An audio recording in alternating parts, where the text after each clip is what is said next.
Well, a very good morning and welcome to this special broadcast of the reburial ceremony of the human remains of veterans of the liberation struggle of Namibia. I am Lord Ndabanamata. Now, today, Namibia is preparing for a deeply significant moment in its history as a country today reburies liberation struggle heroes at the Heroes Acre in Windhoek. This follows a historic repatriation on Friday, 21st of August, of the 84 ancestral human remains, together with casts and cultural artifacts from South Africa, that was taken to a museum. Now, also brought home were the mortal remains of former Robben Island political prisoners, Simon Petrus Niilenge, as well as Festus Nehale, who spent decades away from their homeland. Now, their reburial ceremony includes the remains of Eliaser Tuhadeleni, Kaxumba, kaNdola, Hafeni Immanuel Shifidi, Nduuvu Fillemon Nangolo, Simon Petrus Niilenge, and Festus Nehale and Nathaniel Maxuilili. Those are the 6 whose remains will be reburied at the Heroes Acre today. Now, Tobias, Hainyeko, and Simbwaye, who will receive symbolic ceremonial burials because their physical remains have not yet been recovered. So 6 remains today will be reburied instead. Now, the return is being described as a moment of dignity, remembrance, and national healing, reconnecting the departed with the land and communities to which they belong. Now, today's solemn procession and reburial will bring together families, traditional leaders, government representatives, and the nation as Namibia honors those who sacrifice for its freedom. Now, for many, this is not just simply a burial. It is a homecoming in which an opportunity to confront the past, restore dignity, and preserve the memory of those who shaped Namibia's history. Now, I'll be back with more after this break.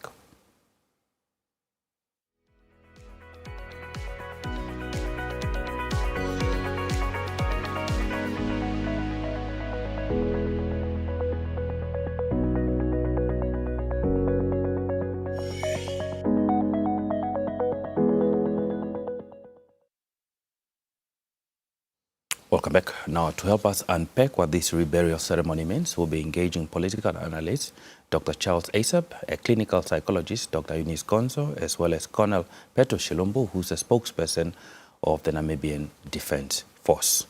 Now, first of all, we start to reflect on this historic return of the 84 ancestral remains, together with casts as well as cultural artifacts from South Africa and the liberation heroes to Namibia, and what this means for history, identity, as well as nation building. Now, as a country witnesses this procession and reburial at the Heroes Acre, we examine the significance of this repatriation, the role of government and communities, and the lessons it holds for the future restitution and the preservation of Namibia's liberation heritage with political analyst, that is Dr. Charles Asap, this morning. Doctor, good morning, and thank you as always for making time to speak to us this morning. Thank you for the invitation and good morning.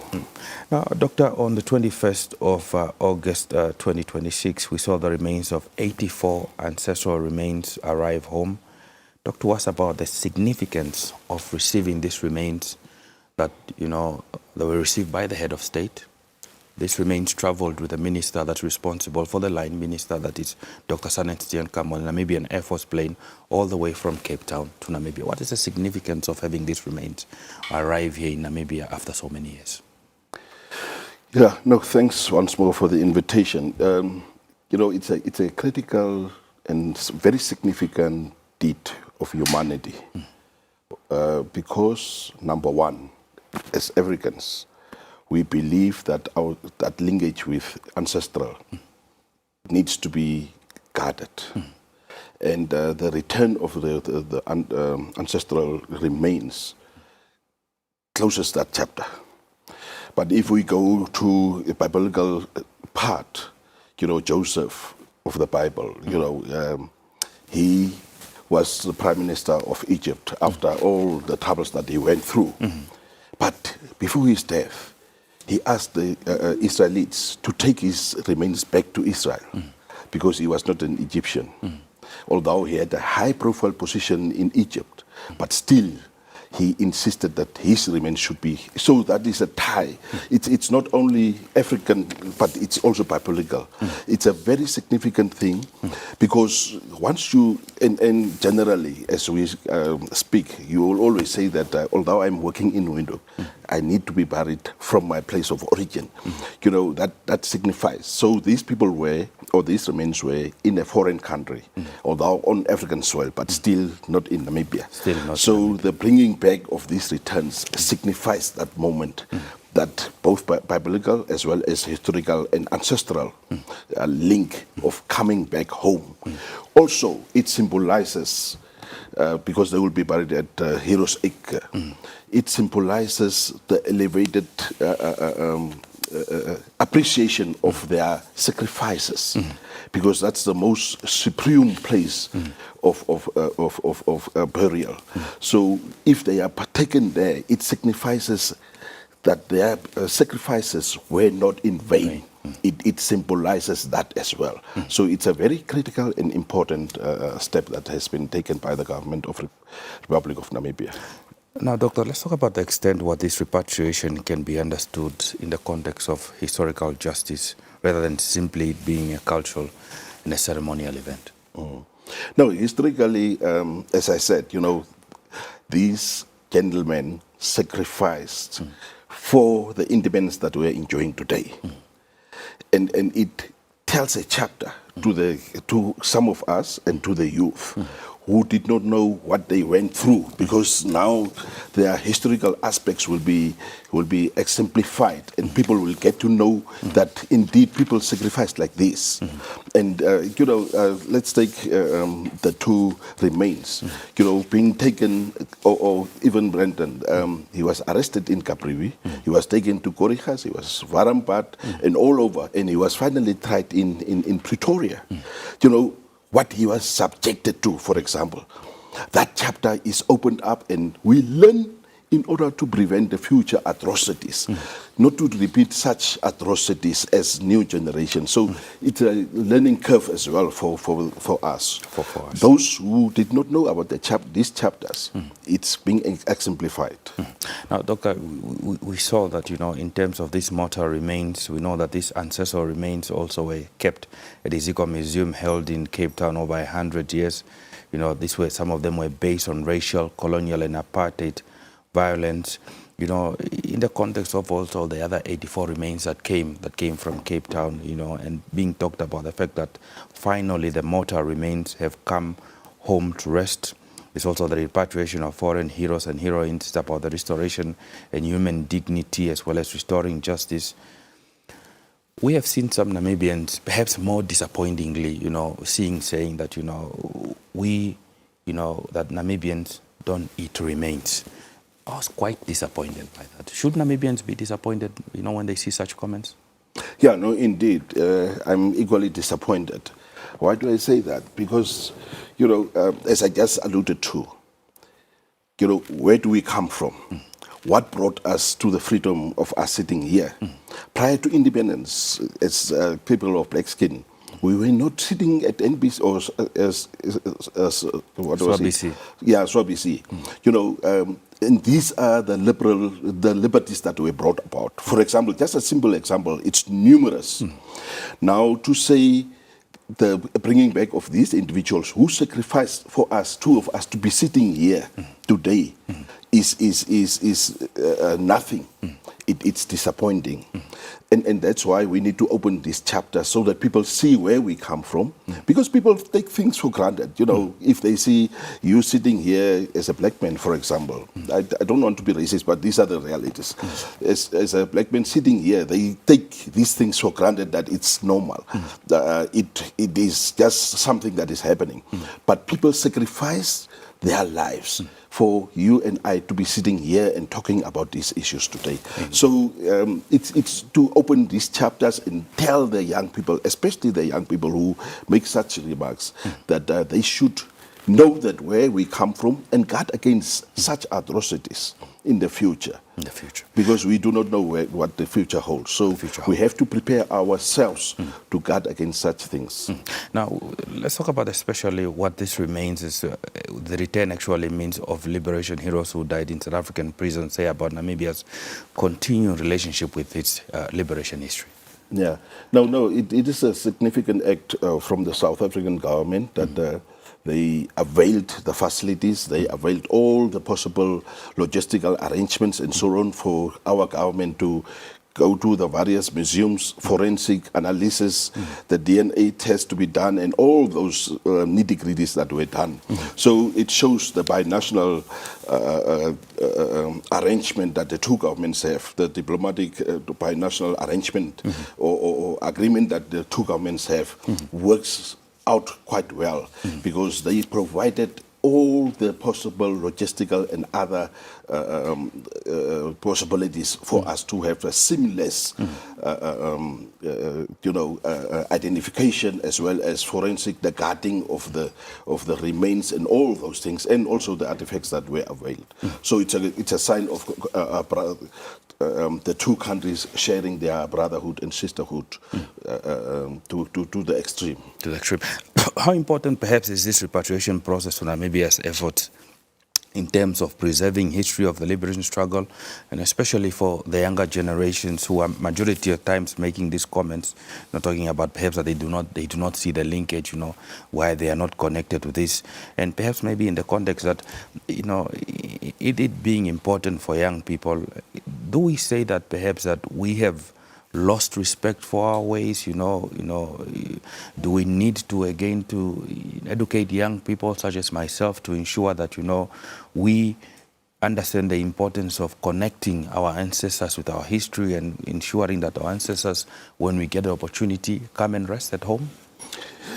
Yeah, indeed, it's said, as I said previously, but again, it is important that the historical aspects. If you don't know where you come from, you will never know. Let me take an example of the American history. 4th of July is still being celebrated, and it's more than 200 years old. And Americans go in full force to celebrate that day.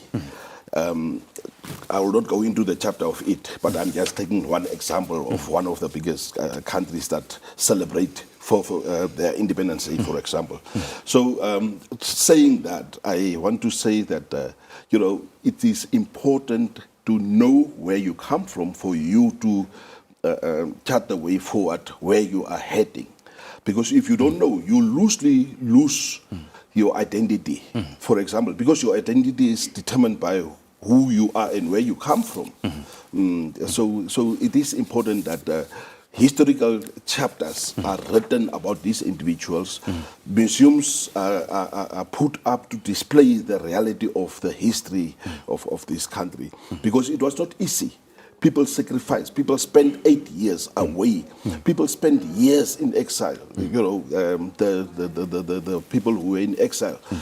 As we were inside the country, we were subjected to cruelty by the apartheid regime.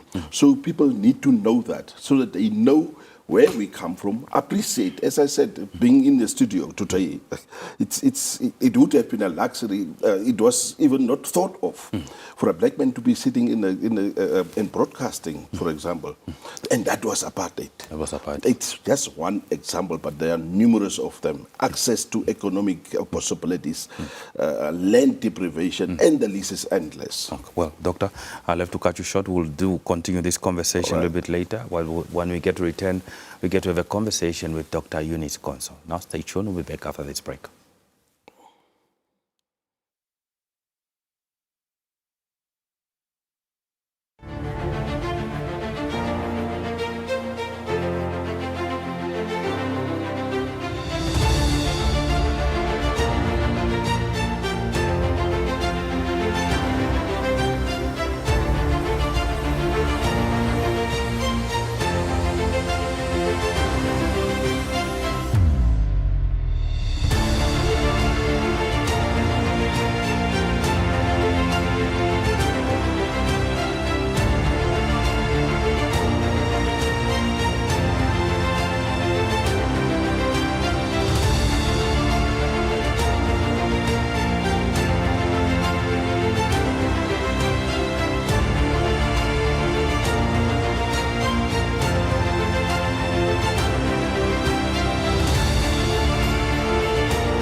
Welcome back as we continue this special broadcast of the reburial ceremony expected to take place that is at the Heroes Acre. We continue with more conversations here in studio. Now, the exhumation and reburial of a loved one can be an important process of healing, justice and closure, particularly when the person was buried far away from home or under difficult historical circumstances. However, for the family, the process can also reopen emotional wounds that may have been buried for many years. For some relatives, seeing the remains of a loved one exhumed may bring back memories, grief, and questions they thought they had already come to terms with. For others, decades may have passed and they may have rebuilt their lives, accepted their loss, and moved forward. Now we speak to clinical psychologist Dr. Eunice Gonzo, who will touch on the psychological and emotional impact of exhumation and reburial and what families may experience when a long-buried loss is brought back into the present. Doctor, good morning, and thank you so much for making time to speak to us. Very good morning to you too. Now, doctor, when the remains are exhumed, many years after a death, what are the kind of emotional as well as psychological impact that is likely to have on the immediate family and descendants? When it comes to the remains being exhumed, basically you've got two types of people. So you find that for some people, it actually brings back, it becomes almost like a re-traumatization, So you find that it brings back the memory, it brings back the years that has been lost, that you were not able to see the person or the loved one. So you find that, right, for some people, it can actually bring a sense of loss, like a lot of people, and some other people would actually be wondering, why is it that the person is crying and going through this? And even as I was watching some of the clips when family members was in South Africa, you could see the emotions that runs deep. So basically the whole grieving process actually starts again.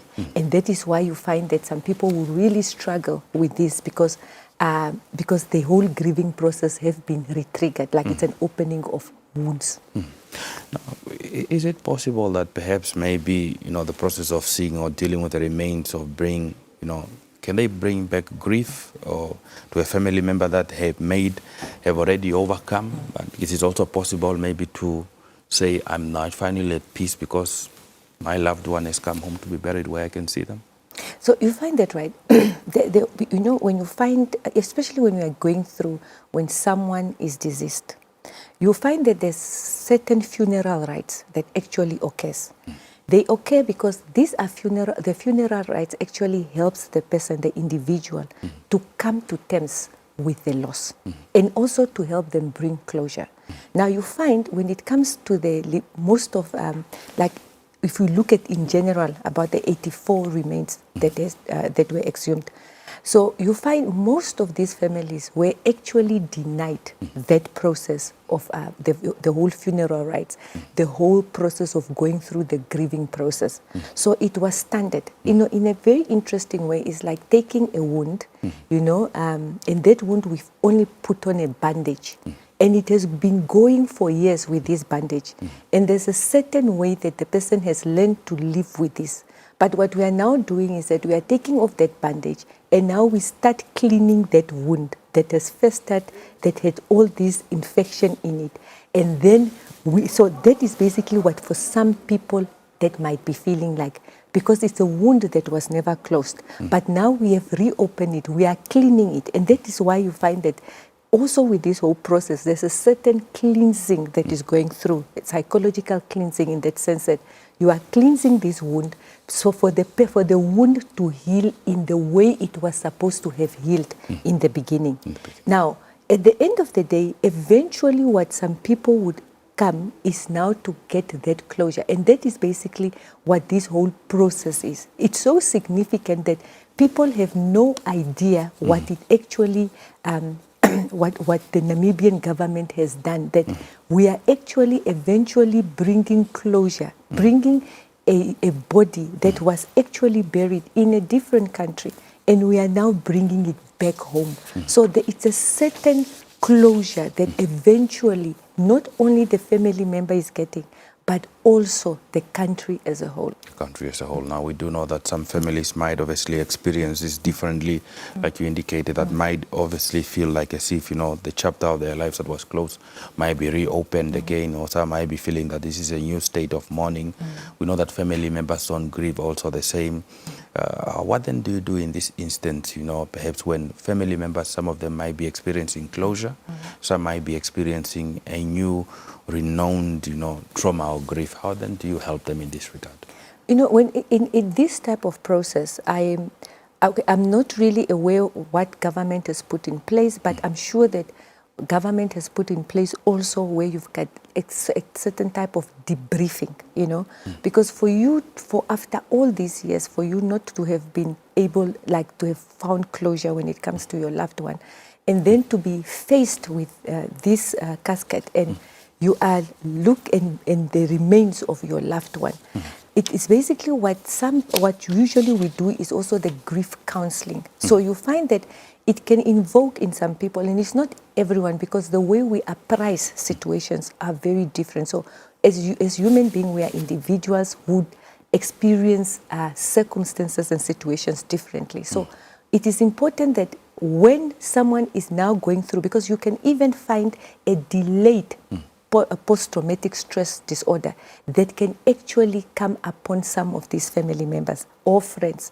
Now, another aspect we have also not looked at is also when it comes to even the nation as a whole, for you to be, because there are also some people who have gone through the war, and we're also some of the veterans, that it can start to bring back those memories, which becomes in a very interesting way like a complex type of trauma or a delayed post-traumatic stress disorder. So it is especially important to have trauma counselors or psychologists or mental health professionals, which are there to help people who are actually struggling to cope and to deal with the whole reburial process. Indeed. Thank you for that. Now, Doctor, beyond grief, could the process of also perhaps bring feeling of anger, guilt, unresolved questions, or even relief, particularly when circumstances surrounding the person's death or even burial remain unresolved? It's one thing to repatriate the remains, to exhume them, to bring them here for burial, but maybe other details, especially concerning the death, whether or not they were killed, whether they died of natural causes, could that also possibly also bring up new sorts of feelings, and grieve, and within the family members and extended? Exactly, and also not only just the family member, it's also in a nation as a whole. So what you find when it comes to the process of grief, one of the processes also entail anger. So a lot of times there's that anger that is invoked as what exactly happened, and it brings us back to the liberation struggle, how people ended up being killed, and also at what extent were some of these, because there's a dehumanization of these people, of some of the people that are some of the remains that are being brought back. So it's to sit there and to become angry that a person like me and you has been dehumanized, that they have lost their identity, that they were only being seen as a number and not as a person. So there's a lot of anger that comes with it, but at the same time, what one also finds is that what the government is doing is making them human again and actually bringing back their identity and their name. And in that sense, when we bring that message across, that is actually what will help calm down some of this anger of the dehumanization of their family members to basically numbers or museum experiments and bringing them back again as human beings. So with that, would there be anger? Yes. Would there be anxiety? Yes. Would there be grief? Yes. So, but what it is about is that at the end of the day, those are sometimes the first reaction. But as we process it, as we go through the process, remember, it is not a once-off thing. It is basically a process, and that is how people eventually will find closure. That's eventually how they'll find closure. Now, Doctor, as we wrap up, ultimately, obviously, the return and reburial of ancestral remains also provide the opportunity for genuine closure. or it can also sometimes reopen up wounds that families may have spent generations trying to heal. And you rightfully put it, indicating obviously it's restoration of name, restoration of the human perspective that was dehumanized, and perhaps bringing closure. How should perhaps families handle this process, especially that's going to be taking place today at Heroes Acre?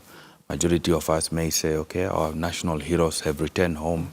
Those who were in the struggle with them might say our comrades are finally coming to rest, and we, as long as we can, praise and to the government and the nation as a whole. But the ones who at the end of the day remain affected by this are mostly the family members and their descendants. What would be your message to them this morning when this ceremony takes place? Brings its closure, might not bring the whole closure that they seek, but there's some sort of closure. Like in the Bible, it says that those that shall weep, they will be comforted. You see, what is very important is that the mourning period is allowed. We should also give it to the family members because they never got the time to mourn. So what I would say is that, right, it is your time to mourn right now. And that is what is part and parcel of bringing the human aspect to this. When someone has died, we usually mourn them. So the mourning period has started, and I think that for the rest of the country is to respect the mourning period and to respect them, to go through, for their members to eventually go through the funeral rites and all that. It is very, very important because it doesn't only bring psychological closure, but it also brings spiritual closure to the human being. So it's for us to be there for them, to support them through this difficult time, and for the government to provide therapists or psychologists, counselors, people who are there stationed to assist in those who are going to struggle with the mourning period, because that is the best that we should do for them, and for them is basically to just go through the process. Like I said, mourning is not a destination, it's a journey. So it's to go through that process eventually and through the grieving stages up until they eventually find closure. But till eventually find closure. Dr. Gonzo, as always, thank you so much for making time to speak to us this morning. No, thank you. Now, that was Dr. Eunice Gonzo bringing us that conversation on the psychological as well as emotional impact of the exhumation as well as the reburial, indicating that we should afford the family the opportunity to ensure that they start to, of course, ensure that they mourn and also they appreciate the fact that they finally made some sort of peace with their loved ones being able to come home. We'll now cross over to our reporter, Emil Seibeb, who's stationed at the Namibian Police Forensics Institute, in Eros, with an update in terms of the proceedings on the ground. Emil, good morning, and it's over to you.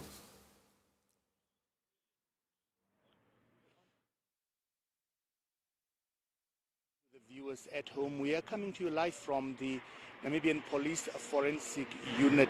This is the starting point where the procession of the remains, human remains of the former political Robben Island prisoners Festus, Nehale and Simon Niilenge will then start here to be taken to the Heroes Acre for their burial. Now today the burial will take place at the Heroes Acre. The tombstones will be set up today with the official unveiling on the 26th of August. Now this process started a year ago. I was in Cape Town for the past 2 weeks following the process of the repatriation of the two political prisoners, the former political prisoners, including 84 human remains and casts, ancestral remains and casts that has been repatriated to Namibia. As we can hear in the background, of course, the Namibian military is arriving. The procession was scheduled to start at 8:30 today, but there is a slight delay. Of course, now we see some movement as the procession will then follow through to Heroes Acre. Now, when we arrived here, I saw and I met some of the members of the technical committee that was in Cape Town overseeing this process. They are still waiting for these people then to be picked up here by a bus to be taken to the Heroes Acre. Now, so far I have not established when exactly it will start or what the exact route is, but I'm sure you have Colonel Shilumbu in studio that can give you the correct details of the actual route that will then be taken through this procession. Thank you so much for having me, Lot.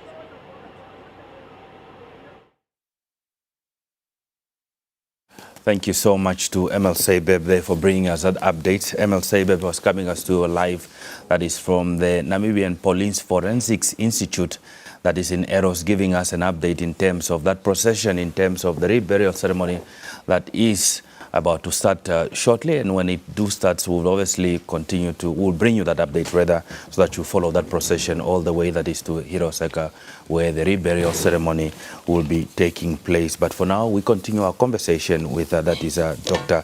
Aseb, who had joined us in studio. He continues now to join us here so that he can continue to give us some update.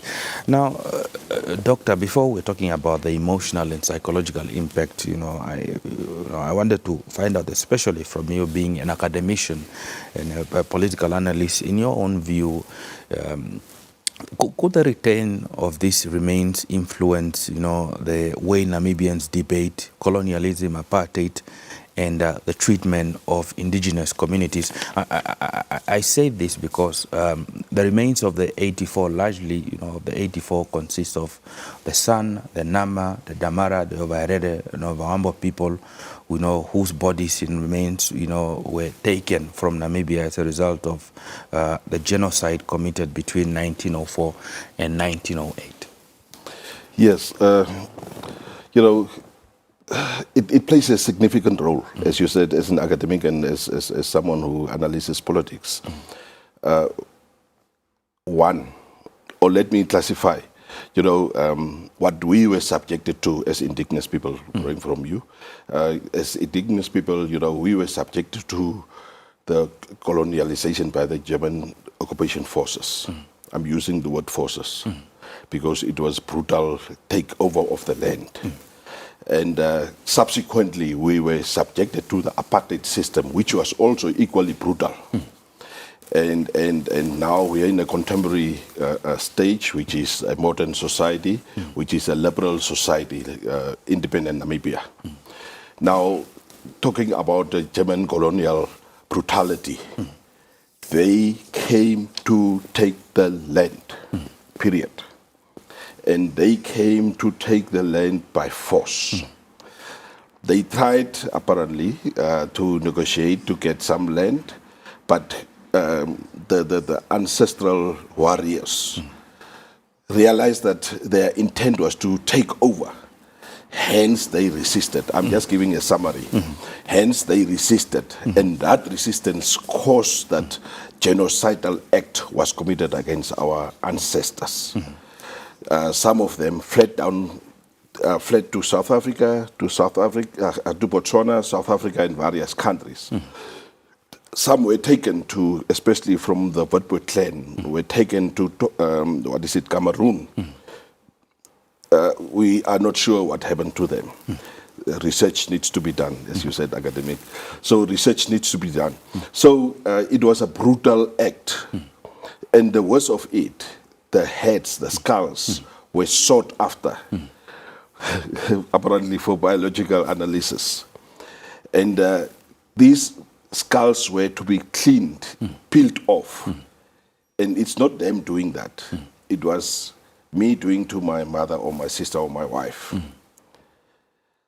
That in itself, it's a cruel brutality that, dehumanization, as you said, psychological impact. And it had, and that's transferable generation to generation.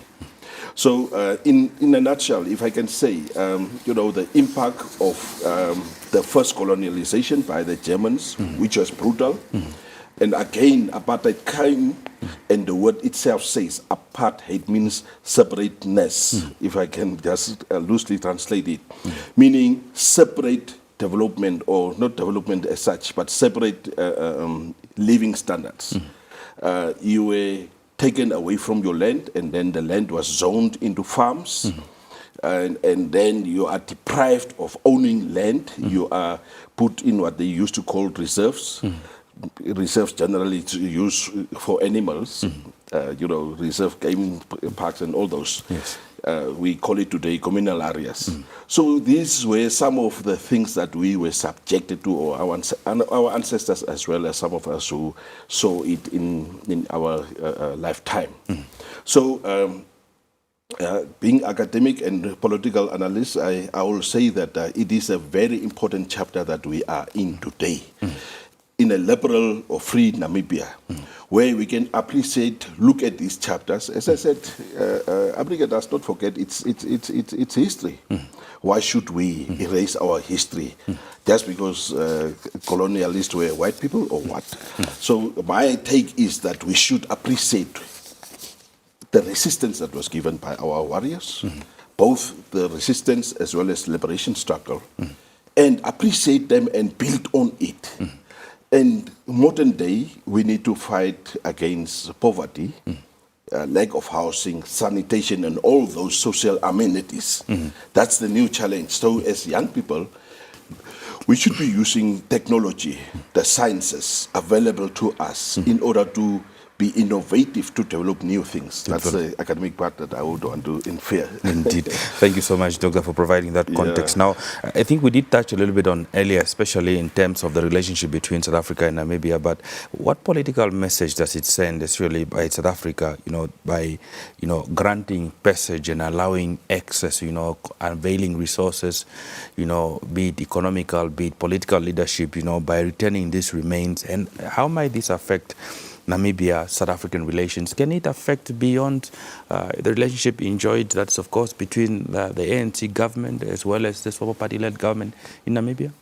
Yeah, indeed, these are two sister political parties who have long history of similarities, both exile, internal resistance and so on. Both of them were operating more or less on the same modus operandi, if I can call it that way. So they have that commonality, they have that sisterhood relationship, which is enshrined both in the political programs, constitutions as well as others. So they do exist as sister parties, political parties. Being in government, both of them share the same sentiments, and having been subjected. If we talk about South Africa for younger people, I know that my children also ask me, but what South Africa? South Africa. If we talk about South Africa, then we are talking about the racist government, the apartheid government that was ruling both South Africa and Namibia. So we liberated ourselves. Okay, South Africa is more of democratization, but it's also liberation. So we liberated ourselves, both ANC as well as SWAPO party. So these two, they share the common grounds, common goals, common objectives and aims. So they have all the interests of the masses of this country. So they, and it's built into the binational commission that they have established.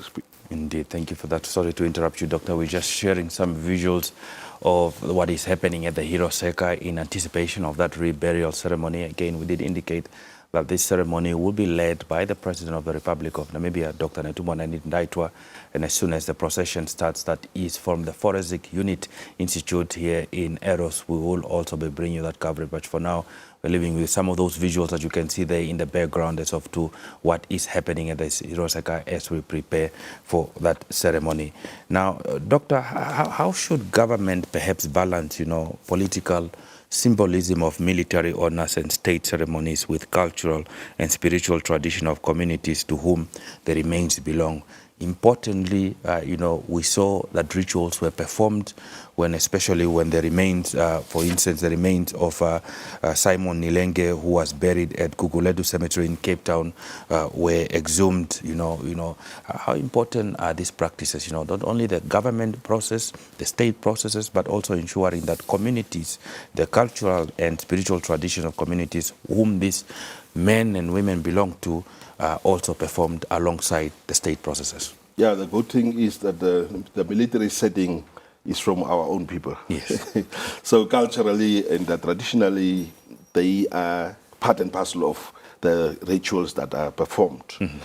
We have great deal of tolerance from the side of the state or the government with regard to the performance of rituals, for us to be given that opportunity to pay tribute and rituals through various ways, various tribal or ethnic ways of paying that tribute. So the government is quite tolerant to that, and we do appreciate that the government does tolerate that and give leeway, sufficient leeway for the rituals to take place. And I would just say that it is just extremely beautiful how it is, congening, the two are meeting each other. It is just good. And also, as a state, it has to display the statehood through the military setting, by the drills, the gun salutes, and all those things. So yeah, the two are meeting each other at the point of need, if I can say it that way. Of need. What does the fact that many of the ancestral remains were historically collected and held in museums, or scientific collections tell us about the relationship between colonial institutions and indigenous communities? Is there a relationship to explore or to look at, to try and understand? Yeah, no, generally museums are having legal as well as other mandates to conserve whatever is brought there. So basically, they maintain their responsibilities, and you'll see that even in our museums here locally, there are artifacts and things that are preserved for so long. And that shows where we come from.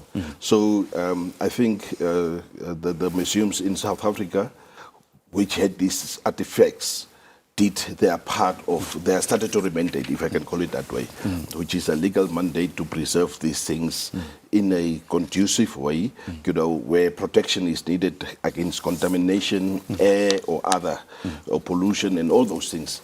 That has been done, and we appreciate that that they have fulfilled their statutory mandate.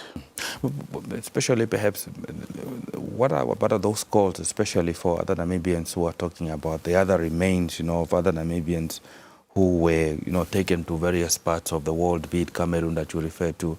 We know some Namibians who remain in Europe right now, maybe Germany, for instance, where they're for scientific research and experiment. Even though perhaps maybe, museums might have, their responsibilities, to preserve, isn't it time to start this conversation to ensure that all these artifacts and, remains of Namibians, of our ancestors, come home? Yes, indeed, it is critical, and most of the countries like Germany is so helpful these days in the repatriation of the artifacts as well as the remains of humans. Speaking about Cameroon, for example, we need to do some research. Where exactly these individuals? When I was in Algeria last year for a repatriation conference. I met several colleagues from Cameroon who were saying that, they have a glimpse of information about these individuals who were brought to, and these were mainly men, and possibility of probably children or grandchildren be. Those are things that need to be done through scientific investigation, such as, for instance, DNA testing and all those things, predominantly where they might have been deployed. So there is a great deal of research that needs to be done with regard to that, and especially that's now the chapter of Cameroon. But in other parts of the world, like Berlin and so on, the German government is helpful. And that's why the first batch of remains were brought some few years back, and it's a continuous process. So one should just buy into it and then continue to embark on that road.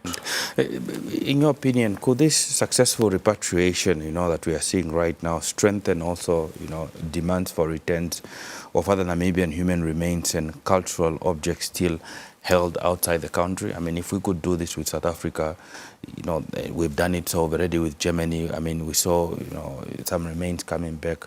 Is there now, you know, does this present an opportunity that there is legitimate and, you know, strengthened demands to ensure that all of them get to return home to where they belong? Yeah, no, indeed, there is a legitimate demand. Because in the first place they were taken illegally.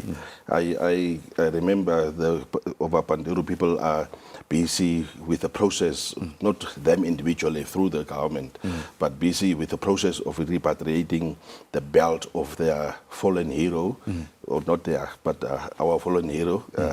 So basically these processes are ongoing. You know, people from time to time identify and oral history is also helping us because we do not have much of our own written history, but we rely on oral history that has been told from generation to generation.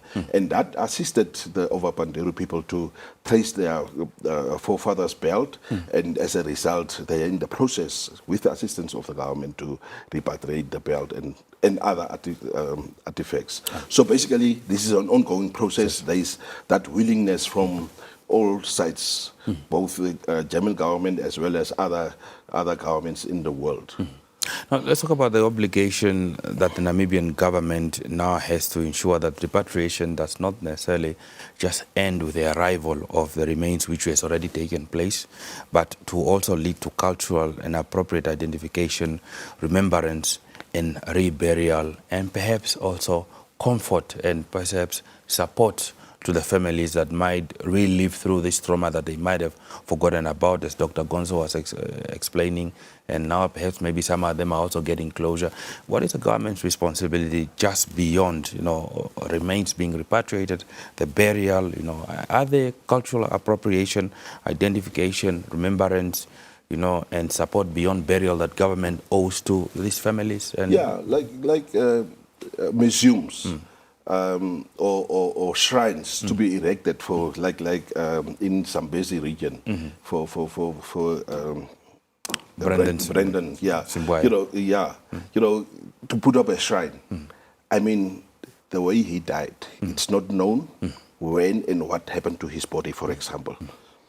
And it's just good if the government can assist in putting up a shrine which will link the people, the family, and the country at large, attract tourism, and generate, not necessarily about money, but indeed, if that can be, why not? So it is important that shrines and this history is written. I've been to the museum, our museum, and I'm thinking of, I've not been there for past 2 weeks or so. The week before, last week, I was there to identify my photograph there. But I don't remember these warriors, their names, and what happened to them. You know, a screen like this, displaying more or less the picture, saying who they were, where they were born, as it is in the program, and what happened to them, whatever historical, oral history that has been told by the families, the ancestors who passed on, how they disappeared, and all that can be put up so that we go and read the tourists. When I was there some 3 weeks back, you know, I was so amazed that so many tourists are coming to view that, both from Africa as well as from outside, the European tourists, and even Chinese tourists I've seen. Now, could this repatriation, you know, become part of a larger national conversation about, you know, reparations, restitution, and accountability for colonial era abuses in Namibia? Could this help guide, perhaps drive that, you know, conversation towards national closure, especially on the issue of reparation and restitution and accountability for colonial era abuses in Namibia, especially by the people of Germany and the federal government of Germany? Yeah, no, indeed. If one can look at it, the reparation or the genocide negotiations, to which I'm one of them, you know, it has already achieved significant milestones. The repatriation of the skulls. Through this discussion, the debate, it has caused that the repatriation of the skulls and artifacts started. The recognition of 28th of May as the Genocide Remembrance Day, it's an achievement already. Although it's in domestic, but it's still an achievement which unifies and signifies the importance of that, as opposed to the previous way that it was celebrated or commemorated, not celebrated, commemorated in isolation and sporadic, but now it's universal, it's national. So that is an achievement. And once the genocide negotiations are done, then obviously the impact will be further felt with the reparations and so on and so on. So. Now, we know that Namibia has previously faced criticism over the pace of repatriation efforts, but what does this current process and this successful, perhaps I don't want to call it even successful, this dignified repatriation process that we have seen maybe from South Africa to Namibia reveal about government's commitment into resolving these historical issues? I know perhaps, the longer sometimes that it takes, it brings maybe doubts to processes, it brings confusion, it brings indifferences between people and its government. But what does this dignified process of this repatriation of these remains that are going to lead obviously to reburial today at the Heroes Acre, what does it mean for Namibia? Is the indication that government is listening, is the indication that government is serious about this process and that it's willing to resolve this process? Yeah, if I can go back to the SONA, where the president unequivocally said that the genocide negotiations will be concluded this year. It was in front of the parliamentarians, it was in the presence of the judiciary and the executive. Now that's the statehood. Yes. Now that combination. And the fourth estate that was watching, the media, yes. Exactly. Yes. Thank you very much. So that forms the statehood. I would, in my layman, say that's a decree. But I wouldn't call it that way. But if the president makes that commitment, who are we to doubt it? That's one part of it. The level of engagement and the level of commitment from the government is undoubtedly there. There are internal other issues. I'm sure it's not a platform for now, but we can eventually have that engagement.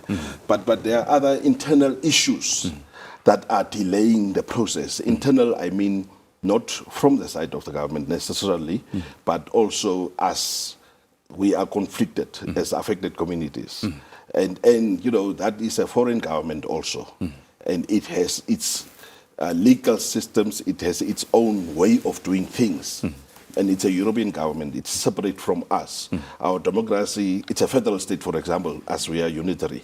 So there are various ways of doing business, both countries. So it's not a simple process, it's a complex process. Also, some people are saying that Germany is afraid of accountability to other states as well, like Tanzania, Cameroon that I mentioned, and so on and so on. I'm not banking on that. It's an in-passing remark. But generally, it's two states that are involved with the affected communities. And it's a complex process. It's not a simple process. But the commitment, as the president has, let me use the word decree, has said it, it is going to happen.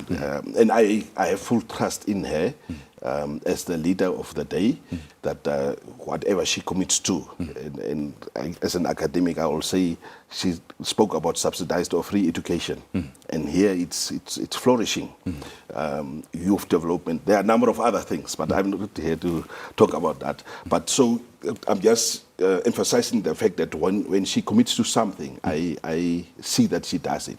The word of the president has meaning. Indeed, above anybody else. So it's a source worth citing any day when the president speaks to indicate that this is what she intends on doing. Now, let's talk about how might the repatriation, especially affect perceptions of government's management of the liberation, heritage, and the memory of political prisoners. Yeah, no, the memory of political prisoners, the fact that this was ushered by the government from the fiscals, from the government funding, it's already a commitment. families were not burdened with any financial burden. That's one part. That shows you the significant commitment from the government. Despite that, the government is always listening to the plight of the affected families. And whenever that is identified and the merits are warranting, then they embark on researching first and then eventually embarking on retaining the memories of these individuals who it's not only South Africa and probably Botswana also, the resistance ancestors remains and artifacts can be in Botswana, and also the individuals who want to come back home. These are commitments that the government has made.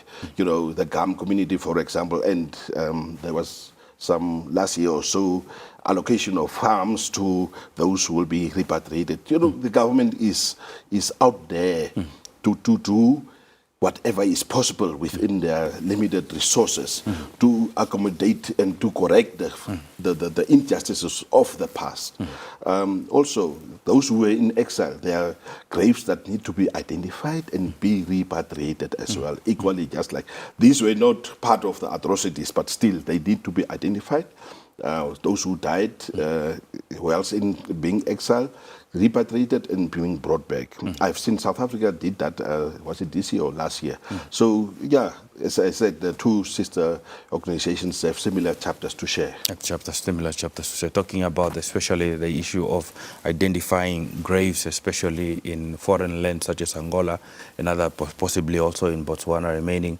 I know another conversation which also, that's also sparking conversation obviously, is that, in the context of this successful and dignified process that government has committed to itself, and now that we are seeing here, we're seeing the reburial, what lessons can possibly Namibia, through Namibia and South Africa, can be drawn from this process for future repatriations of, human remains, not only perhaps, again, between South Africa and Namibia, but perhaps the whole of SADC and perhaps even the African continent? Can they learn from this cooperation and partnership between Namibia and South Africa? Yeah, no, indeed, it's a very good exemplary sisterhood that the two countries have displayed. And I hope that we continue to just better that relationship. And when you asked the question, I was specifically thinking of xenophobic thinking in our societies, not only in South Africa, but generally. We should, and when we started this conversation, I was talking about to learn from the bad atrocities or historical atrocities to guard against in the future. And xenophobic is type of an apartheid, racist, not racist per se, but xenophobic type of a thing that people are developing these days, which is a bad thing anyway. So we must learn from what went wrong and try to guard against those bad things. And this is a chapter that is being told through what Festus Nehale went through, or any of these cadres went through, and to tell us that this is how bad it can be, that your graves are not found, like the one for Simon and so on, and let's guard against this so that we can have a dignified life in our societies. So when you asked the question, xenophobic attacks and mentality came to my mind, and which is a bad chapter that we are seeing elsewhere in the world. Not only in South Africa, it happens elsewhere also. Big countries where implicitly, not explicitly, implicitly they are saying that or they are inferring on xenophobic type of attitude towards the citizens. Towards the citizens, indeed. We're seeing this kind of activities also happening in Liberia, especially with regards to black immigrants who had found refuge during the times of Muammar Gaddafi, but unfortunately situations are changing right now. But could this repatriation also mark the beginning of perhaps of a more comprehensive Namibian policy on ancestral remains, cultural restoration and liberation heritage? And what should that policy prioritize?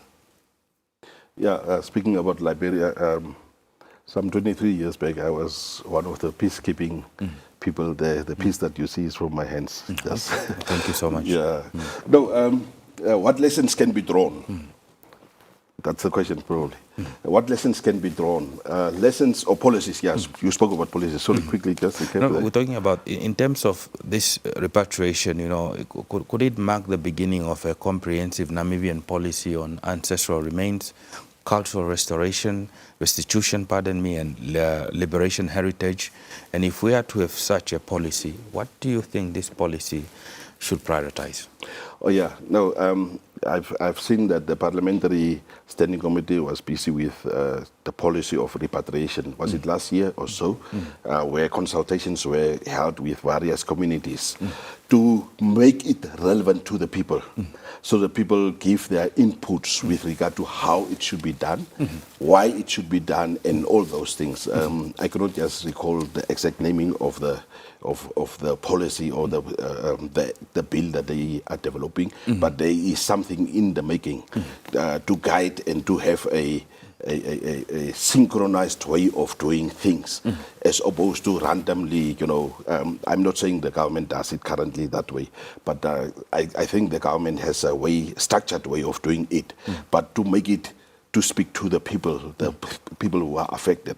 That's why the bill was, the bill was sent around for consultation, input from the communities and so on. So the government is on the right track with regard to that. Okay, let's talk about how important it is for public participation in the process of ensuring that repatriation becomes, you know, a shared national moment rather than simply it being an official government event. How important is it to have the buy-in from the rest of Namibia, and not only the families of the descendants that, you know, and the loved ones who might being buried today, or those descendants of the 84 that might be identified through DNA, but how important is it for this to become a collective process, a national, you know, sort of national project, and something that we can, all of us as Namibians, you know, regardless of how old we are, regardless of from what tribe we come from, regardless of what region we come from, you know, regardless of how we identify, regardless of all the political beliefs we have, that we can have shared commitment to this process. You know, to filter through this information and for the communities to understand and appreciate each other.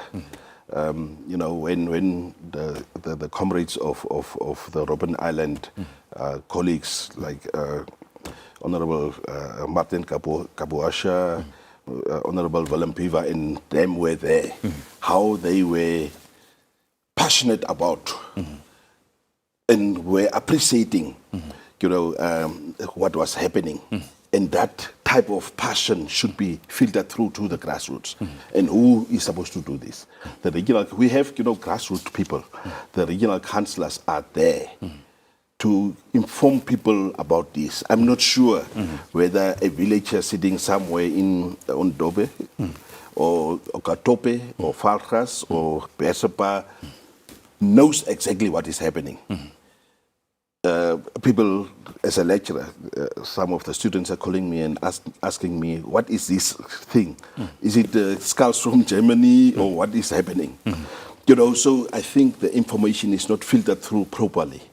So the regional councillors, they have these responsibilities of informing, because they are they represent the government at the grassroots level. That's why these offices were established. So they are the ones to inform their constituencies that this is happening, and through that we'll start to appreciate each other. Because if I'm told about the history, I knew it already, but if I'm told about the history of Maxuilili, for example, what he was subjected to, the house arrest and all those, or Festus, Nehale, or all these cadres, then I'll be able to see them as Namibians who sacrifice for Namibia, and not tribal lines or whatsoever. So that will eliminate. But see, because the freedom that I'm enjoying, it's because Maxuilili was detained for most of his youth years at his house, for example. House arrest, as they used to call it. Or Brendan disappeared after the trial in Pretoria, for example. Then we'll start to appreciate a Brendan and not someone from Mafue or wherever, but a Brendan who is a Namibian, Who's for in example. Namibia? Well, Doctor, thank you so much. We will get to take a short break, and when we return, we continue with more conversations right here as we anticipate the reburial ceremony of that's Namibian liberation struggle heroes that is expected to take place at the Heroes Acre, and the President of the Republic is expected to officiate that event. Please do stay with us.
Welcome back to this special broadcast of the reburial ceremony taking place at the Heroes Acre.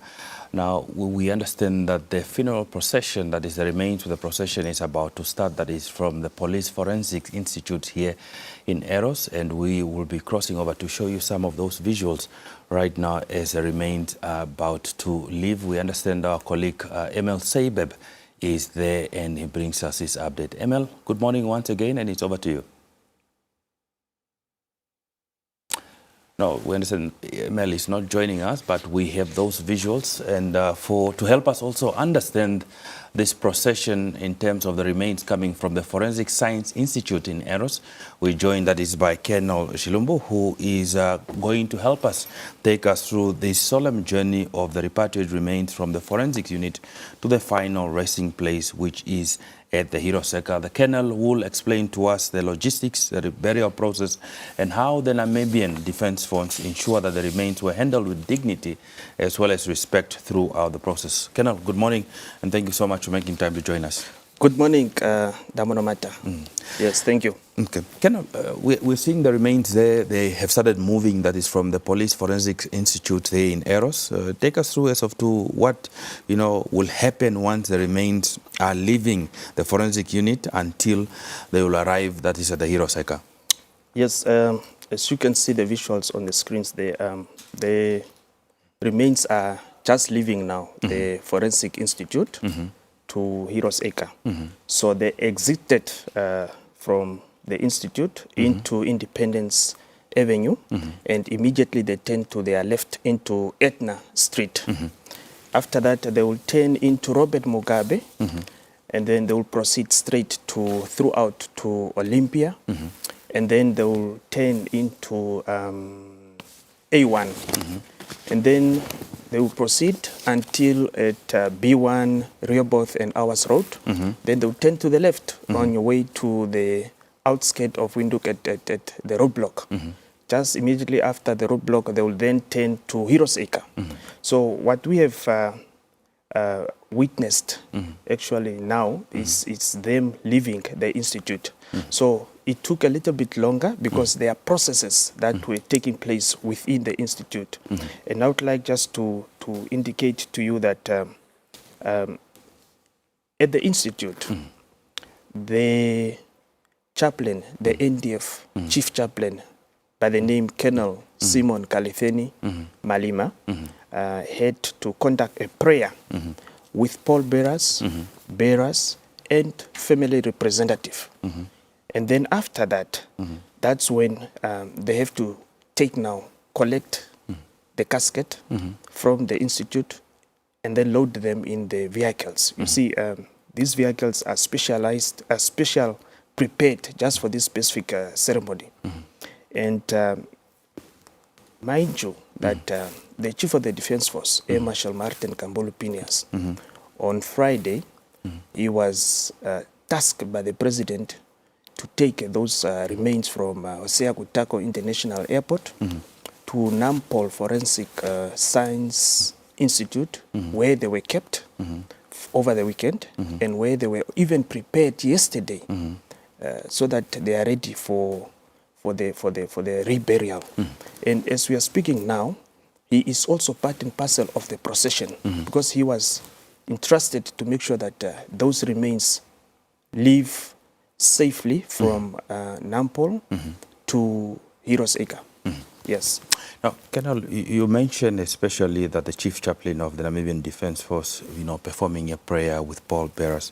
Talk to us about the significance of that event. Why does that have to take place? You cannot just come and... We are Christians, and you cannot just pick up the remains without a prayer. There are rituals to be conducted. We have military rituals, we have traditional rituals. So also in the military, we believe in the Almighty God. And that's why we have spiritual leaders within the Defence Force. And it is his task to make sure that before we depart, we have also to ask for the Almighty God to bless us and also to protect us and to make sure that he lead us throughout this whole procession. We are not on our own. We are also guided elsewhere also by the Almighty Spirit of the Almighty God. But anyway, That's what has happened. And as you can see now, the visuals that are coming in, the procession is now moving.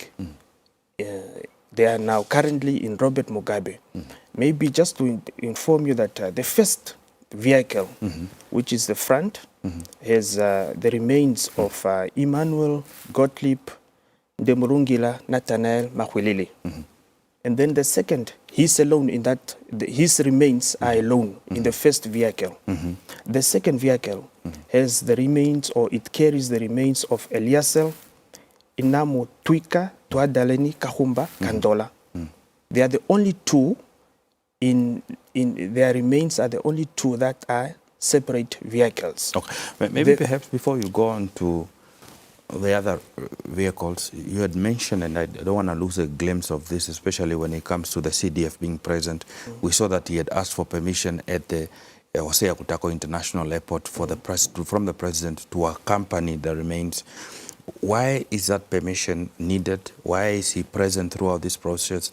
Is that part of the responsibility and task that has been given by the president to the CDF to ensure that everything takes place? Exactly, because this ceremony, it's a state funeral ceremony. And the state funeral ceremony is being conducted by the military.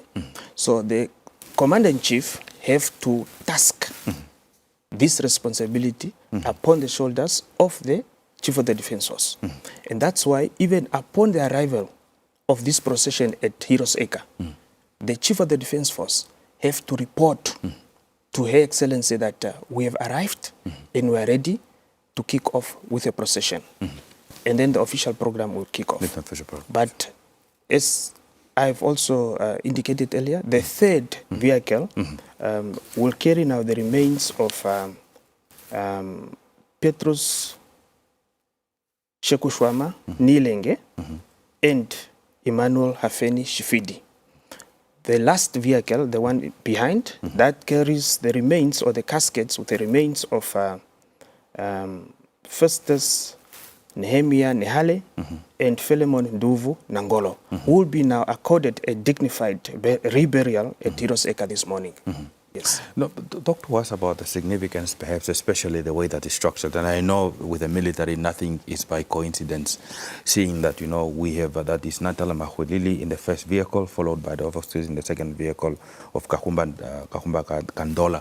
Why are these two precisely perhaps being in vehicle number 1 and 2, and their remains are in separate vehicles as opposed to the third and the fourth vehicles, which are carrying remains of the other 4 stalwarts of the liberation struggle? It's their seniority. Is their seniority. So the vehicles has been arranged in the presidency. So their seniority and the roles that they have played. I know all of them have played different roles, but this time around, the organizing committee have sat down and they've decided that, okay, who and who will be together, the remains of who will be together, and then the other ones will be separate, and who's leading, who's second, third and fourth. Who's second and third and fourth? Yes. Okay. Let's talk to perhaps for Namibians who are not so quite familiar, especially when it comes to this kind of processions from a military perspective. You know how this procession was organized, and how the route of transporting the remains was determined. The organizing committee arranged the ceremonial route, which is suitable, convenient, and less distraction. From Nampol Forensic Center, Forensic Science Institute to Heroes Acre for the reburial of the late. So you have to consider which route can you take. That does not have a lot of distractions. We have also to consider which route is the shortest.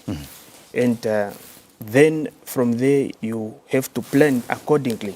And that's why they have decided that they will take the route from the institute into Independence. Immediately Independence, you turn to Etna Street, Etna Street into Robert Mugabe, straight to Olympia. Then you exit, join the A1, which is a highway. Immediately in the highway, you also turn to your left, join the B1, very short. You are at the roadblock, and then Heroes Acre. Heroes Acre. It's as short as possible. Very short. Okay. Let's talk about what was involved in the process, in preparing this route and ensuring that, you touched a bit on it, the aspect of, ensuring that it moves safely. And I want to highlight perhaps the most important word, respectfully to Heroes Acre. Again, the organizing committee considered the shortest appropriate route to Heroes Acre. The procession from Nampol to the Institute is expected to arrive within 25 minutes at Heroes Acre. Now, until they reach at Heroes Acre, they are very safe without any disturbance. And that's why you see the convoy is being led even by the traffic officers in front and at the rear. So in that way, Colonel, I will have to cut you short. We are now crossing over to our reporter, that is Selima Henok, who is stationed opposite the Bank of Namibia with an update on the procession en route to Olympia Circle facing the State House, where our reporter Emil Seibeb will also be stationed. Selima, good morning, and it's over to you.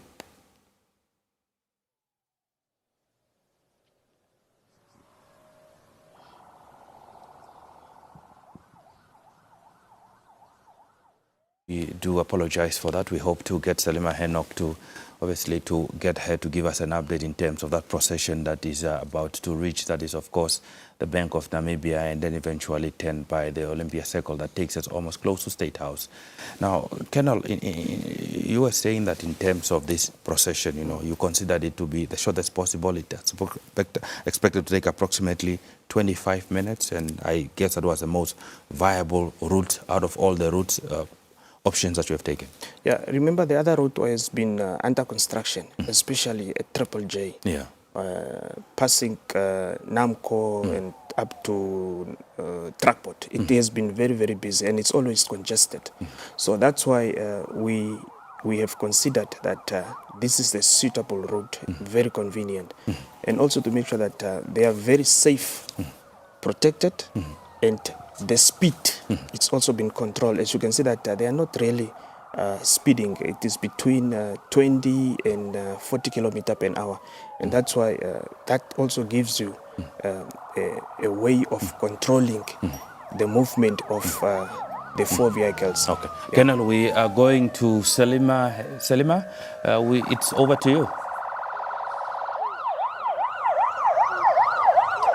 Well, Lord, as you can see in the background, the procession is passing through. That is the Robert Mugabe. As you can see in the background, I'll just allow Nathaniel, my camera person, to show you some of the visuals. Now, we know that they are heading to the Heroes Acre, where the reburial of the heroes will be taking place. We know that the 8 heroes will be reburied today as part of the Heroes Day commemoration. As we also know that the remains of Simon Niilenge and Festus Nehale are part of those that will be reburied today. And at the Heroes Acre, there are official government officials and also just the families and the members of the diplomatic corps that will be part of this procession. So I'll just allow Nathaniel to show you some of the visuals as you see the procession passing through. That is the Robert Mugabe heading to the Heroes Acre.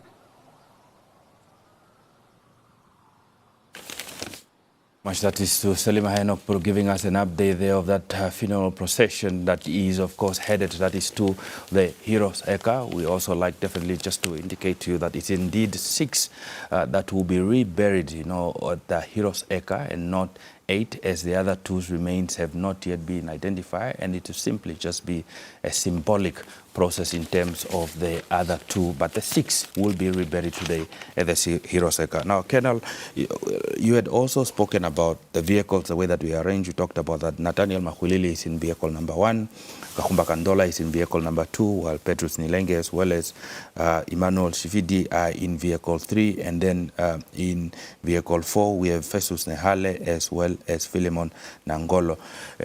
In terms of their role, that you indicated that, it was in terms of seniority and also in terms of their role, maybe for the context, especially for Namibians who might be watching now and might not necessarily be aware of these individuals. What is the history of, Nathaniel Maxuilili in terms of his seniority in the liberation struggle and the role that he has played, towards, the liberation of Namibia? Nathaniel Maxuilili was a prominent nationalist leader and a freedom fighter. He joined the OPPO in 1959, very long time ago, and became a SWAPO acting president inside Namibia in 1960 to 1989, while he was still in Namibia. He was imprisoned in 1966 and later placed under a house arrest in Walvis Bay. He remained committed to Namibia's liberation struggle. And after independence, he helped shape Namibia's constitution and served in the National Assembly until his death in 1999. So he was a prominent figure, especially at the coast in Walvis Bay. He mobilized everybody. And remember,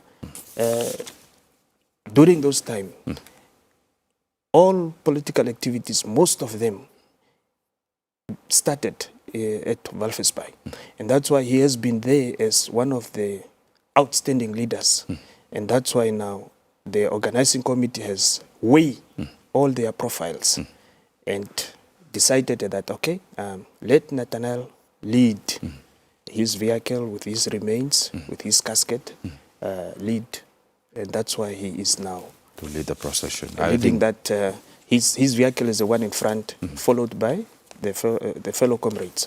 Yes. Now, in vehicle number 2, as you indicated, is Eliaser Tuhadeleni kaNdola, who was born on the 1st of January 1918 and passed on the 28th of February 1997. Who was Eliaser Tuhadeleni kaNdola? All of us have heard of songs of kaNdola. When we were small, when we were growing up, we have heard of kaNdola.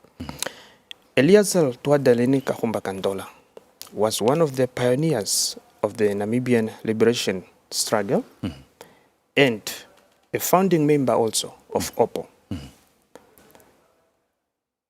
He later, which OPPO later became SWAPO, as we know, he mobilized communities against colonial rule and advocated for workers' rights through petitions to the United Nations. That was, I think, in 1959 and 1960, somewhere there. I think through Reverend Michael Scott. And then his home sheltered early Swala fighters. So he accommodated those early fighters before the Umgulu-Wambashe battle. So before these people were attacked at Umgulu-Wambashe, some of them were accommodated at his house, in Ndola, that is in Hangwena region. He was also arrested in 1966 and he became accused to number 1 in the Pretoria terrorism trial, where they were trialed, and was sentenced for life imprisonment at Robben Island. But in 1985, he was released and he died in 1997. After serving, obviously, to being in an independent Namibia. Now, Exactly. Colonel, you also indicated that in vehicle 3 we have Petrus Niilenge as well as Immanuel Shifidi. Now, for the sake of our viewers right now, talk to us about, perhaps the historical, contribution, and the background behind these two gentlemen.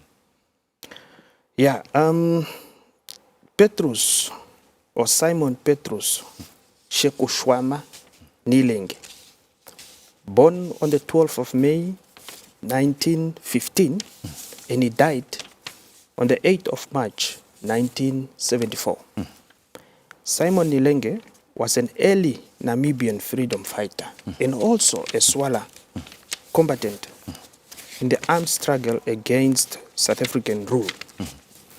Born in Olukuma, Ukwaludi, Msati region, he was also arrested in 1966 after Umgulu-Wambashe, that battle that took place at Umgulu-Wambashe. And he was also imprisoned on Robben Island, South Africa, where he died in 1974 while he was still in detention. And information that I have heard, he got sick in prison, and then later on, his colleagues were just informed that he died, alleged that he hanged himself, but there were no evidence to say it's true that he hanged himself. But he died in prison. But he died while in detention, and he's part of those remains that were exhumed and for reburial, of course, from South Africa, and that were brought, that arrived in Namibia on past Friday and received at the airport. Now, who is the other gentleman accompanying him, for the sake of those, especially the younger generation, might be watching and thinking to themselves, who is Immanuel Shifidi? Immanuel Shifidi, we have also a school called, renamed after Immanuel Shifidi. Immanuel Hafeni Shifidi, born on the 16th of July, 1929. He passed on 30 November, 1986. Immanuel Shifidi was a steadfast pioneer and a prominent figure in Namibia's liberation struggle for independence. He participated in the Battle of Umugulu-Wombashe on 26 August 1966 and was subsequently arrested, tortured, and convicted under the apartheid regime terrorism act. He was sentenced to life imprisonment, also on Robben Island, where he spent 16 years until he's released in 1985. And after that, he did not stop. He came back in Namibia, he mobilized, he participated in a lot of political activities, and Shifidi was then assassinated at a peaceful Swapo rally in Katutura, just there at Shifidi, at the Shifidi sport field, at the soccer field there. That's where he was assassinated. And then that secondary school was then renamed after him. Yes. So he died on the 30th of November 1986. 1986. 86, just a few years before independence was achieved. Now we know that in vehicle 4 we have got Festus Nehale. Who is Festus Nehemiah Nehale? Festus Nehemiah Nehale, he was born on the 1st of January 1931, and he passed on the 4th of March 1971. Festus Nehale was a Namibian freedom fighter who participated in the armed struggle against South African colonial Luru through the Southwest Africa Liberation Army, SWALA. Born at Onethindi in the Oshikoto region. He was a grandson of King Nehale Champingana. We know these names from history. We know what they have contributed. Indeed. We know which battles they have also participated. So as a grandson, you follow in the footsteps of your ancestors. So he was arrested also in 1966. Nehale was later imprisoned on Robben Island, where he died in 1971 while still in detention. The reasons are not known what happened to him. And again, it is alleged that he hanged himself. What a and there's no evidence. There's no evidence. Yes. To this fact. Now we know the last remains belong to Fillemon Nduuvu Nangolo, who was born on the 12th of April 1951 and died on the 30th of 1977. What else can you tell us about this gentleman called Fillemon Nduuvu Nangolo? Fillemon Nduuvu Nangolo hails from Oshanjela village in the present Oshana region. In 1974, he left Namibia and joined the People's Liberation Army of Namibia in Zambia, receiving military training at Oshatotwa, Zambia. He was deployed into Namibia in 1975. He fought against the South African forces. he was among the group of 100 volunteers sent to Angola to open a new front, deployed thereafter into Namibia, captured after being severely wounded on 19 April 1976. He was charged and sentenced to death and executed on 30 May 1977, before we were born, the two of us, in Windhoek. The only such freedom fighter to have been sentenced to death and executed in the history of Namibia. He paid the ultimate price. Yeah, may their soul rest in peace, please. Indeed. Now the procession continues. We had earlier spoken to Selima Henoch, who was stationed at the Olympia Circle. That's of course facing, that is the Bank of Namibia. We hope to be speaking to ML Seibeb, who will be stationed closer to State House as a funeral procession continues. Right now, Colonel, from what you're seeing right now, where is a funeral procession right now in terms of what we're seeing on our screen? They are now joining, they're about to join the A1. That is the road coming from Hosea Kutako International Airport, the highway, where they will be there for just 1 kilometer, and then they will exit to Ours Road or Rehoboth Road. Yeah, you can see they are already turning to A1. And then immediately after they have joined the Rehoboth Road, they will then proceed to the roadblock at the outskirts of Windhoek, where they will turn to the left, and then immediately they are at Heroes Acre. So that will be in the next 10 minutes, they will be arriving at Heroes Acre. In the 10 minutes.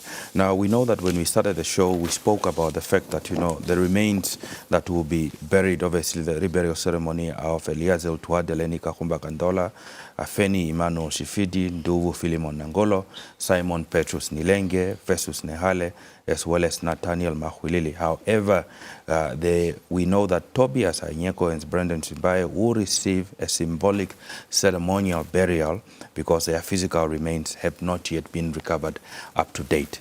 So in terms of these two, do we know, I know we often hear about Brendan Simbwaye, we know that, there are also a military base named after him, or military barracks. We also know here about Tobias Mwafangeo. Hainyeko is well spoken in the history of Namibia. But is there a short description that most Namibians perhaps are not familiar with as of to exactly who these two gentlemen are, perhaps starting with Brendan Simbwaye? Okay. Brendan Simbwaye was born on the 20th of October, 1932. And he died in 1972. But nobody knows where he died, where he was buried. Nobody can tell us or can come forward and show us that this is a grave of Brendan Simbwaye. And that's why it will be a symbolic until it's found that this is the grave. Now, Brendan Simbwaye was a teacher by profession and a prominent Namibian liberation leader who mobilized communities through the Caprivi National Union in resistance against colonial rule. He resigned from teaching in 1963 to devote himself fully to the liberation struggle. Arrested in 1964, he was imprisoned in Windhoek and subsequently held in isolation in the then Caprivi region.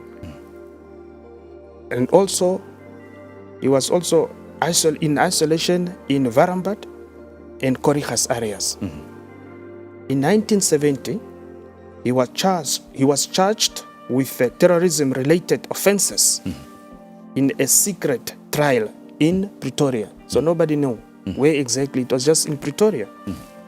Simbwaye was last seen. Now they are just saying Simbwaye was last seen where, by who? In 1972. And it is believed to have died that year under unclear circumstances. The whereabouts of his original grave remain unknown up to today. Then Tobias Hainyeko. Tobias Hainyeko was born on the 6th of May, 1932. He passed on 18 May 1967. Tobias Hainyeko was among the early leaders who laid the foundation for Namibia's liberation struggle and the first commander of the Southwest Africa Liberation Army, SWALA. Later, that has been known as the People's Liberation Army of Namibia, PLAN. He received military training in Egypt, Algeria, and the USSR, and helped establish SWAPO's military training center at Kongwa in Tanzania. On the 18th of May 1967, Hainyeko was killed in action while he was crossing Zambezi River. The site where his remains are buried are also unknown, and nobody can tell us where is his grave up to today. Where is his grave? Yes. Keno, what would be the significance right now, perhaps, if we were to get information, especially from the apartheid South African colonial regimes, if maybe there are records anywhere, to identify the remains of Brendan Simbwaye as well as Tobias Hainyeko? Would that be a significant game changer in terms of our liberation history as well, also comforting the families and also the Namibian nation as a whole? Yes, I think the whole country and the whole nation would love to see and to hear exactly where these two figures were buried. It will have an impact, just like the other families who are here to bury the remains of their loved one. So who would not want to see and to hear exactly where are the sites? But take note that for the past, just imagine the 1972, 67, that is long ago. So Zambezi region has also been flooded for many years. So even if you knew the area, you know this is the area, but the spot, the exact spot, it would be very difficult. Even most of those South Africans who were here during that time, are they still around? Are they alive? Can they remember the spot, the exact spot? So it is very difficult. But we appeal that anybody who knows the exact location where these two are buried, it will be very, very significant to us to rebury them also, just like these ones that have been reburied today. Are being reburied today. And if we do not, we hope that our ancestors receive them well in the afterlife. But let's have a hope that one day they will be found. They will be found indeed. Yeah. Let's talk about, the procedures that were followed. I think you touched a bit on it, especially when we talked about the caskets being transferred from the forensics unit into the vehicle. This is just the normal procession that we normally see. Even, people come, they carry the casket and they put them in the back of the vehicles. We also see that the various coffins are also having the Namibian flag. What does this signify? A state funeral, I always remind our viewers that it is the most honor that the government can bestow on somebody. And for you to conduct a state funeral, it's a national recognition, which is the highest honors a country or a government can bestow on any Namibian, depending on your contribution. It can also show that the individual, whoever is being accorded a state funeral, has contributed beyond his personal duty, and it also elevates the individual's legacy into a national history and a collective memory. Yes. So indeed, their contribution has to be beyond reproach. Yes. Indeed. Now, Colonel, we're seeing right now, obviously the procession is moving. We estimate around about perhaps maybe 5 minutes or so before it hopefully reaches Heroes Acre, or what are we looking at? They have already joined B1 on the way to the roadblock, and you can see the leading vehicle, it's already crossing the last bridge after Sibebasia, and we expect them in the next 5 minutes to be at Heroes Acre. Yeah, so I told you that this road is very convenient, it's very short, and that's why we have decided that this should be the route that we should consider. This we should consider. Yes. Now, once the 5 vehicles arrive at the Heroes Acre, what happens next in terms of preparing these remains for the burial? There are four vehicles. Pardon me, 4 vehicles. Yes, once these 4 vehicles arrive, what happens precisely? Once they have arrived at Heroes Acre, the pallbearers and bearers will prepare now the caskets, and they will report to the Chief of the Defense Force that they are ready and they are on standby. What are they reporting? They are reporting to say the vehicles will be still arranged per seniority. And the pallbearers and bearers will also get into their positions, because each vehicle has pallbearers and bearers. Each vehicle, each of the 4 vehicles have pallbearers. And then immediately after that, that is the starting point at the Heroes Acre entrance. That is the starting point, where now the CDF will expect the Commander-in-Chief to arrive, and the CDF will go and report to the Commander-in-Chief to say, we are ready for the ceremony to kick off. And then the President will now receive the remains of the 6 to be buried. The President will start, she will leave her motorgate. She will walk to the furthest vehicle and pay respect, starting from the first one with Comrade late Nathaniel Maxuilili. Then she will pay respect to him, to his remains, and then she will move to the second vehicle, which is for Eliaser Tuhadeleni, Kaxumba, kaNdola. Again, she will pay respect. Then she will move to the third, where she will respect now the remains of late Petrus, Niilenge, and Immanuel Shifidi. Last but not least, she will then move to Festus, Nehale, and Fillemon Nduuvu. After that, before we continue, Keno, I understand that the procession is approaching the last route to the Heroes Acre, where our reporter Richard Lincoln is on standby to give us an update as to what is happening on the ground at the Heroes Acre. Richard, it's over to you.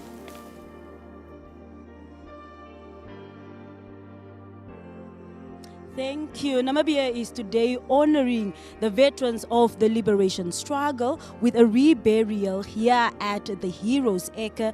Now 6 of these veterans will be reburied here, including the former Robben Island prisoners, who is Festus, Nehale, and Simon Niilenge, alongside 4 others whose bodies were exhumed here in Namibia. Now 2 of them will receive symbolic graves, and that is Tobias, Hainyeko, and Brandon Simbwaye, whose remains or burial sites are unknown to date. Now, the ceremony that is taking place today is a tribute from the Namibian nation for their courage, for their sacrifices, and the role they played here in the Namibian liberation struggle. Now, when we look at what the Namibians can expect on today's program, once the remains have arrived here at Heroes Acre, is that there will be tributes by the family members of the 8 veteran or liberation heroes, and there will also be a message from South Africa's Minister of Defense, as well as the keynote address that will be delivered by Her Excellency the President, Dr. Netumbo Nandi Ndaitwa. Now, Gadembire, will take us through the proceedings here as Heroes Acre as this historic event is unfolding. Thank you so much.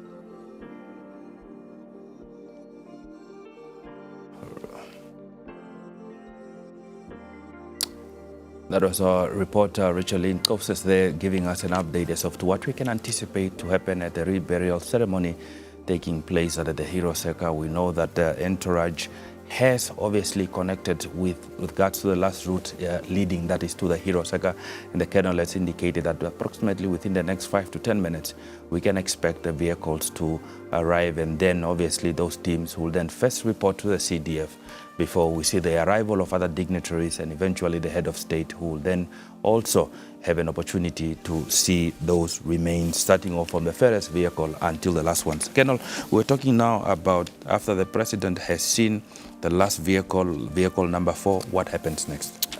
After that, she will return to her motorgate and join the procession.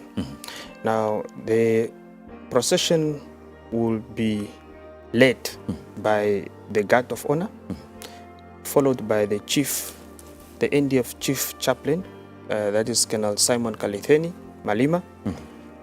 And after him, the first hearse carrying the remains of Emmanuel Gottlieb Ndemulungila Nathaniel Maxuilili. And then the second hearse, or the second vehicle, we call them now hearse, but these vehicles are special just for this event.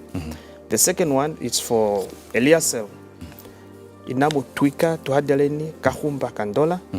The third vehicle for Simon Petrus Chekushwama Niilenge. Last but not least now, those are the two with Festus Nehale. And then the other two, Hafeni Shifidi and Fillemon Nduuvu. And then followed, after the fourth vehicle, followed by Her Excellency Dr. Netumbo Nandi-Ndaitwah, the President of the Republic of Namibia and Commander-in-Chief of the Namibian Defense Force. And then the Chief of the Defense Force. The Chief of the Defense Force will now be followed by family mourners, who are, some of them are this one representative who represent the family, and that person is also called a family chief mourner. So all the family members, some of them, I don't know how many per family, were now in the procession. So they will be the last to follow the procession.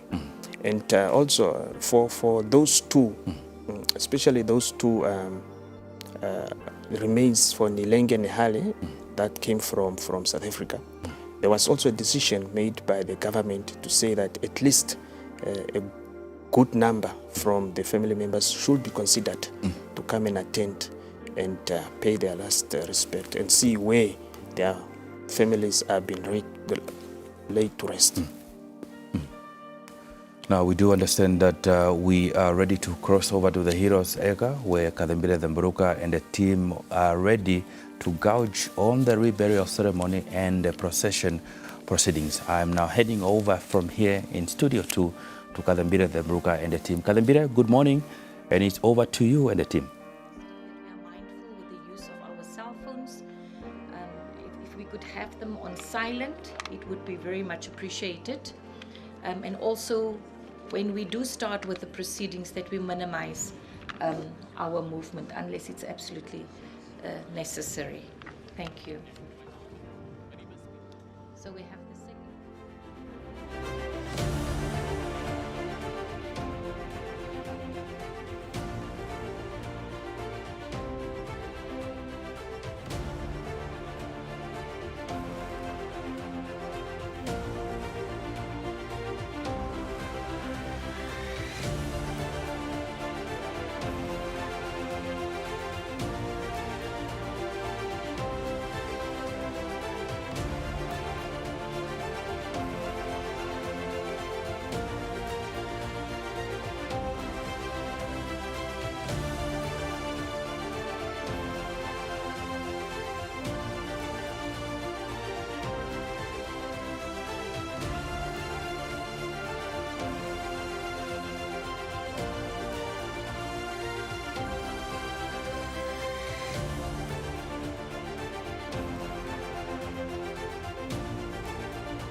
Good morning and a hearty warm welcome to Heroes Acre here in Windhoek.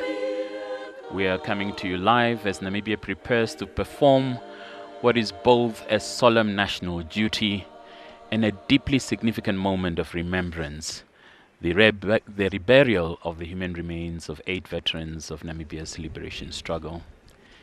These are men whose lives were shaped by the struggle against colonial rule and apartheid, men who were imprisoned, men who fought, men who mobilized and suffered, and in some cases died far from home.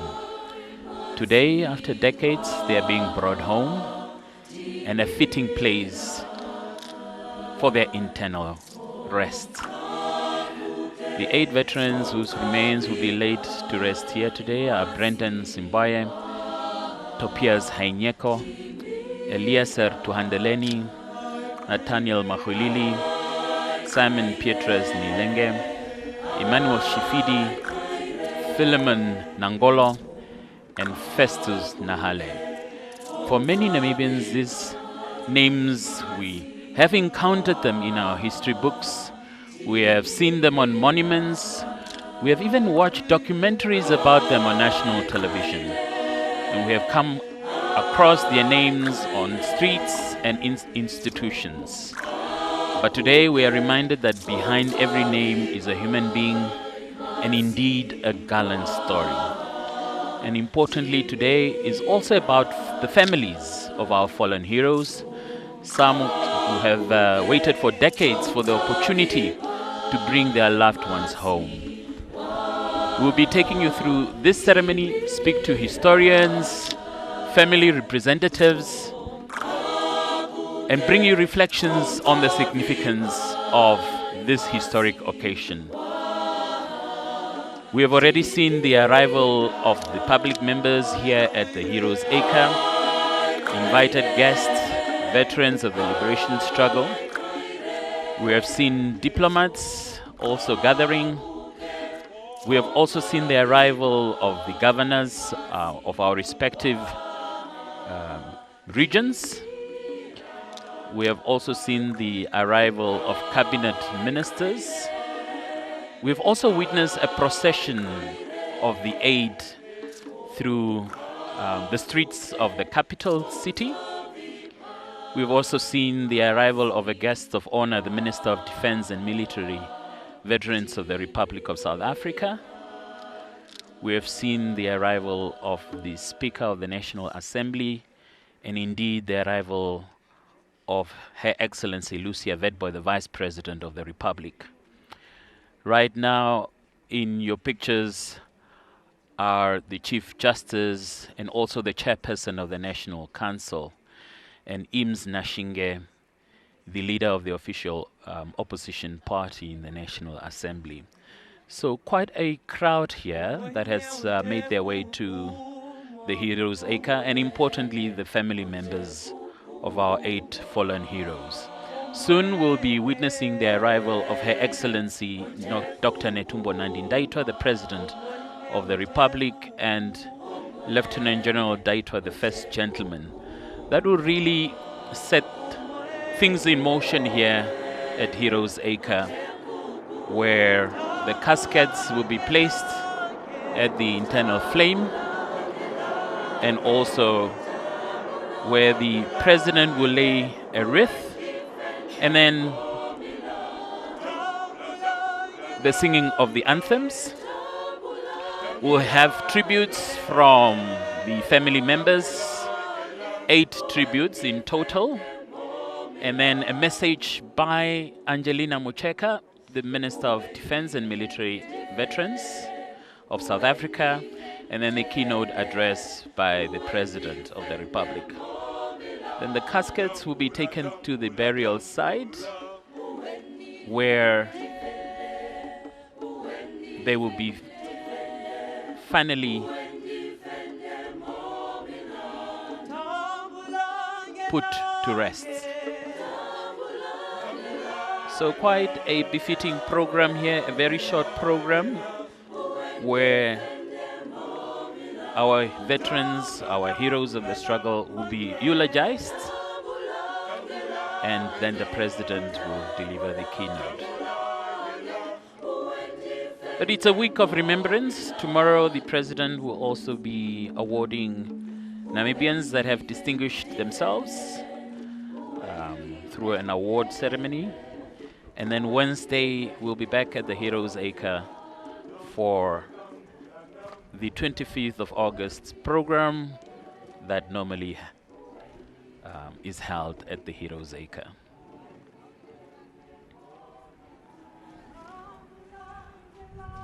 The Master of Ceremonies is the Minister of Education, Arts and Culture, Honorable Steenkamp,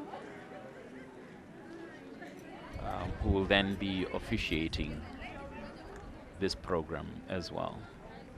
Honorable Frans Kapofi, Minister of Defense and Veterans Affairs of the Republic of Namibia.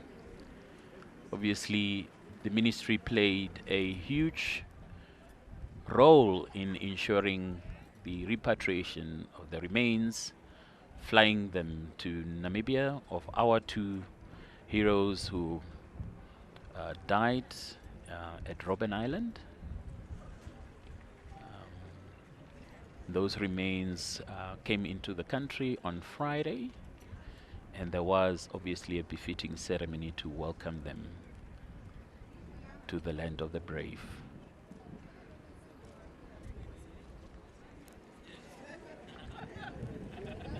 Honorable Frans Kapofi, in discussions with Dr. Itula, the leader of the IPC.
Jesus é o caminho, a verdade, a vida. Ninguém vai roubar sem passar para mim. Venha hoje, não espera amanhã. Ainda lugar para ti. Jesus é o caminho.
Well, the choir here serenading the attendees at Heroes Acre, but as you can see in the foreground there in the picture is the NDF brass band leading the procession.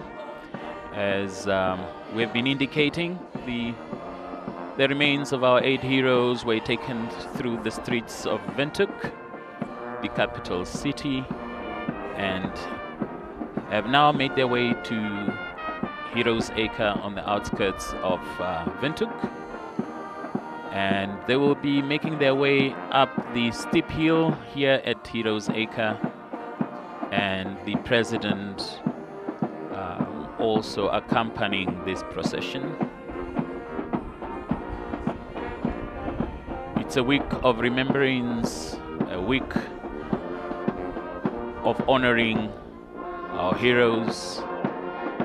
It's a week in which we come together as a nation to pay homage to our late heroes who sacrificed so much for our total liberation. And so amongst the 8 are Brandon Simbwaye. He was a teacher and a prominent Namibian liberation leader who mobilized communities in the former Caprivi. He formed the Caprivi African National Union, KANU, in resistance against colonial rule. He resigned from teaching in 1963 to devote himself fully to the liberation struggle. He was arrested in 1964, imprisoned in Windhoek, and subsequently held in isolation in Caprivi, Warmbad and Korgas areas. In 1970, he was charged with terrorism-related offenses in a secret trial in Pretoria, South Africa. Simbwaye was last seen in 1972 and is believed to have died that year under unclear circumstances. The whereabouts of his original grave remain unknown to this day. Tobias Hainyeko was among the early leaders who laid the foundation for Namibia's liberation struggle, the first commander of the Southwest Africa Liberation Army SWALA, later the People Liberation Army of Namibia plan. He received military training in Egypt, Algeria, and the USSR, and helped establish SWAPO Military Training Center at Kongwa in Tanzania. On the 18th of May 1967, Hainyeko was killed in action while crossing the Zambezi River. The site where his remains are buried remains unknown. Nathaniel Maxuilili was a prominent nationalist leader, a freedom fighter. He joined OPPO in 1959, and he became SWAPO's acting president inside Namibia from the year 1960 until 1989. He was imprisoned in 1966. He was also later placed under house arrest in Walvis Bay. He remained committed to Namibia's liberation. After independence, he helped shape Namibia's constitution as he served in the Constituent Assembly. He served in the National Assembly until his death in 1999. As you recall, he died in a tragic car accident outside Walvis Bay. Eliaser Tuhadeleni, also known as kaNdola, he was one of the pioneers of the Namibian liberation struggle, a founding member of OPPO, later SWAPO. He mobilized communities against colonial rule, advocated for workers' rights through petitions to the United Nations. His home sheltered early SWALA fighters before the Omungulongombashe battle. He was arrested in 1966. He became accused number 1 in the Pretoria terrorism trial and was sentenced to life imprisonment on the infamous Robben Island, and he was released in 1985. He died here at home in the year 1997. Obviously, he's a contemporary of Andimba Twevo ya Twevo, And he will now be joining him here because Ndimba Toiva is also buried here at the Heroes Acre. Simon Niilenge was an early Namibian freedom fighter, a Swala combatant in the armed struggle against South African rule. He was born in Okwalude or Musati region. He was arrested also in the year 1966 after the Ongolongobashe battle, and he was imprisoned on Robben Island as well. He died in 1974 while in detention. So his remains have been repatriated from South Africa. Immanuel Shifidi was a steadfast pioneer and prominent figure in Namibia's struggle for liberation. He participated in the Battle of Ongolongobashe on the 26th August 1966. He was subsequently arrested, tortured, convicted under the Apartheid regime's Terrorism Act. He was also sentenced to life imprisonment on Robben Island, where he spent 16 years until his release in 1985. He returned home subsequently. Shifidi was assassinated at a peaceful SWAPO rally in Katutura on the 30th of November 1986. His assassination at the time made news headlines. 4 years before, or 3 years before, the UN supervised elections here in the country. Festus Nehale was a freedom fighter who participated in the armed liberation struggle through the Southwest Africa Liberation Army. He was born in Onathindi in the Oshikoto region, and he's the grandson of King Nehale Liambingana. He was arrested in 1966. He was later imprisoned on Robben Island, where he died in 1979 while still in detention. So his remains have also been repatriated. Last but not least, Fillemon Nangolo hails from the Oshanjela village in the present Oshana region. In 1974, he left Namibia and joined Plan in Zambia. He received military training at Oshatotwa. He was deployed in Namibia in 1975, fighting against South African forces. He was amongst a group of 100 volunteers sent to Angola to open a new front. He was deployed thereafter into Namibia. He was captured, severely wounded on the 19th of April 1976. He was charged, sentenced to death, and executed on the 30th of May 1977 in Windhoek. He's the only freedom fighter who was sentenced to death and executed by the South African forces. So a man who fought for the country, who paid the ultimate sacrifice, and we are here to honor them.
Namibia has previously repatriated the mortal remains of former liberation heroes and heroines from Zambia.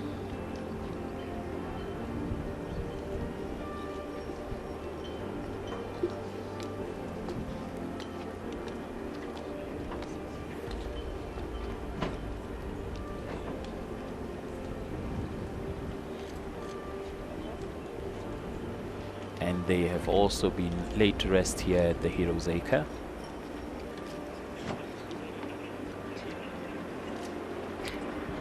Amongst those whose remains were repatriated include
we have witnessed the receival of the remains by Her Excellency, Dr. Netumbo Nandi Ndaitwah, President of the Republic of Namibia and Commander-in-Chief of the Namibian Defence Force, as well as Lieutenant General Retired Ndaitwah, First Gentleman.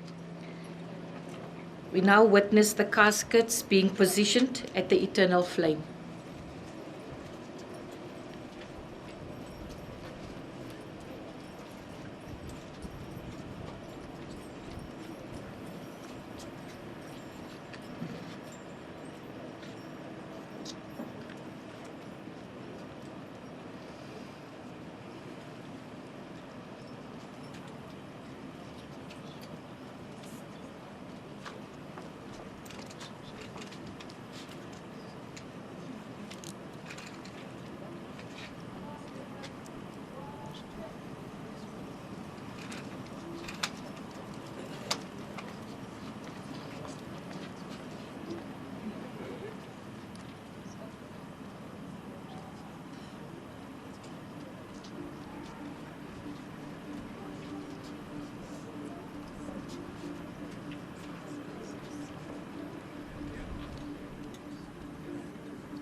and gentlemen, the first casket that arrived was for Mr. Immanuel Gottlieb Nathaniel Maxuilili, followed now by the casket of Eliaser Tuhadeleni, also known as Kaxumba kaNdola.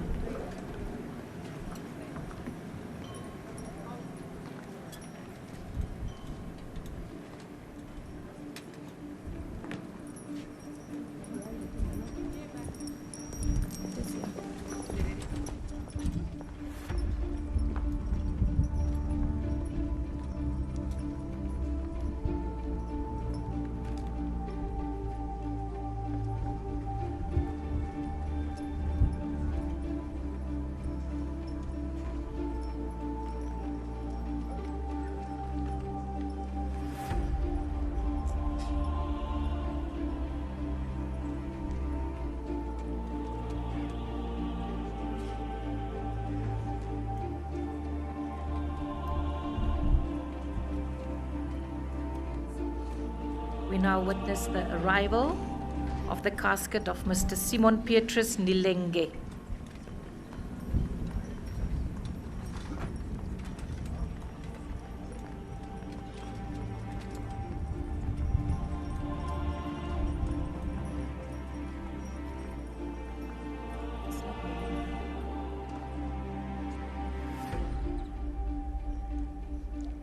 My apologies. It appears it is the casket of Emmanuel Hafeni Shifidi.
We witness the casket being taken to the eternal flame.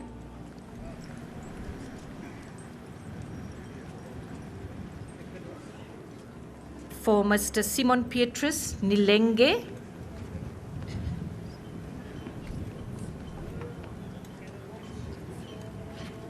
ex-political prisoner of Robben Island.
of Festus Nehale,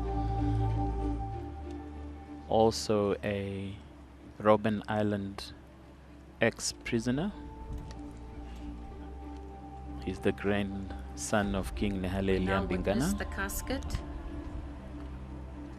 of Mr. Festus Nehemiah Nehale being put at the eternal flame.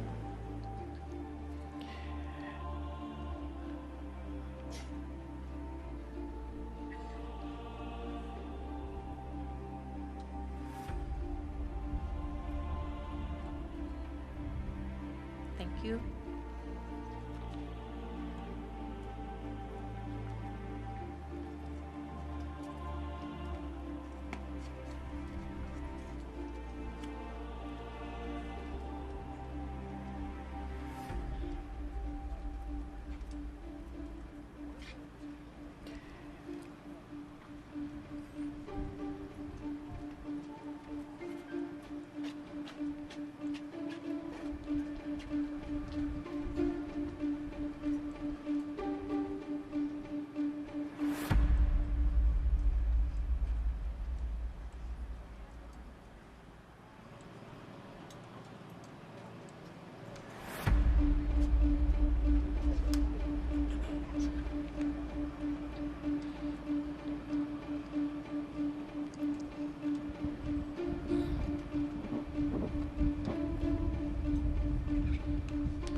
The president also making her way, because we have just witnessed the last of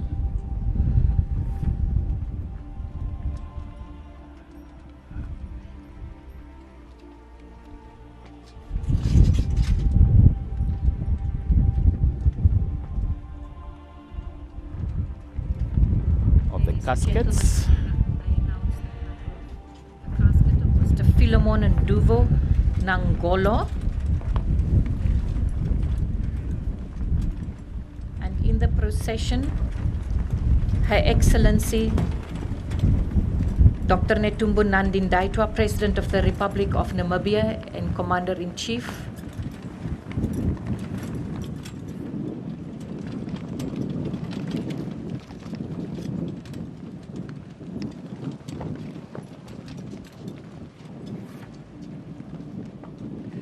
President, accompanied by Air Marshal Martin Pinias, the Chief of the Defense Force.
With the 6 caskets in place, I wish to announce that for 2 of the veterans of the liberation struggle of Namibia, They will receive a symbolic grave that is for the late Brendan Simbwaye as well as Tobias Hainyeko, as their remains still remain unaccounted for. So they will be given a symbolic grave. Thank you.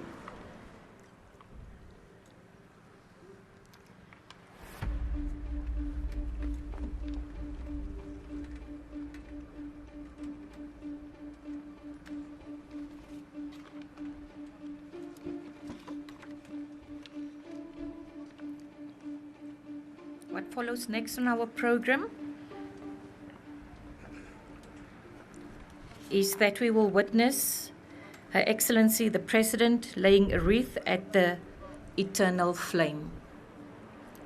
That will be announced.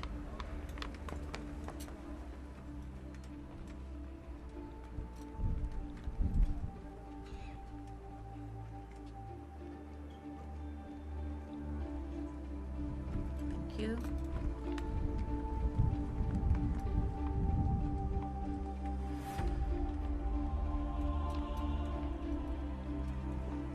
Thank you, Your Excellency.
Thank you very much, Your Excellency.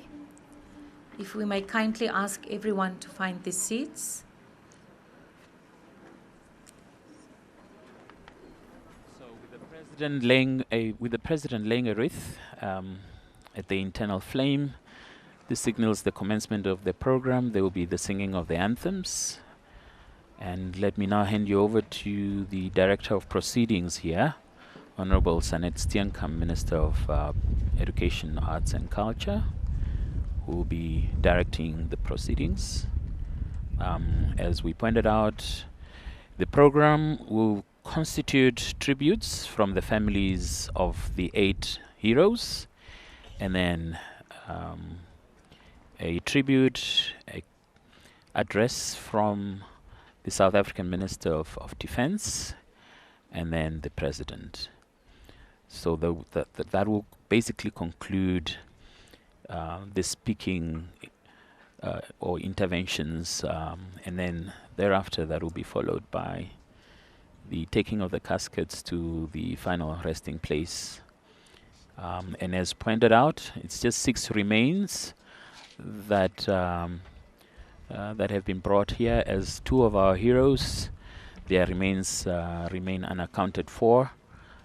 That is Brendan Simbwaye, who died under unclear circumstances, and his original grave remains unknown, and Tobias Hainyeko, who died while crossing the Zambezi River in action, and the site where his remains are buried also remains unknown. Very leading leaders of the liberation struggle. Brendan Simbwaye formed KANU. KANU, as we know, merged later with SWAPO and the liberation movement. And so he played a pivotal role in ensuring the people of Zambezi have their voice heard in terms of liberating his motherland. Tobias Hainyeko, a very famous commander of Plan, and he received military training, and he helped establish military training for Plan, and he died in action in the Zambezi region. So those two will be a symbolic sort of yes, it will be a symbolic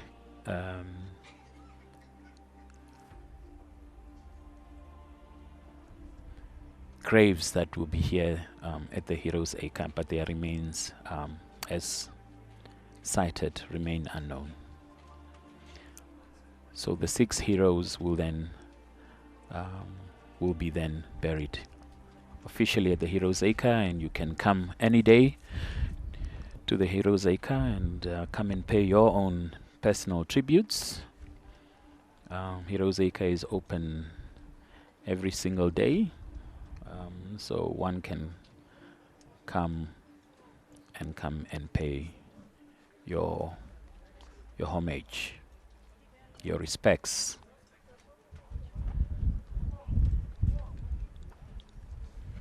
Service chiefs,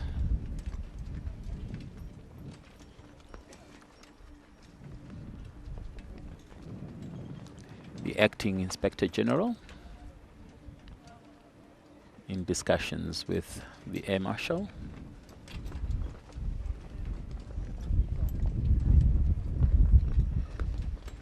Thank you very much. the president of the republic,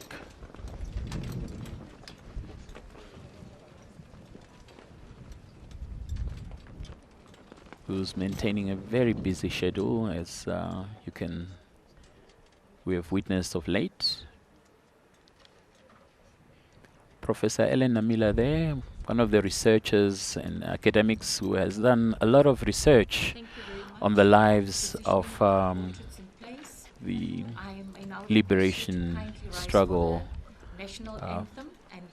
activists and fighters. Everyone rise for the anthems.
may be seated.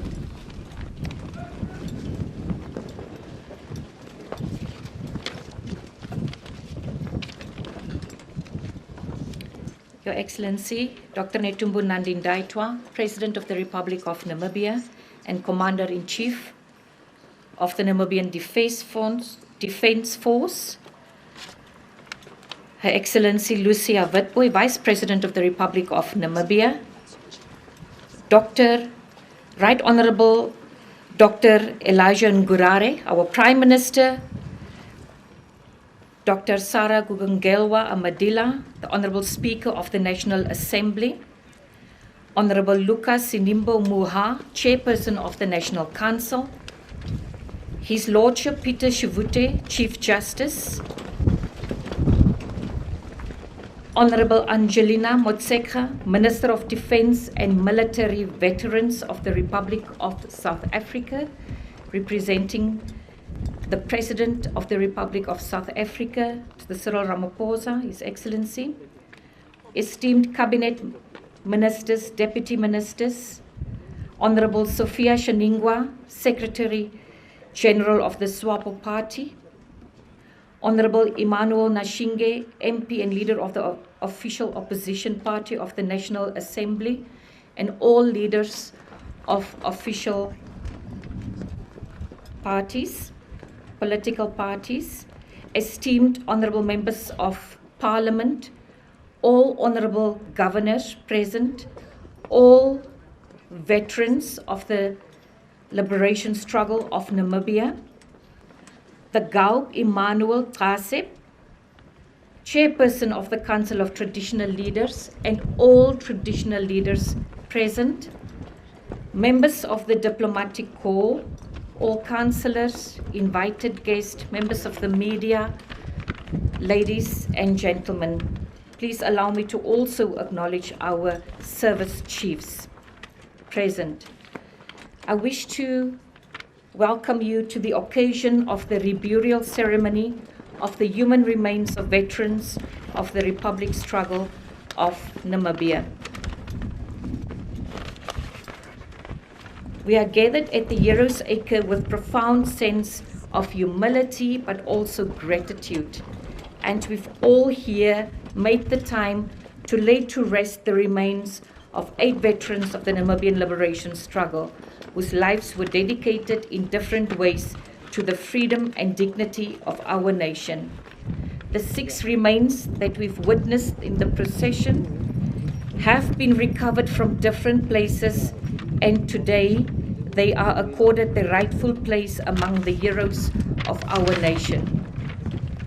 We also honor with symbolic graves the 2 heroes of the liberation struggle, Brendan Simbwaye and Tobias Hainyeko, who the final resting places remained unknown. All of them died far from Namibia, including those who spent their final days in incarceration on Robben Island. Today, we honor their sacrifice and give their families the opportunity to lay them to rest with the respect that they deserve. As they are laid to rest at Heroes Acre, we are remembering their courage, their sacrifices, and their unwavering commitment to the cause of Namibia's freedom.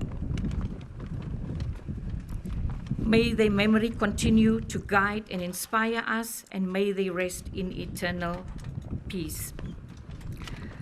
I now wish to take this moment to express my sincere gratitude to the diverse choir and the Ukumwe choir.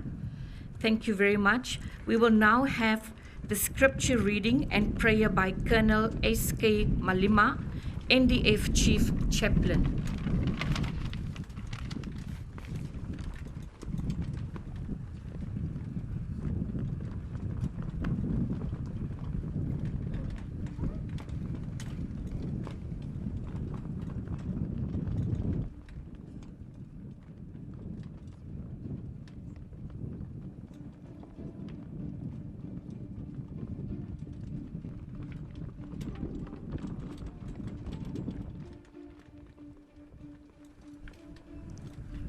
When faith like a river attended my way, when sorrow like the billows roll, whatever my Lord they had taught me to say, it is well with my soul, it is well with my soul, with my soul, it is well with my soul. May the peace of God be with you. Let us read and pray.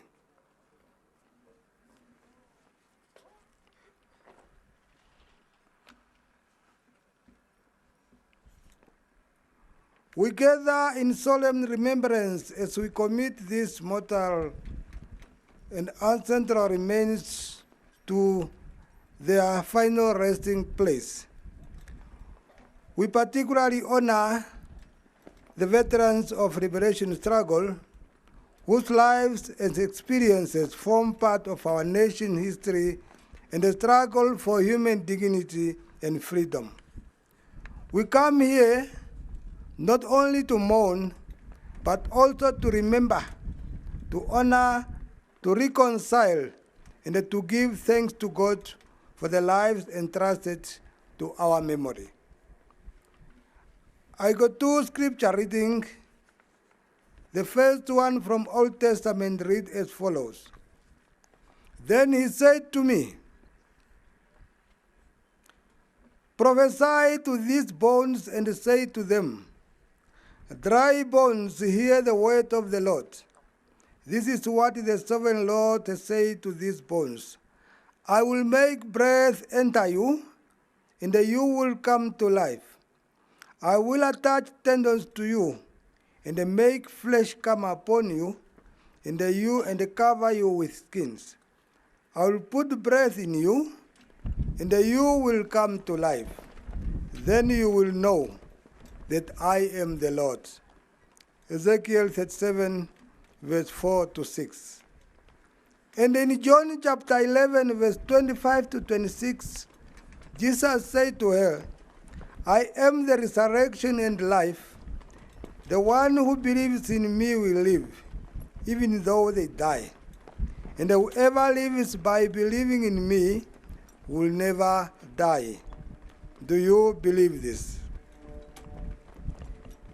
Under the theme, remembering the past, honoring the dead, and building the future, the veteran of liberation struggle and Robben Island prisoners endured imprisonment and hardship during a defining period of our history. Today, their remains return to the soil of the homeland. The mortal remains of these veterans being interred here today remind us that a nation must remember where it has come from in order to understand where it is going. As the prophet Ezekiel saw dry bones restored by the word and the breath of God, we are reminded that God is able to bring restoration out of brokenness and hope out of suffering. Our duty today is therefore threefold: to honor those who have gone before us, to learn from our history, and to build a future founded on peace, justice, dignity, and reconciliation. Let us pray. Almighty and merciful God, we thank you for the lives of these gallant veterans of liberation struggle, namely Tobias Hainyeko, Brendan Simbwaye, Eliaser Tuhadeleni, Festus Nehale, Petrus Niilenge, Emmanuel Hafeni Shifidi, Emmanuel Nathaniel Maxuilili, and Fillemon Nduuvu Nangolo. For the saints remain of some of them lay far from home, while some could not be traced. Today they are finally back to the land they loved, to the Namibian soil, and into the embrace of their nation, and we recommit them to the earth. We remember their lives, their families, their suffering, their courage, and their contribution to the history of our nation. Lord, where there has been pain, bring healing. Where there has been division, bring reconciliation. And where there has been loss, bring comfort. Bless the families and community connected to these remains. May this occasion bring them closer, dignity and peace. We pray that the memory of those who came before us will inspire present and future generations to protect peace, uphold justice, respect human dignity, and serve the nation faithfully. Dear Lord, strengthen the Namibian nation to remain courageous and faithful in our sovereignty and peace. Amen.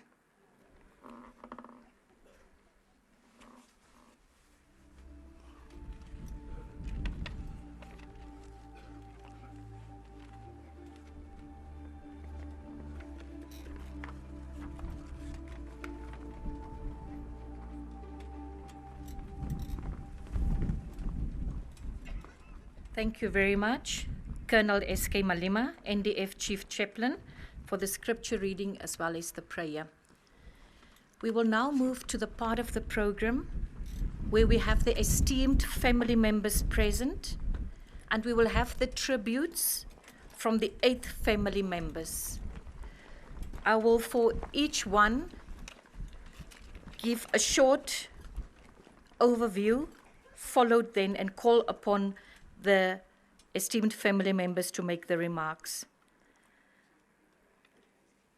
In terms of Mr. Fillemon Nduuvu Nangolo, he was born on the 12th of April 1951 and died on the 30th of May 1977.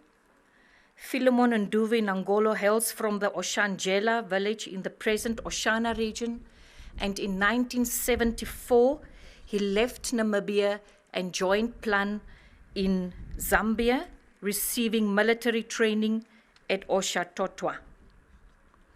Deployed into Namibia in 1975, he fought against South African forces, and he was among the group of 100 volunteers sent to Angola to open a new front.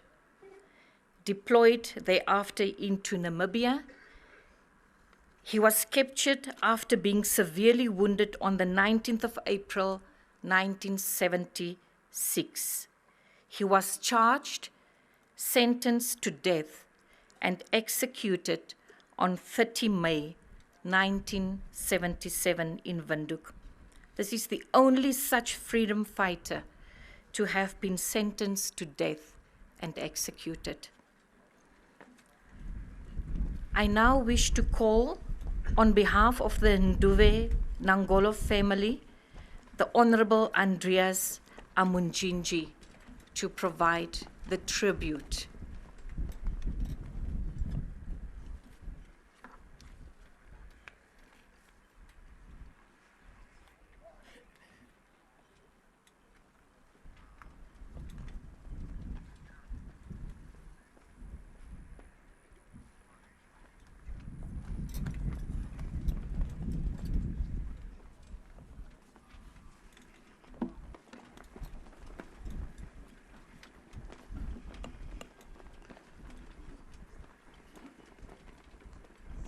Thank you very much,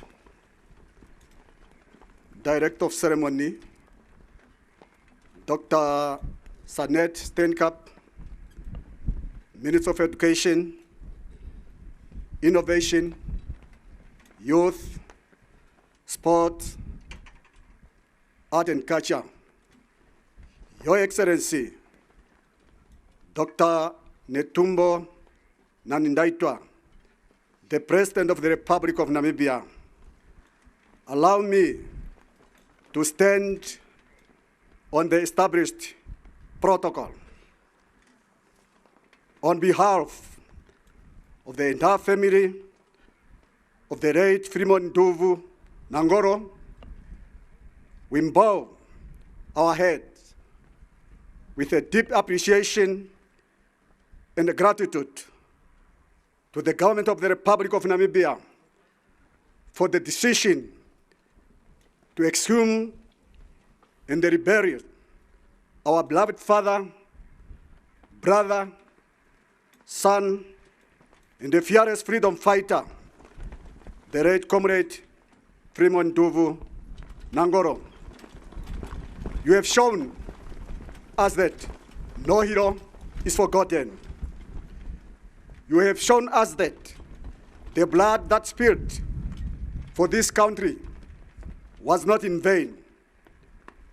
The late Fillemon Nduuvu Nangolo was the first and the last freedom fighter who was sentenced to death and executed publicly by the colonial regime in 30 May 1977 here in Windhoek during the liberation struggle, and was denied the dignity of a proper burial by his own family member by buried the same day of execution. The wood stayed open in our hearts, but today the wood is being healed.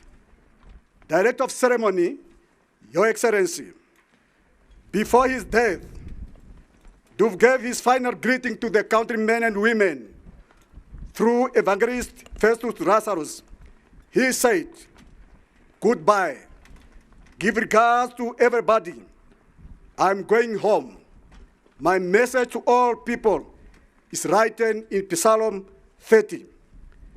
Your Excellency, your decision to give him a dignified burial here at Heroes Acre with a full national honor is more than an administration, but it's an act of justice, respect, and recognition. It tells us that his sacrifice was not forgotten. It tells the young generation that the price of freedom will always be remembered. Your Excellency, we thank you as the Minister of Defense and Veteran Affairs, the Minister of Education, Innovation, Youth, Sport and Culture, the National Heritage Council, and all officials who worked tirelessly to make this burial possible. We thank the Swapa Party, traditional leader, and the community member for standing with us. To rebury our beloved one with dignity, it restores our family prides. It gives us a closure. It gives us children and grandchildren a place to come and say, this is where our hero lies. Director of Ceremony, Your Excellency, this reburial does three things to us as family members. One, it brings closer to the wound that has been open for years. Two, it restores dignity, not only for him, but to our entire family and the communities. Number three, it teaches the young one that the freedom had a price, and that price has to be honored. We will be forever grateful to our government, chooses to honor not only just one man, but all those who died for Namibia could be free. Our final words to our caring government: thank you for remembering. Thank you for honoring. Thank you for hearing. May his soul and the souls of all heroines and heroines continue to rest in eternal peace. With this gratitude, with this heartfelt gratitude, the struggle continues in our hearts, delivered by Andreas Namwenyamjidi on behalf of the family of Comrade Fillemon Nduuvu Nangolo, one of the freedom fearless fighters. I thank you, the Director of Ceremony. Thank you very much.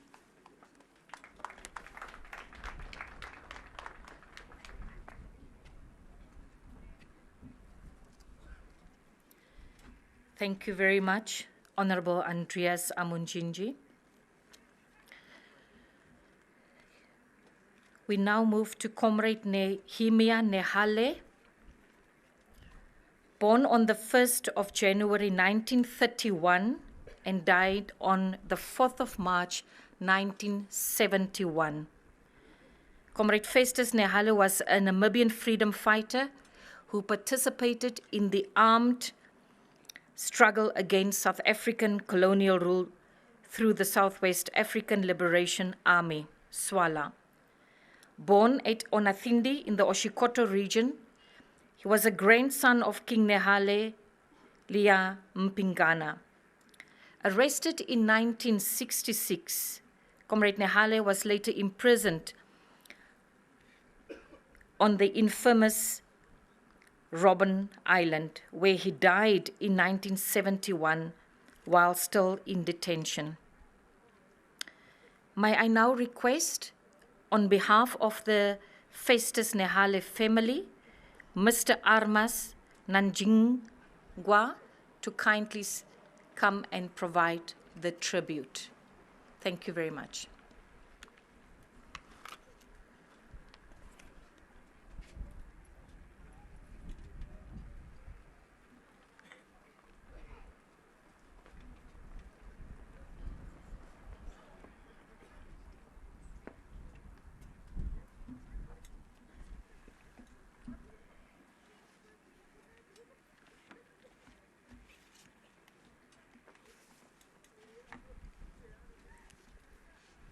Thank you very much, the Director of Ceremonies, Honorable Dr. Sanet Steenkamp, the Minister of Education, Innovation, Youth, Sports, Arts and Culture. Your Excellency, the President, Dr. Netumbo Nandi-Ndaitwah, allow me also to stand on the protocols already established. It is with profound humility and deep gratitude and great sense of honor that I stand here before this distinguished gathering today. My name is Armas Nanjingwa, and I have the honor and privilege to deliver this short statement on behalf of the Nehale family as we welcome home one of the Namibian courageous sons, Comrade Festus Nehale. Today, I stand here not only as a representative of a family mourning and remembering its son, but also as a Namibian paying tribute to a son of the soil, whose life became a part of the greater story of our nation's struggle for freedom, dignity, and self-determination. This occasion is more than a family moment. It is a national moment. It's a moment of restoration, remembrance, reconciliation with history. After more than 5 decades away from the homeland of his birth, Namibia received home, a son who carried the hopes and aspirations of his people. Comrade Festus Nehale was born in 1931 at Onathindi, at the homestead of his father, Uhuru Leopard wa Nehale Jampingana, and his mother, Amtuni Nahanda, and her Christian name was Sophia Mpupa. He was born into a family whose history was deeply connected to courage, leadership, cultural heritage, and resistance. His paternal lineage traced back to the great King Nehale Jampingana of the Eastern Ondonga, a respected historical figure, remembered for his defense of the dignity, sovereignty, and ancestral rights of his people during the difficult period of colonial expansion. Though this lineage, Comrade Festus carried a unique and remarkable heritage, his grandfather, King Nehale Jampingana, was united in marriage with Miriam, a woman believed to be of a Belgian origin, who came to Namibia during the period of the Great Trek from South Africa. According to the family historical accounts, Miriam's arrival in the royal household was connected to the events involving William Jordan Warrington, a trader with whom King Nehale had developed serious disagreements and issues of trust, and who was later executed at Omandongo. From the union between King Nehale Jampingana and Miriam was born Uhuru Leopard Wanehale Jampingana, the father of comrades Festus Nehale. Thus, Comrade Festus inherited a lineage that reflected both the rich traditions and leadership heritage of the Ondonga Kingdom, as well as a historical connection that crossed cultural boundaries. This heritage became part of the foundation upon which he built his own life of courage, service, commitment to the liberation of his people. Comrade Festus Nehale, maternal lineage, traced back to his grandmother, Nambahu Yaninkoti, who is a sister to Kalimbo Kaninkoti, and their clan is known as Akuta, Akwashidira Shatuka, Akakwara Janambere. Nambahu Yaninkoti is the mother to Amtuni Nanda, whose Christian name was Sophia Mpupa, who is the mother of Comrade Festus Nehale. After completing his education, he entered the world of work. He traveled across Namibia in search for employment, and his journey took him to Kobabes, where he worked in the hospitality industry. Ochuarongo, he continued to work in hospitality industry. At Walvis Bay, where he worked in the fishing industry, as well as Oraniemund, by that time known as CDM, Consolidated Diamond Mines. However, his journey was never merely a search of employment. Behind the identity of worker was the spirit of son of the soil, a man deeply committed to the liberation of his people. During his working years, Comrade Festus Nehale became actively involved in political mobilization. Through his interactions with fellow Namibians, he created awareness about struggle for the independence and encouraged his people to stand together against oppression.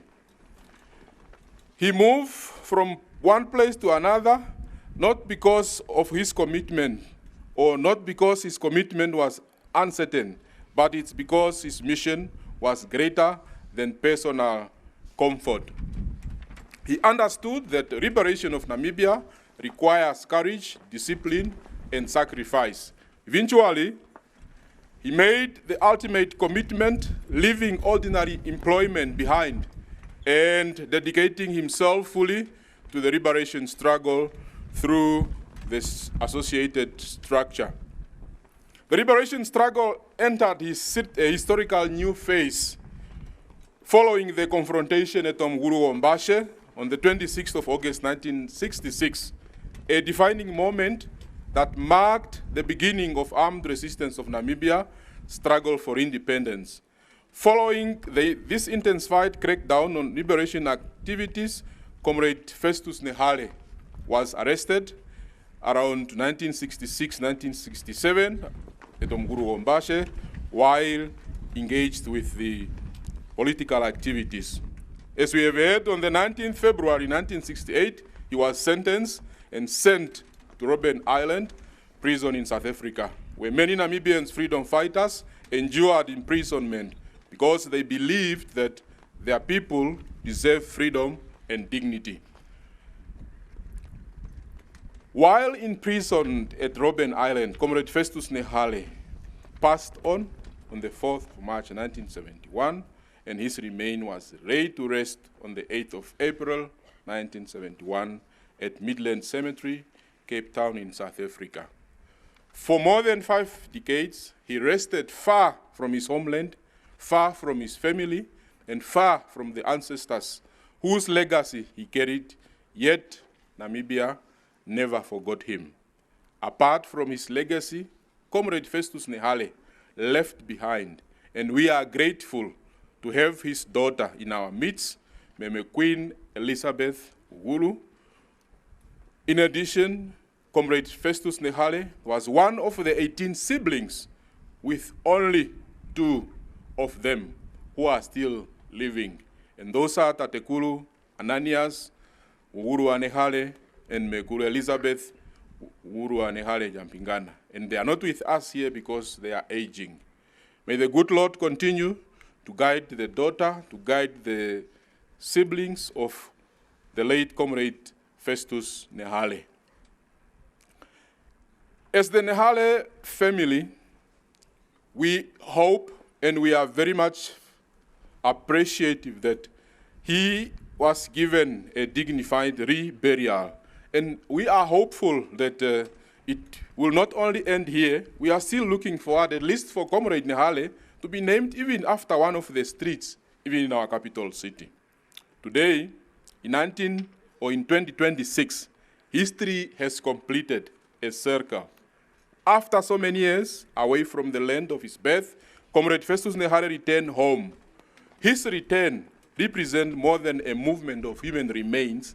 It represents the restoration of dignity, the honoring of sacrifices, and the fulfillment of national responsibility to remember those who sacrificed and gave everything that they have for our freedom. Today, Namibia received home a son of Uhuru Leopard, Wanehale Jampingana, a son of Amtuni Nanda, a descendant of a proud heritage, a freedom fighter, a true son of the soil, and a national hero.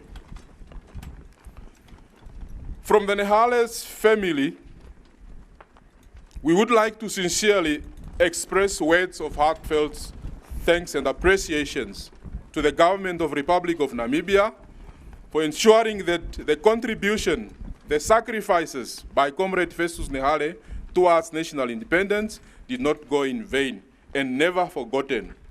This is demonstrated by all the efforts and arrangements put in place to ensure the exhumation, the repatriation, and the reburial of the remains of Comrade Festus Nehale in his homeland, Namibia, and this is really, really commendable.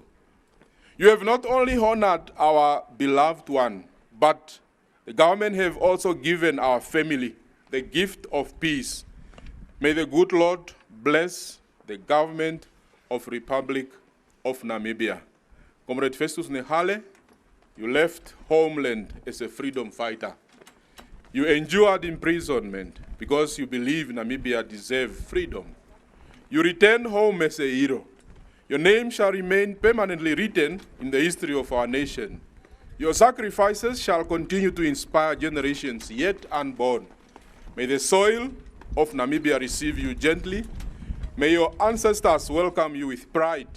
May you rest peacefully among Namibians' heroes and heroines. Your struggle was not in vain. Your sacrifices was never forgotten. May the soul of our father, of our brother, of our relative, of our hero, a freedom fighter, Comrade Festus Ugulu, continue to rest in peace. I thank you.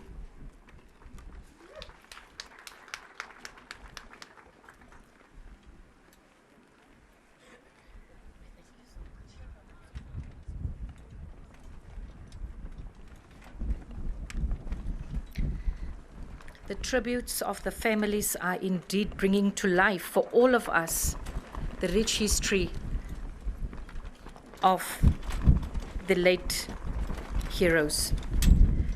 We thank Mr. Armas Nanjigwa on behalf of the Festus Nehale family. Yes, on this beautiful day where the wind is so much in August, on this 24th, we now move to the third Comrade Immanuel Hafeni Shifidi, was born on the 16th of July, 1929, and died on the 30th November, 1986. Immanuel Shifidi was a steadfast pioneer and prominent figure in Namibia's struggle for liberation. He participated in the Battle of Mgulumbashe on the 26th of August 1966 and was subsequently arrested, tortured, but also convicted under the Apartheid's regime Terrorism Act. He was sentenced to life imprisonment on the infamous Robben Island, where he spent 16 years until his release in 1985, when he returned to Namibia. Comrade Emmanuel Hafeni Shifidi was assassinated at a peaceful SWAPO rally in Katutura on the 30th November 1986. I now wish to call upon Mr. Sidikia Ujombala to kindly deliver the tribute of the Immanuel Shifidi family. Thank you, Mr. Ujombala.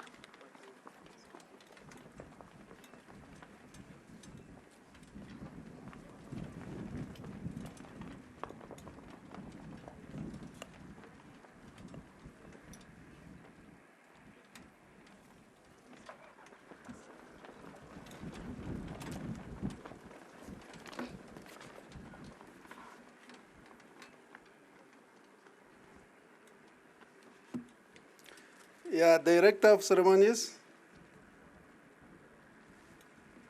Her Excellency, Dr. Netumbo Nandi-Ndaitwah, I'm Sedekia Ujombala, and representing the family of the late Shifidi.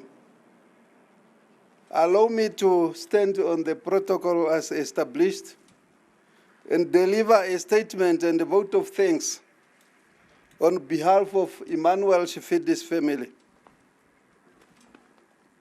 On behalf of Shifidi family, I would like to express our deepest and most sincere gratitude to the government of the Republic of Namibia and the SWAPO party for the honoring support and extend to our family through the relocation of the remains of our beloved family member, Immanuel Shifidi, to Heroes Acre from Katutura Cemetery.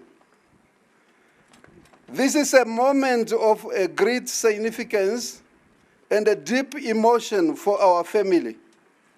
We are proudly grateful for recognition given to the life, contributions, legacy of the late Immanuel Shifidi. We sincerely appreciate the effort of the government of the Republic of Namibia, the mighty SWAPO party, and everybody who played a role in making this ceremony occasion possible. Your support has brought comfort and honor to the Shifidi family. Director of Ceremonies, we are sincerely appreciate and commend the Honorable President, Dr. Netumbo Nandi-Ndaitwah, for her exemplary leadership and the spearheading of the historical relocation of the remains of Comrade Immanuel Shifidi to the Heroes Acre. The question remains, why this time? And the answer is that women have mercy for the care of everybody. I don't want to elaborate more here. That is Mekulu Netumbo's leadership talk.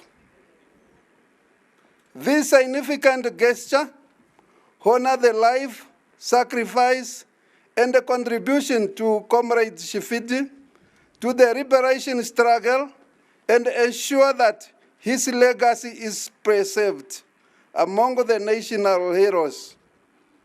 As a family, we remain grateful for the government commitment to honor those who have dedicated their lives to the freedom and development of Namibia.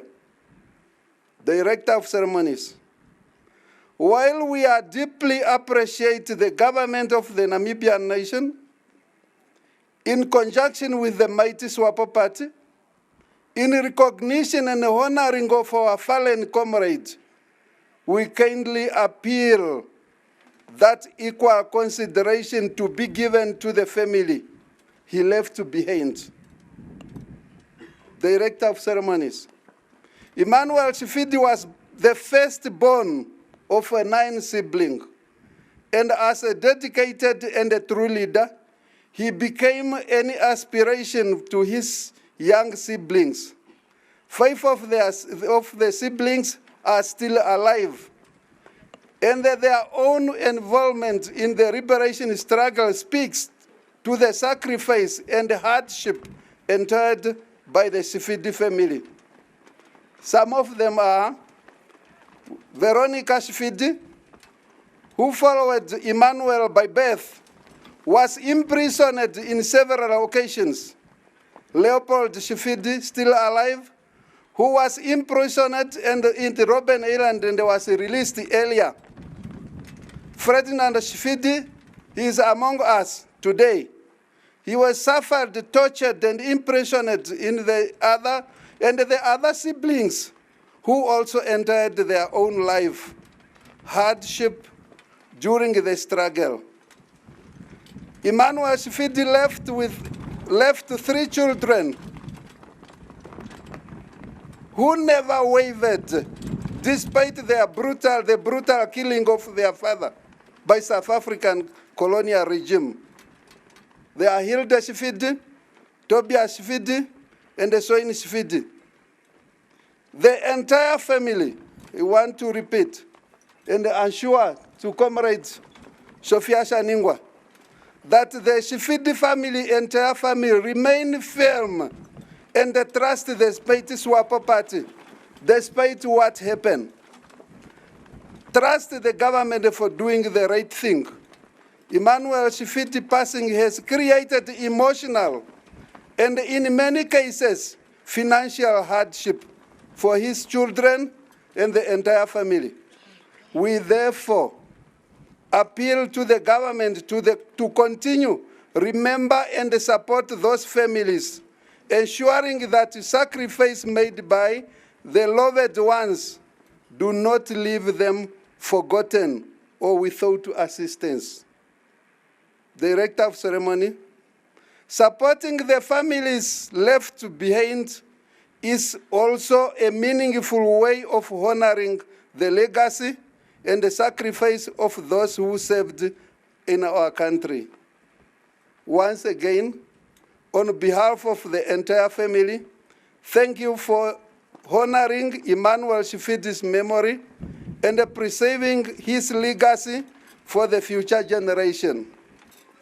May his memory continue and inspire us, and may his contribution to our country never be forgotten. And I thank you.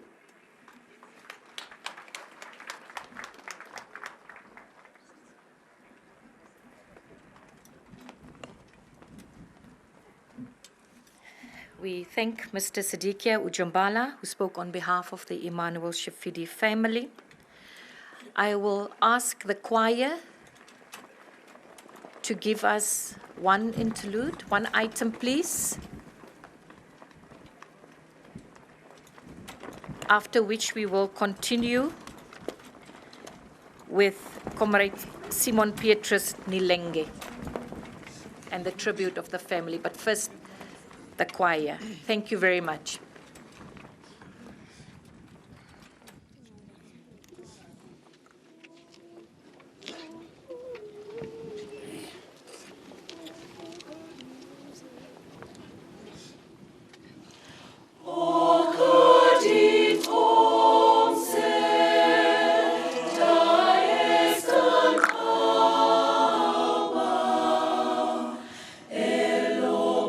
Sa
very much to the choir. We appreciate that. We now move to the tribute for Mr. Simon Petrus Niilenge, born on the 12th of May 1915, and he died on the 8th of March 1974. He was an early Namibian freedom fighter and Swala combatant in the armed struggle against South African rule. Born in Olukumwa, Ukwaludi, Omusati region, he was arrested in 1966 after Mgulumbashe battle, and he was imprisoned on the Robben Island in South Africa, where he died in 1974 while still in detention. I now wish to call upon Ms. Feni Kapanda on behalf of the Petrus Niilenge family to kindly provide the tribute. Thank you.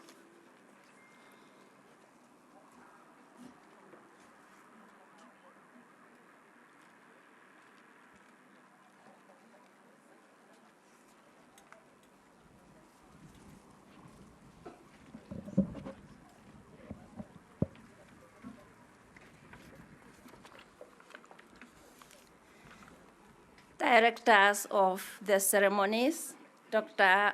Steenkamp, Your Excellency, Dr. Netumbo Nandi-Ndaitwah, President of the Republic of Namibia.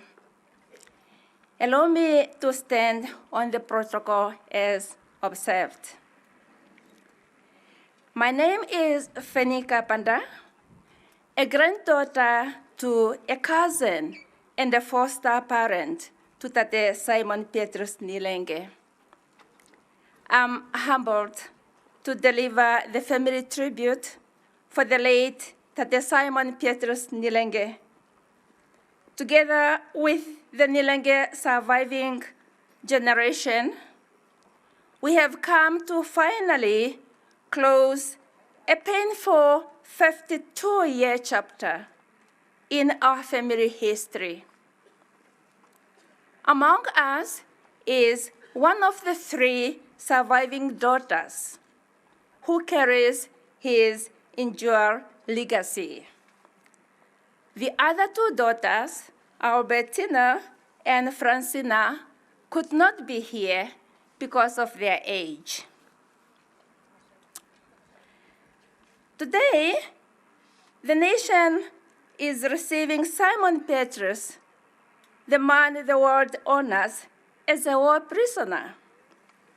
But to the family, we are welcoming the son of Simon Niilenge and Demvula Yambo, a man fondly known, well known among his family and friends as Chekushwama, the name that was also his combat name. Your Excellency, kindly allow me to use the name Chekushwama more than the name he is ceremoniously known. Even though the nation gathered at this national shrine, Heroes Acre in Windhoek, the Elondo and the entire Ukwaludi community welcome and honor the long overdue homecoming of a foreign hero. The ancestors of the Akwanamba, his paternal clan, and the Akwachitha, his maternal clan, witnessed a moment that history delayed but could not deny. For over half a century, since March 1974, our family tree had a broken branch that rested in a foreign soil. Today, that branch is grafted back home. Like the deep well of Ochihole, the pride of his maternal clan, Akwachitha, his commitment to the freedom of this nation was also deep. Like an elephant, the totem animal of the Akwanamba, his paternal clan, Chekushwama demonstrated the strength like that of an elephant, and a memory that could not be erased by distance. The elephant has found its pathway home.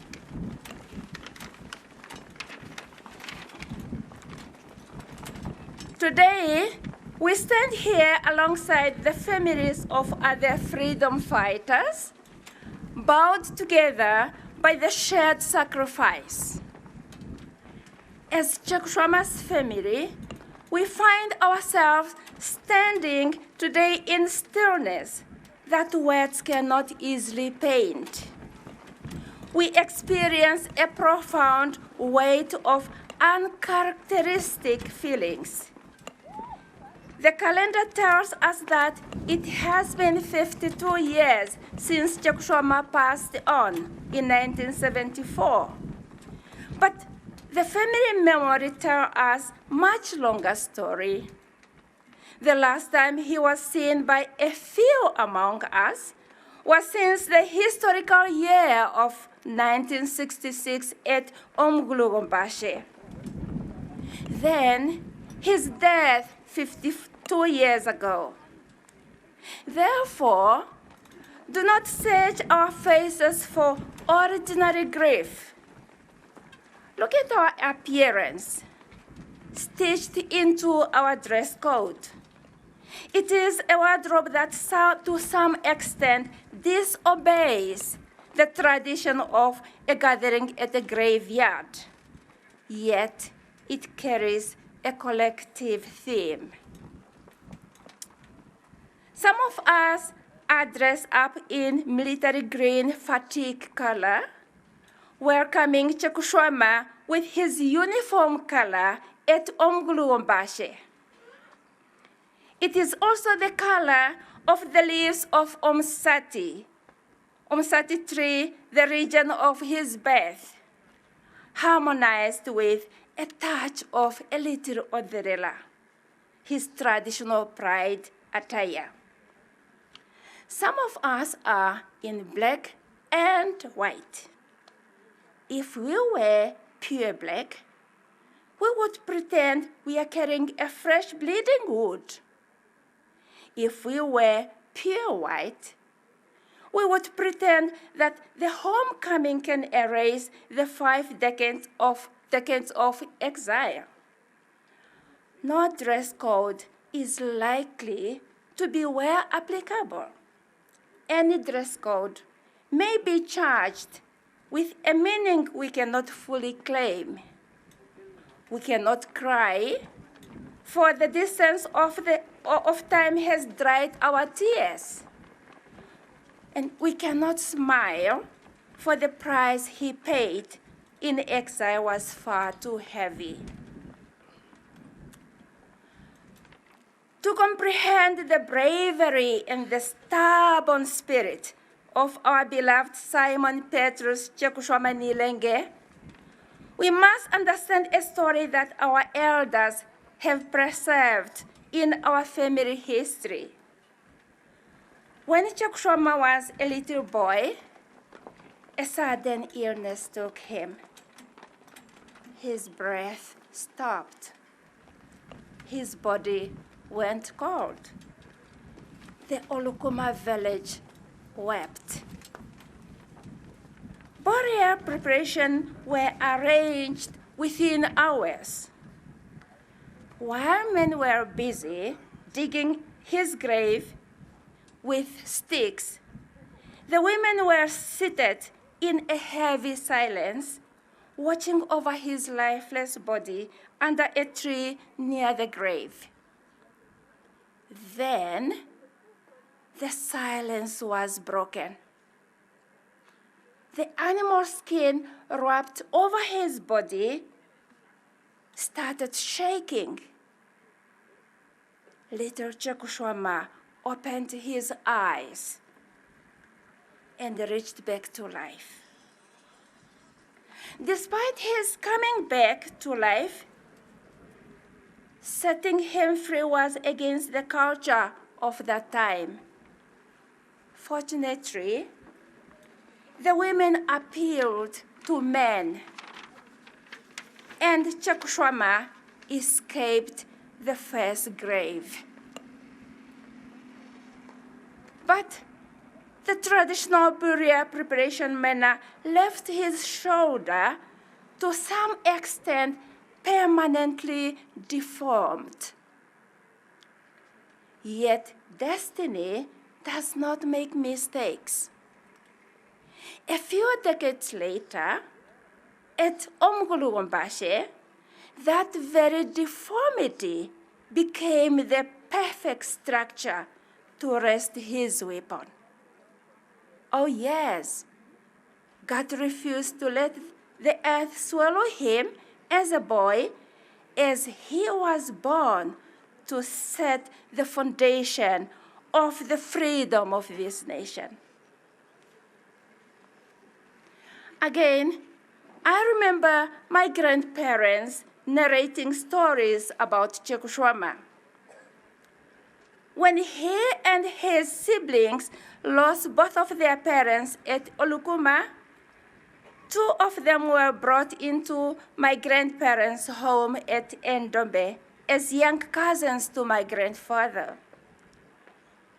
Kaxumba's presence in the homestead of his foster parents, Thomas Elu and Taimi Ushona, was a beautiful piece of story.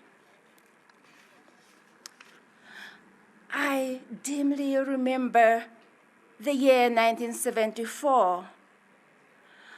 I remember a mention of Fifi-O. I remember a heavy sorrow that fell upon our elders. The pain and the unbearable grief the family went through. In 1974, Petrus Kaxumba Niilenge closed his eyes for the second and final time. A prisoner far from the family and his beloved country.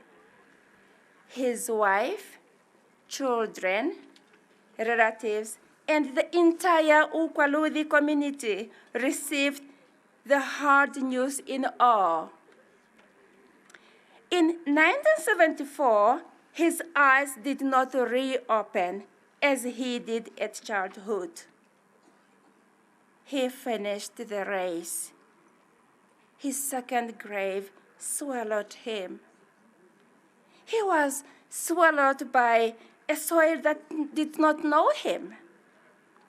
He was buried far from the warmth of our morning fire with Ochithonono. Little that grave knew that Kaxumba was just in transit. As decades rolled by, time took a heavy toll on the Niilenge family. One by one, Niilenge siblings, his foster parents, and all of his sons closed their eyes. His wife, too, just passed on in 2023. All of them passed away carrying that 1974 grief. Never thought if his remains would ever be home. However, his three daughters have been spared to experience his homecoming. Ruth, Albertina, and Francina. Acknowledgements. As a family, we would like to acknowledge, first, we would like to acknowledge the Ukwaludi Omkwanilwa. we bow our heads into deep gratitude to Ompwanilwa Tatekulu Josia Shikongo Tapopi. Tatekulu's leadership of Ukwaludi for over 6 decades witnessed the departure of Tatecha Kushwama. His leadership spares the household of Tatecha Kushwama that he left 60 years ago in Elondo village, and it's still intact. Having said that, Chekushwama Cultural Dance Group in Ukwaludi bears Chekushwama's name. They do not just carry his name in letters, they carry his very soul in their dancing movement. Very brave, very stubborn, and very provocative, just like Chekushwama. Thank you, Tatekulu Tapopi, for keeping the traditional fire burning for our Chekushwama. Secondly, a special note of gratitude must go to the Ministry of Education, Innovation, Sport, Arts, and Culture. You manage the logistics with respect, patience, and profound care. Honorable Dr. Steenkamp, in your maiden speech in 2025, you said, and I quote, "I am driven by deep empathy for human suffering." Yes, you mean what you say, and you say what you mean, just as Dr. Mackenzie described to you a few days ago during this repatriation. In the future, when looking back, see this repatriation as one of the human suffering you confronted during your career.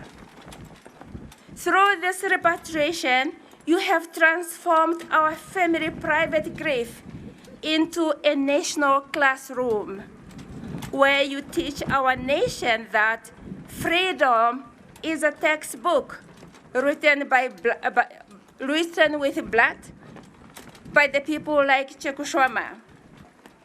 Thank you for teaching our nation the power of healing and binding the wounds of the brokenhearted.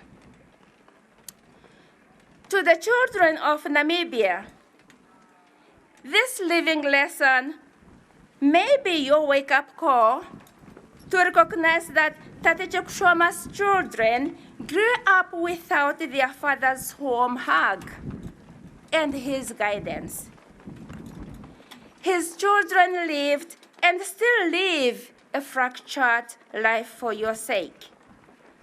When Chekushwama answered a call to fight for our nation at Omglugombashe, Ruth, his lastborn, was just a helpless 5-month infant. How I wish the children of Namibia could see closely the offspring of Niilenge hero among us. They carried and still carry profound psychological traumas. They paid the price by default. We would also like to acknowledge the government of South Africa for sparing the grave of our beloved Chekushwama. Last, but surely not least, we extend our deepest and most heartfelt gratitude to our head of state, Her Excellency Dr. Netumbo Nandi-Ndaitwah, our nation's first woman president. Your Excellency, this is the second time motherhood closed an empty grave in favor of restoring Chekushwama. With this repatriation, you have proven that the government does not just rule, but it also heals. Thank you for ensuring that the heroes are brought back home with a national dignity they deserve. In conclusion, Tate Simon Petrus Niilenge, Chekushwama, Ikunia Shwama Kaivima. We promise that your name and your bravery will live in our family forever. Your long, lonely exile is over. Indeed, an elephant does not forget its path home. The elephant has returned to its herd to drink in the well of Ochihole, as of the time you used to fill your water calabash there when you were thirsty of the freedom of this nation. Now you are back into a free Namibia, the freedom you fought for. You sacrificed and built the freedom of your nation on bravery for a prosperous future. You are finally laid to rest, surrounded not only by your family, but by the entire nation you fought for. You are served with the dignity you earned. Oathika ke gumbo, mevi mumuna itororwa yantumba. Otokutambura nombiri, ommati wa Simoni ya Niilenge, nande mvura wiyambo. Rara nombiri onkwanirwa, rara nombiri onkwanamba, onjamba kahenge. Thank you.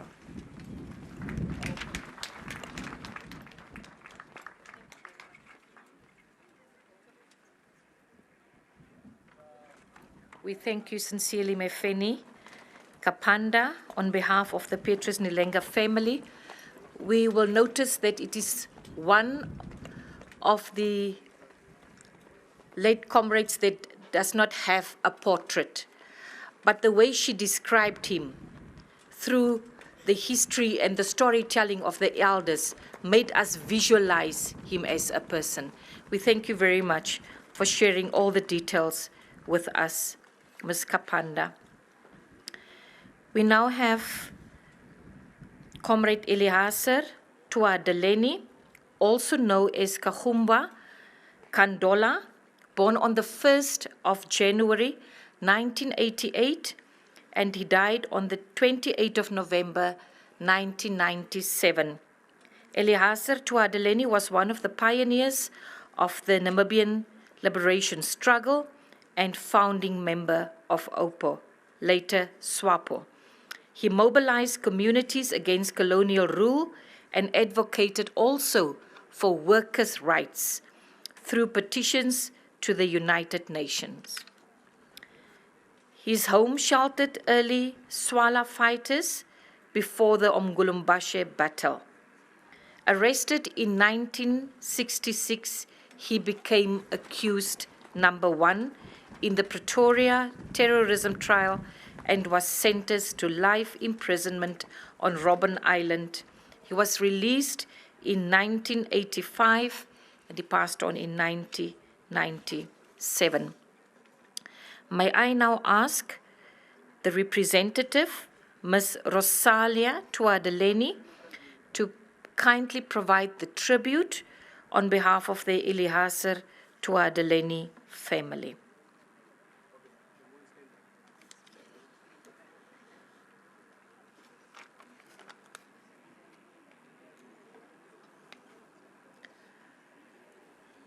Thank you very much. I think the professor will also introduce herself in the capacity that she's joining us here.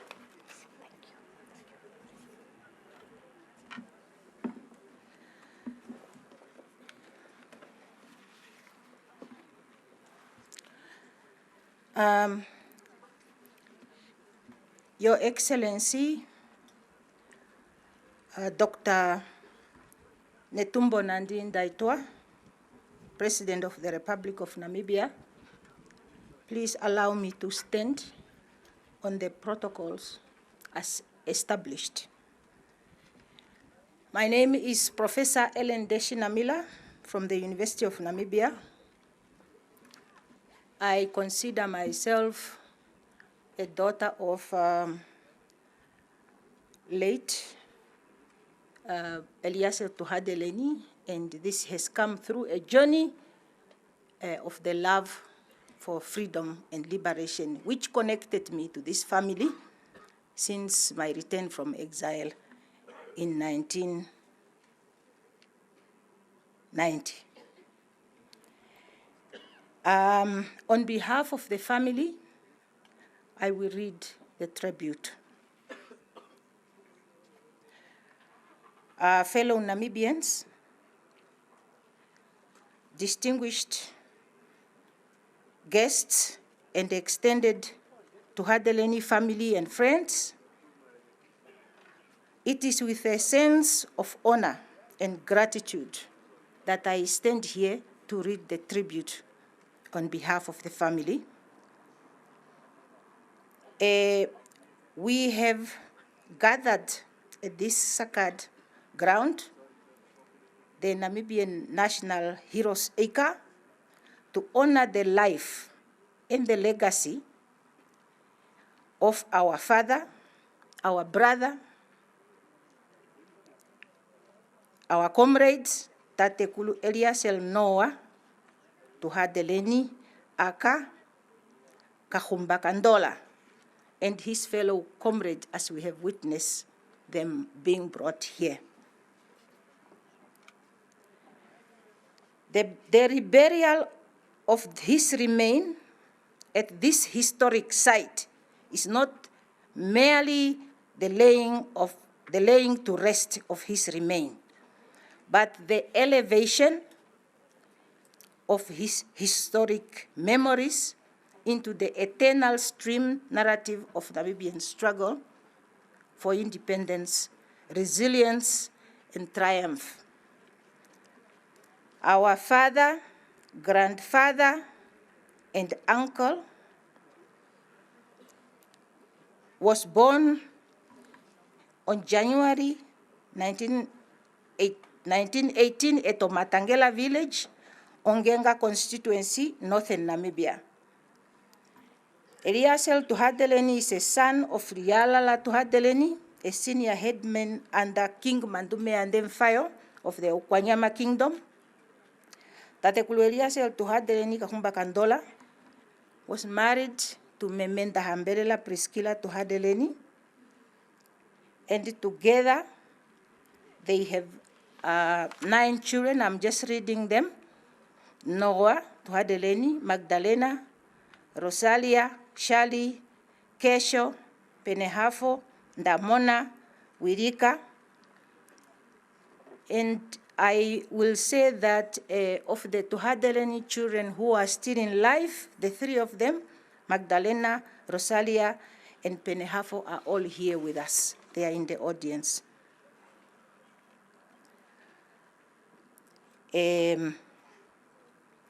But they established their household in Omanyoshe village in Ndola constituency of Ohangwena region. Kaxumba was a man of conviction, a brave Namibian patriot whose courage was matched only by his humility and selflessness. He stood firm in the face of adversity of colonialism, discrimination, and apartheid. Most of his life was dedicated to pursuit of freedom, peace, and justice, to ensure that those who come after him will inherit a just society. With Onhuoye Pongo, which was an organization which was established as a secret organization fighting against apartheid, because they were not able to fight the apartheid openly because it has more means than they are, and to sustain themselves, they have to hide behind this Ngwe Pongo, which came to community as if Ngwe was a person, Ngwe surname Pongo. And even when the South African security forces were looking for him from villages, they are looking for someone, we are looking for Ngwe Pongo, and there is no such a person. But it was an organization that helped the struggle to move on without being detected. During this Ngwe Pongo and later OPO, Tate Tuhadeleni Kaxumba kaNdola was arrested many times. And one time he was arrested and taken into the forest where he was left tied to a tree. Next to him, a drum of mahangu and a drum of water. And they were leaving him to the lions to help itself. But miraculously, he did not die there. And he came back and continued the struggle. So he is very resilient. With SWAPO, he elevated the struggle to national task. He pioneered the support for the Namibian armed struggle when he received and sheltered for several months the first group of 6 SWAPO combatants, SWALA combatants, that were sent from Tanzania to Namibia. And these 6 SWAPO combatants were John Otto Nangulu, who was their commander, Simeon Tuhadeleni, aka Kambo, second in commander, Hangula Kavela, Shonyeka, Patrick Lungada, Yambo, Victory Mesach, and Nelson Kavela. So these comrades were instructed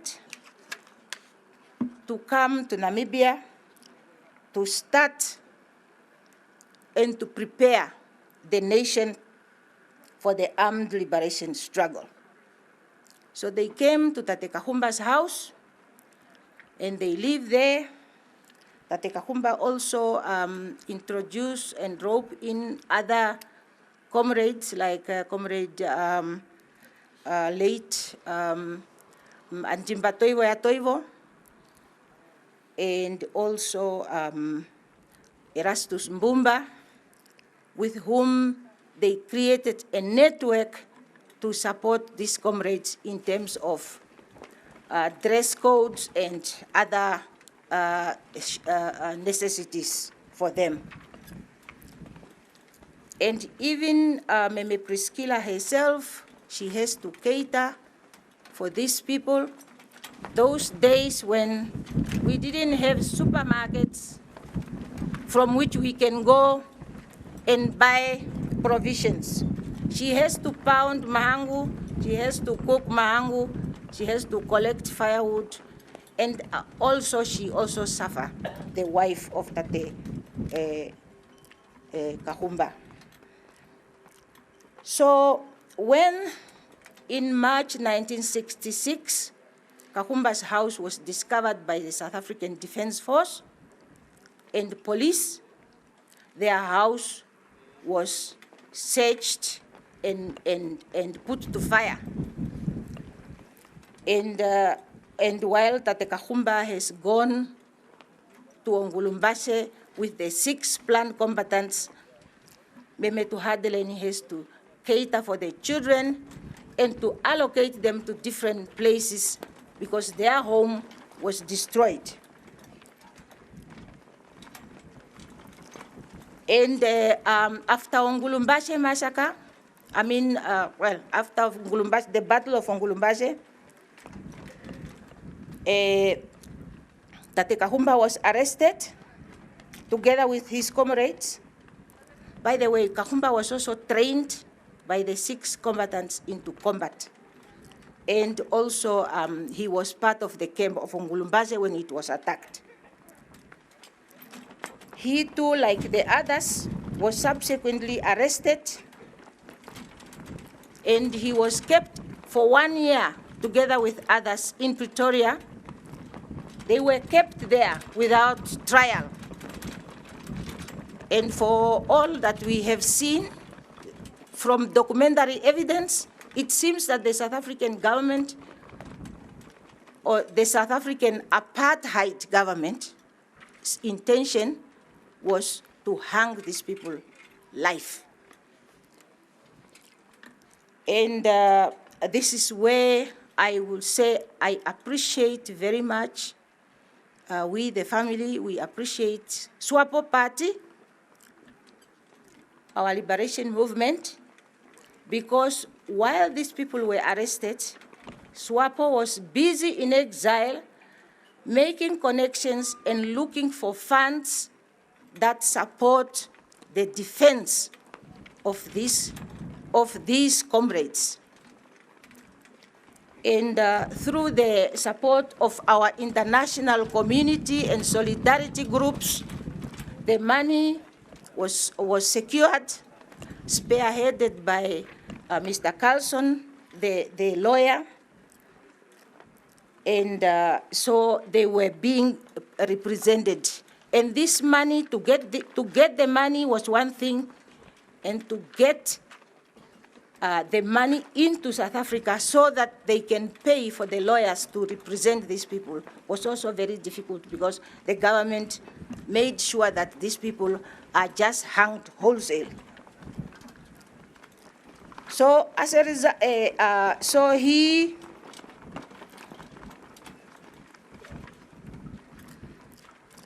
after when they got the lawyers, the defense lawyers, because the defense lawyers, you can also say that they also were fighting very hard, because the regime did not want these people to be represented. So a number of lawyers, when they realized how fierce the South African government, the South African apartheid government on them, many of them withdrew until Joel Carlson and his team, which really stood firm to stand for these people. I mean, I don't know how many people are able to stand behind people who are against a government, ruthless as that of apartheid. So they were tried in 1967. Kaxumba was sentenced to the notorious Robben Island maximum security prison. And he was sentenced for life imprisonment, of which he served 17 years.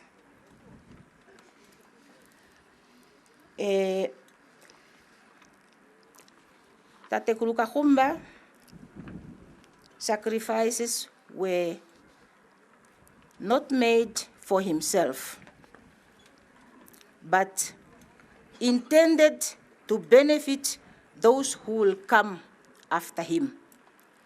As his family, we are deeply moved and profoundly grateful that the Namibian nation and our president in particular, Her Excellency President Netumbo Nandi-Ndaitwah, and her cabinet has chosen to enshrine the legacy of Noah Eliaser Tuhadeleni among the heroes who shaped our destiny. This honor is not ours alone as a family. It belongs to every Namibian who believes in freedom for all, dignity, and every Namibian who, and unity. So this honor is not ours alone. It belongs to every Namibian who believes in freedom for all, dignity, and unity. These were the ideals that Tatekulu fought for not alone, but in solidarity with all those who embrace the principle of attaining freedom, justice, and independence. We remember him not only as a leader, but as a father figure, a mentor, and a family man of compassion. I think if the Right Honorable Naha Sangula was here, he will attest to that one, because he's one person who talked passionately about the deeds, what Kaxumba has done. I remember him telling me a story like, at the time when I was going to exile, had it not been that I was talking to Tatekulu Kaxumba kaNdola, maybe his life would be written differently.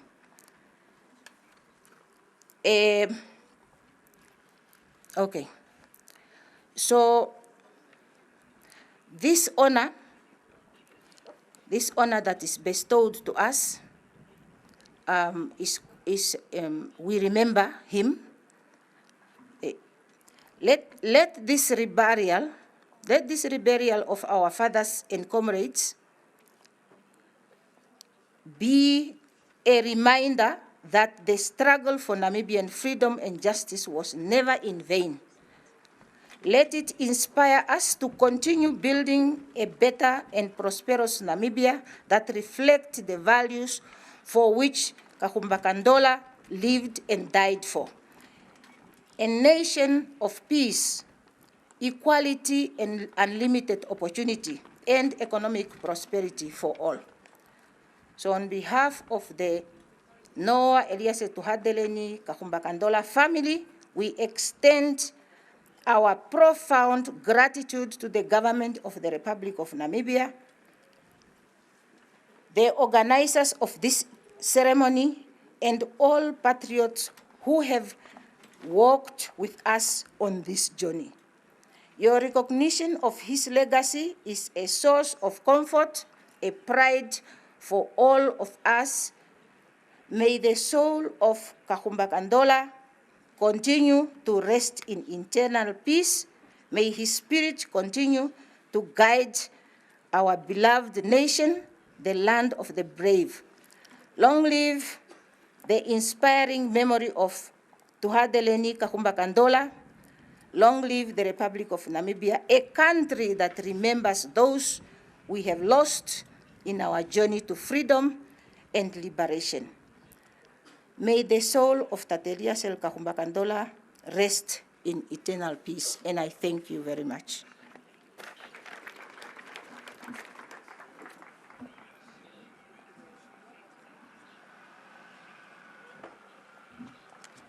Thank you very much, Professor Elena Miller, who spoke on behalf of the Eliaser Tuhadeleni family.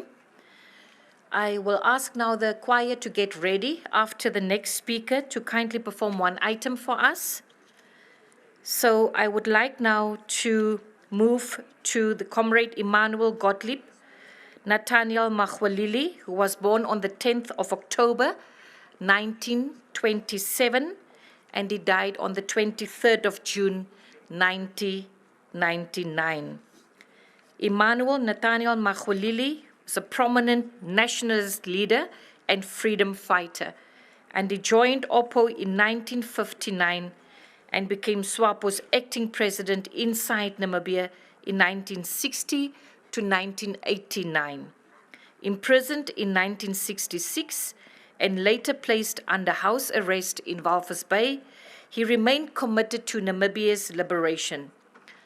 After independence, he helped shape Namibia's constitution and served in the National Assembly until his death in 1999. May I now kindly request, on behalf of the Emmanuel Gottlieb Nathaniel Maxuilili family, Ms. Magdalena Penny Ukunde. Thank you.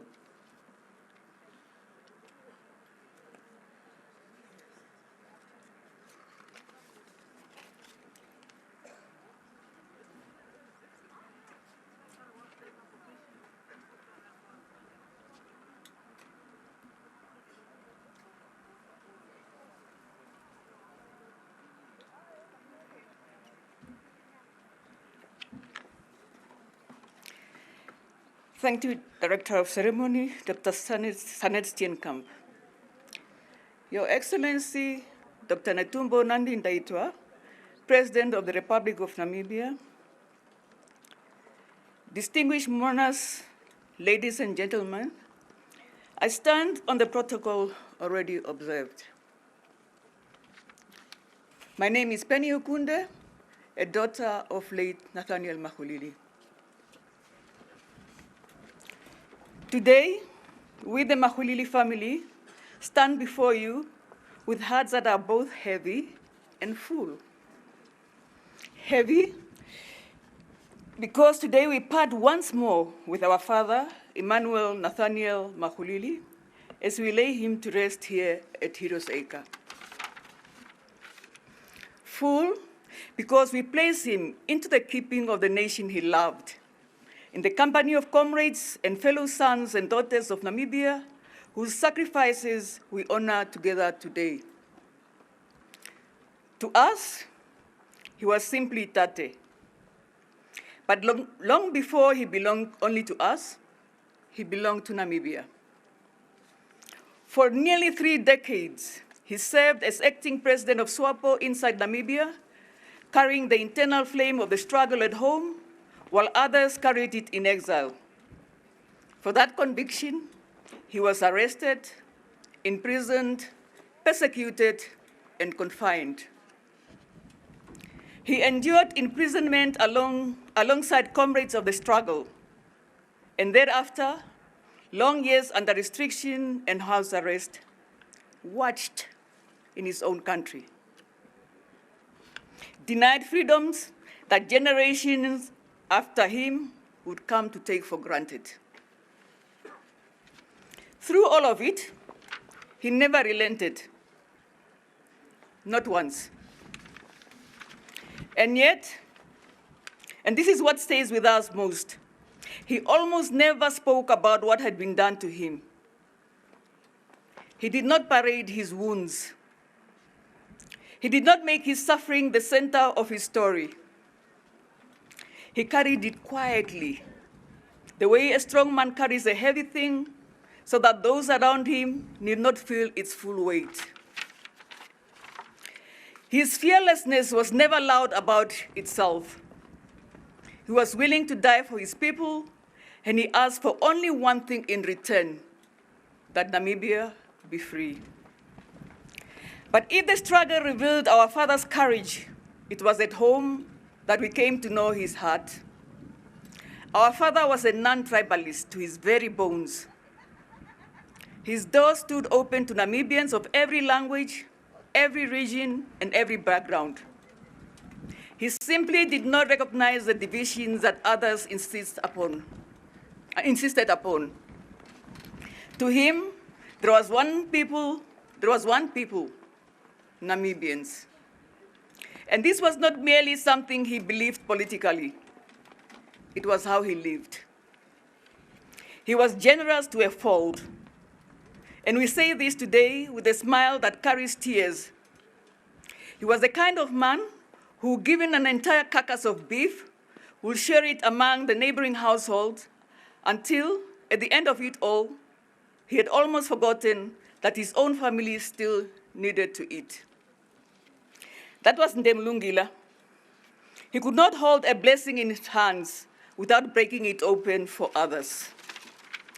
That is the man we commit to this sacred ground today, the gentle giant with a roaring voice, gentle in spirit, generous in hand, fearless in conviction, and thunderous in his love for his people and his country.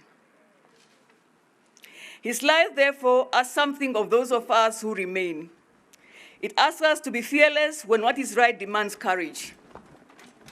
It asks us to keep our doors and hearts open to one another across tribe, language, region, and every other divide. And it asks us to give freely, even from what little we have. If we live in that way, then our Father has truly not left us. His example remains, and so does the freedom for which he was prepared to give everything. Your Excellency, on behalf of the entire Maxuilili family, we express our deepest gratitude to you and to the government of the Republic of Namibia. for the profound honor extended to our father through his reinterment here at Heroes Acre. This is an honor we did not seek and one we could never have demanded.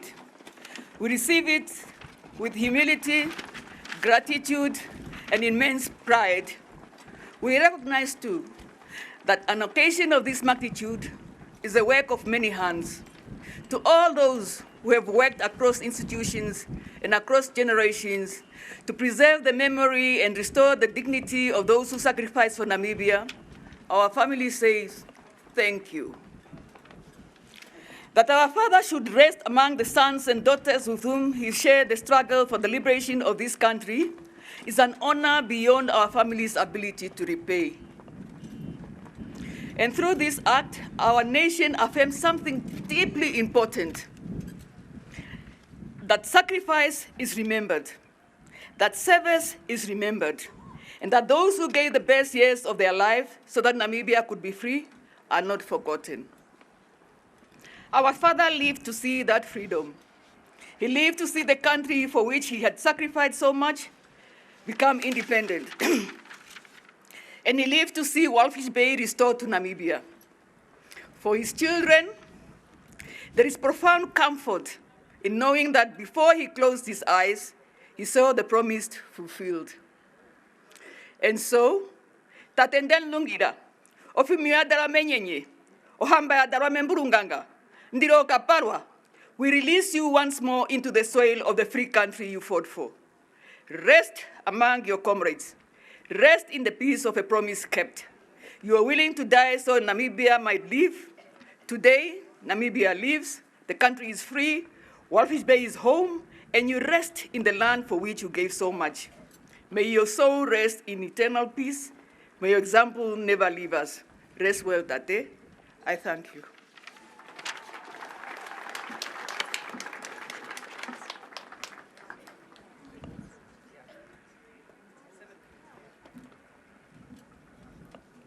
We extend our gratitude to Ms. Magdalena Penny Ukunde, who spoke on behalf of Mr. Emmanuel Gottlieb, Nathaniel Maxuilili, the family.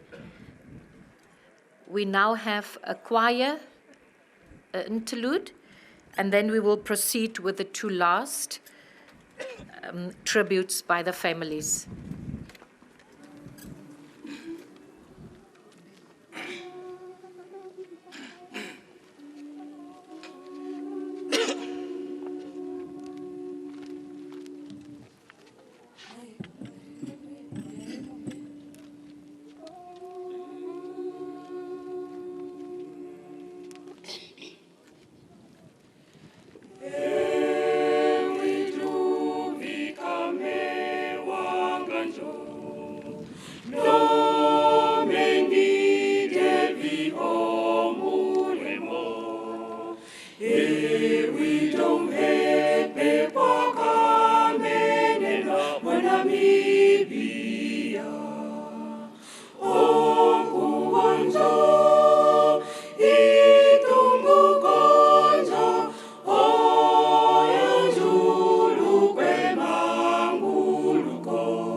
To the Okume Choir.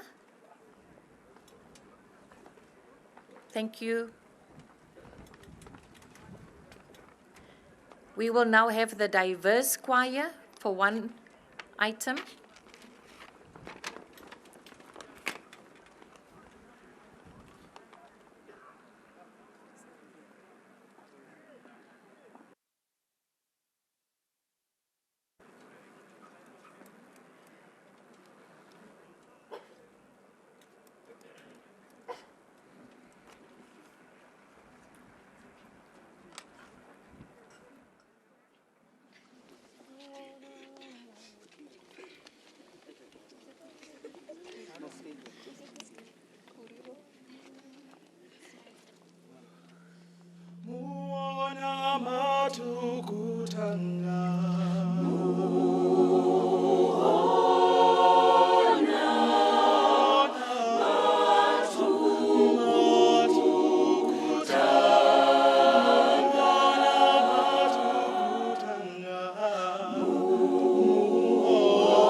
We're grateful.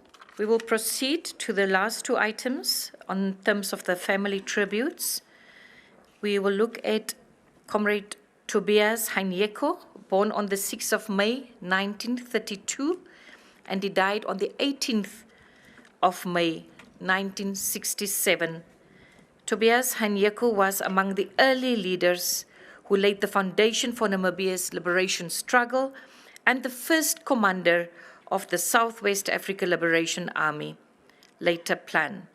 He received military training in Egypt, Algeria, and the USSR, and helped establish SWAPO's military training center at Kongwa, Tanzania. On the 18th of May, 1967, Comrade Tobias Hainyeko was killed in action while crossing the Zambezi River.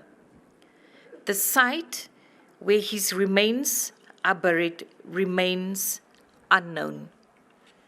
We have with us today retired Commissioner Kashia Kumwa, who will, on behalf of the Tobias Hainyeko family, pay a tribute. Thank you very much.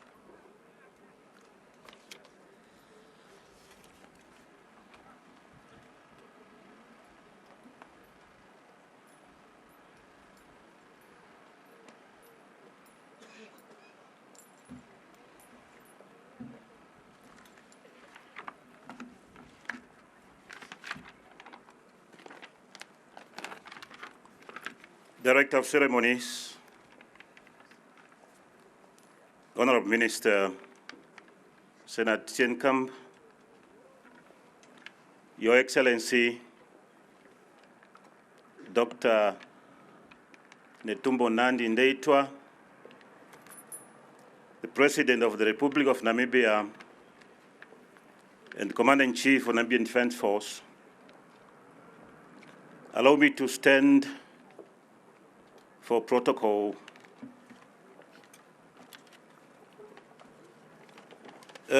Director of Ceremonies, I'm entrusted with the very important, crucial assignment, but very difficult. However,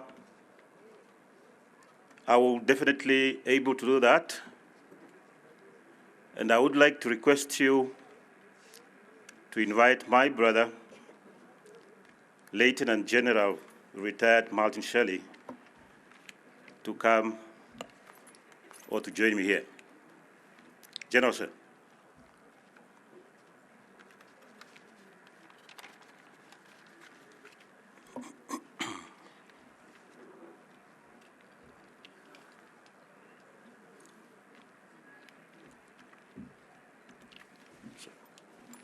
Your Excellency, I'm standing here representing the family for Tobias Mwafangeo Hainyeko, who was sacrificed his life in action or in combat. The reason why I said I'm being entrusted with a difficult assignment, it's because we are talking about a grandson of this soil, the first commander of Southwest Africa Liberation Army, SWALA, which was later renamed People's Liberation Army of Namibia plan. Your Excellency, the program for Tobias Hainyeko started long back regarding the tracing of his gravesite or his remains. It started back 2012 during former President Comrade Pohamba. Then we continued with our late former President Comrade Gottlieb Geinkop. Today we are talking about 59 years late commander left this earth. Today we are talking about 59 years after we lost the fearless commander, dedicated commander, and respectful. We remember very well that it was only Tobias Hainyeko who had a song which was prepared and composed by his fellow comrades during the liberation struggle. And the reason was that his colleagues, his comrades, felt that he could not sacrifice or he could not die because of the trust they had on him. I hope some of us here, we know that song when they say, Hailwa Hainyeko, Hailwa Hainyeko, Hailwa Hainyeko, Hailwa Hainyeko, Andonga enda file, no pehalo e Hailwa. That alone remains a testimony that the comrades, the freedom fighters, had one of the best trust in their commander. We know, as I said, he was the first commander of Swala. Tobias Hainyeko is the one who pioneering the establishment of guerrilla warfare.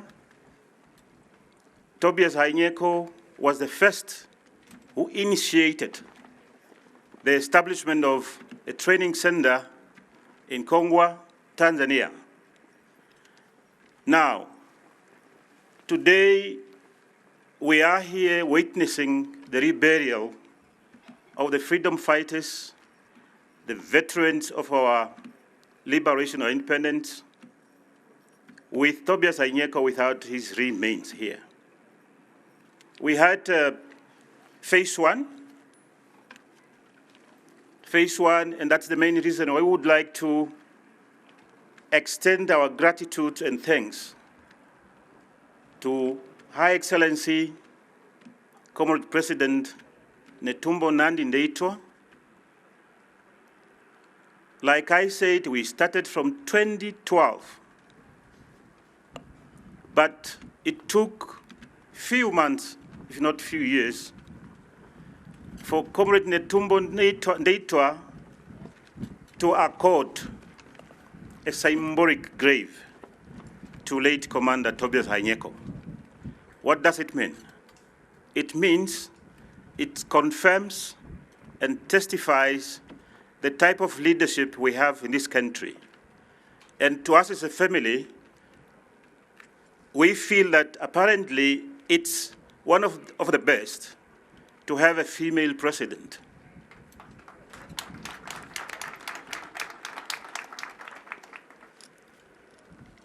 Comrade President, Your Excellency, being standing here on behalf of the family of Tobias Hainyeko, I would like to give you the message which was given to me by the family. The family is extraordinarily happy, gratitude for the decision you took and your cabinet to accord a symbolic grave to late Commander Tobias Hainyeko.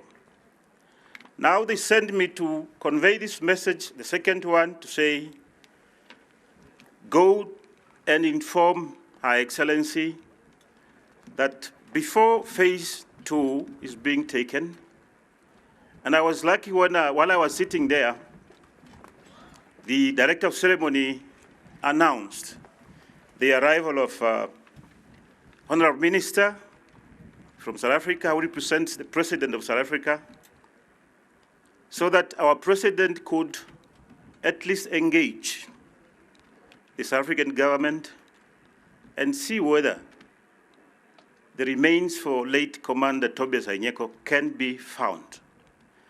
The reason why I believe in that, it's simply because we know very well that the intention of the South African regime during that time, their intention was to destroy SWAPO and its military wing. And it should be difficult for the military people who know the war to leave Hainyeko's body somewhere. They should try to take him either to South Africa or somewhere in order for them to, to check as to what type of a person. So, Comrade President, that's the message I received from the family, and we don't have any doubt.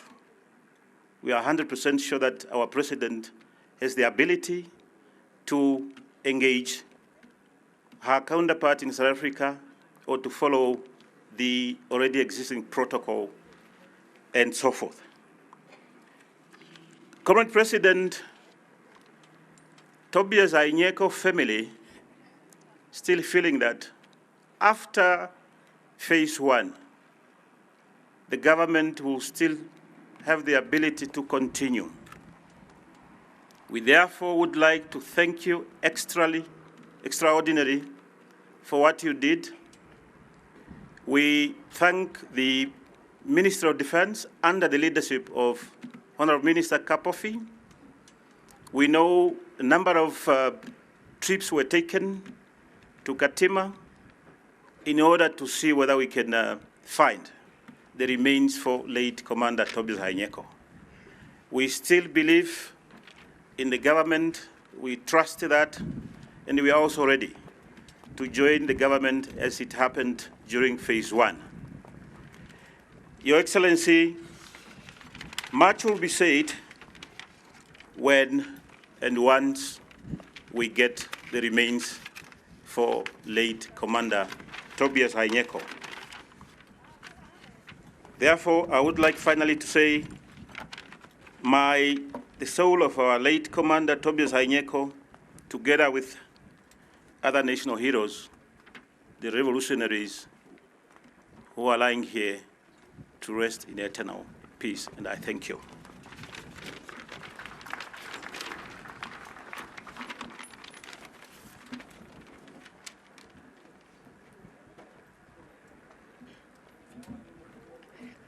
We extend our gratitude to retired Commissioner Kaxumba, who's delivered the tribute, and gratitude on behalf of the Tobias Hainyeko family. We now move to the last family tribute for Mr. Brendan Kangongolo Simbwaye, who was born on the 20th of October 1932, and he died in the year 1972. Brendan Simbwaye was a teacher and a prominent Namibian liberation leader who mobilized communities through the Caprivian African National Union, KANU, in resistance against colonial rule. He resigned from teaching in 1963 to devote himself fully to the liberation struggle. Arrested in 1964, he was imprisoned in Windhoek and subsequently held in isolation in the Caprivi, Warmbat and Koregas areas, respectively. In 1970, he was charged with terrorism-related offenses in a secret trial in Pretoria. Mr. Simbwaye was last seen in 1972 and is believed to have died that year under unclear circumstances. The whereabouts of his original grave remain unknown. It is now my honor to call upon Mr. Valuka Sibungo to, on behalf of the Brandon Simbwaye family, deliver a tribute.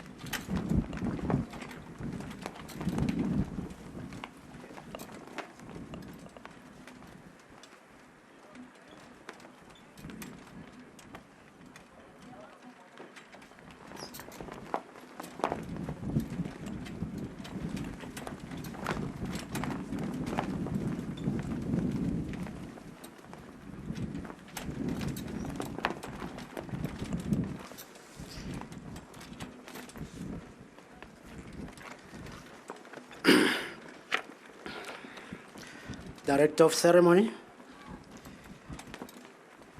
Honorable Dr. Sanet Steenkamp, Minister of Education, Innovation, Youth, Sports, Arts and Culture, Your Excellency, Dr. Netumbo Nandi Ndaitwah, President of the Republic of Namibia and Commander-in-Chief of the Namibia Defense Force. Allow me to stand before the protocol as observed. My name, as it was mentioned, I am Waluka Sivungo. I'm standing here as a son of late Alexius Sivungo Sichimwa, a nephew to the late comrade Brendan Kangongolo Simbwaye. As I'm standing here, I'm standing in the state of shock and sadness, because looking at the fallen heroes that are lying here today, it's very, very painful that I could not stand and see the remains of my grandfather, as others are in front of us here. But nonetheless, those are God's arrangements. Allow me, on behalf of the Simbwaye family, to stand before you to deliver the speech to the entire Namibian nation in regard to the fallen hero of the soil, the former vice president of the mighty SWAPO party, none other than Comrade Brendan Kangongolo Simbwaye. It is with great honor to be accorded this opportunity to relate to the man we are laying his soul to rest in absentia at this honorable place. The man who founded the Caprivi African National Union in early 60s, the party that awoken many young people of the now Zambezi region and later merged with the Owambo People's Organization, OPO, and became Southwest Africa People's Organization, which we all know today as SWAPO. A man of his moment who had a vision for his nation and its people. A man who knew what it takes to be in politics.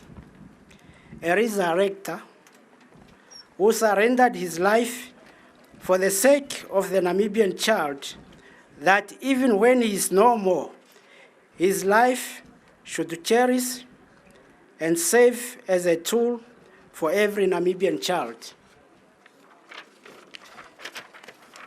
Director of Ceremony, Your Excellency, Madam President. History speaks volumes that when a Namibian child is discontent of the well-being, endless challenges shall prevail. This is the ideology which sons and daughters of this land maintained, and this was no exception to this great icon we are talking of today. At the age of 38, this giant, while in active politics, was arrested by the apartheid South African security forces in the Caprivi Strip at the place then known by Mafulo, which is today known as Brandon Simbwaye Square in Zambezi region. That day marked the beginning of the dark cloud of the Simbwaye family and the start of the life destiny for the son of the soil. It was on this day that the apartheid regime declared him dead while he was still alive. This was as a result of his courageous bravery and the no retreat, no surrender capabilities, which the oppressors observed in him, which firmed the political instability in the Caprivi Strip then. His political caliber was far different from their so-called common enemy they ever engaged with before. They resorted to permanently silence his voice in order to meet their political agenda in the region. Your Excellency, it is believed that his disappearance was conducted by the Allied forces well-trained in human assassination strategies to leave no trace behind. The 1972 saga marked as a memorable year for the liberation struggle of the Republic of Namibia, and to the Simbwaye family, it was between the devil and the deep blue sea, the rock and a hard place, endless dreams and hunger strikes in the family. When the news broke out that he was arrested by the Boers. Regardless of his arrest and torture, he did not waver and compromised his cause, but strongly understood in himself that life of one person was not more precious than the life of a Namibian nation in an independent Namibia. Since then, the family hoped that maybe one day they will see him again in an independent Namibia, but their dreams scattered when the oppressors announced that Brandon Simbwaye escaped from prison. The dark cloud covered the mental, psychological, and physical aspiration of the family and the people of the Caprivi by then, together with the entire political diaspora.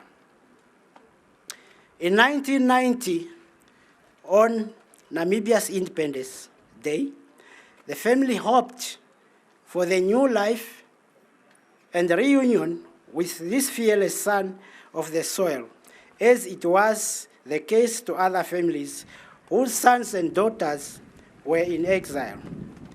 Unfortunately, this dream was not realized by the Simbwaye family and just added to the heartbreak and sadness which already existed up to date. Director of Ceremony, Your Excellency, Madam President, this type of circumstance of Simbwaye's disappearance might be the first of its kind in the political scenario, where a senior political leader vanishes forever without any trace by its country. As the oppressors saw his courage and capabilities, they knew exactly that they were now facing their most headache, resilient and unstoppable and dangerous politician of that era, and that they are not going to resist his encounters in terms of fight for freedom. His caliber was far different from the common enemies as they have ever met there. Therefore, they had no option but to excuse themselves from this notorious brave son by silencing his voice permanently in order for them to meet their objective. This act or operation could not be carried out by ordinary people but has to require specialists who are well trained in human assassination.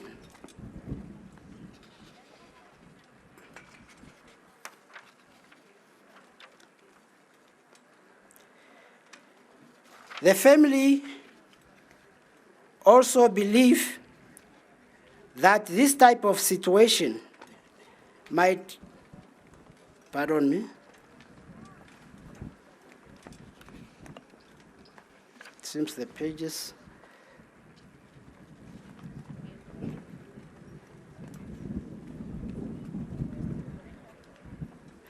Your Excellency, it's now a long time since Namibia got independence, and that the government of the Republic of Namibia have been silent over the death of its national leader. And it's high time now that the new generation of the Simbwaye family, of the late Brendan Kangongolo Simbwaye, will not rest until the truth is told. And we now humbly request or appeal to the Namibian government to engage with the government of the Republic of South Africa, as it was mentioned by the previous speaker, Your Excellency, and the words are repeating themselves, to hold those who were in power by that time to provide answers to what exactly happened so that they may be forgiven and for the family to be at ease. Based on this scenario, the Simbwaye family is hereby sharing this discomfortness to the entire Namibian nation. The family will only be comforted after knowing the truth and find the final place of disappearance of our fallen hero. A local Zambezi artist who is now late sang in his track that the death or disappearance of Simbwaye cannot be understood because even cattle, when they are lost, they will be followed and traced, which was never the case to him. After today's honor by the Namibian government, the family will still remain with the questions of how, why, when, where, and what, because this needs to be told to the young ones who are still to come. In conclusion, Your Excellency, the Simbwaye family would like to give gratitude and appreciation to the Namibian government for recognizing and honoring this icon on national level, and wish that more will be done for history to be written about what really happened. May the soul of Comrade Brendan Kangongolo Simbwaye, better known or well known by the name Netso, as he was better known, together with other fallen heroes and heroines, rest in eternal peace. And I thank you. In addition, Your Excellency, with your permission, I just want to deliver the message. It's just a short message. The family is supposed to, in this occasion, it's supposed to carry out a traditional ritual which was supposed to be accompanied by a sample of the soil, which was only picked at the area where the late was born, because we don't have any sample that we are going to leave here. So we are going to be punished by the ancestors if we don't do that. But that sample is delayed a bit because it's coming with the team which is coming with the other veterans, but they were delayed in Ochvarongo. So they will be here this afternoon. So we are requesting permission from the President if we can be allowed to do that even on Heroes Day on 26 August this year, Your President, Your Excellency. I thank you.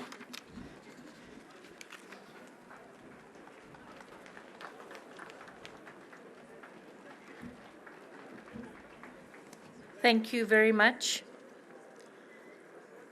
Mr. Valuka Savungo, who delivered the tribute on behalf of the Brendan Simbwaye family. At this stage, along with everyone else present and those watching online, I wish to extend our sincerest gratitudes to the family for allowing us to share in your stories, your memories, your fear, your pain, your sorrow, and the desires that you've expressed. We acknowledge these. That then brought us to the end of the tributes from the family members, 8 in total. I now wish for us to move to the next part of the program, esteemed ladies and gentlemen, and I wish to call upon Honorable Angelina Motsekga, the Minister of Defence and Military Veterans from the Republic of South Africa.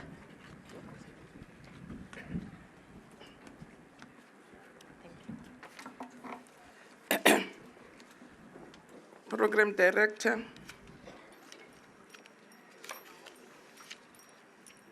kindly allow me to give my respect and greetings to Your Excellency, the President of the Republic of Namibia, the Honorable Dr.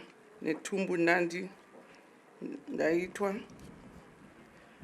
acknowledge the families of our fallen heroes, acknowledge comrades and fellow citizens of Namibia who are here, and Program Director, at the risk of missing anyone important, can I also request permission to stand on established protocols?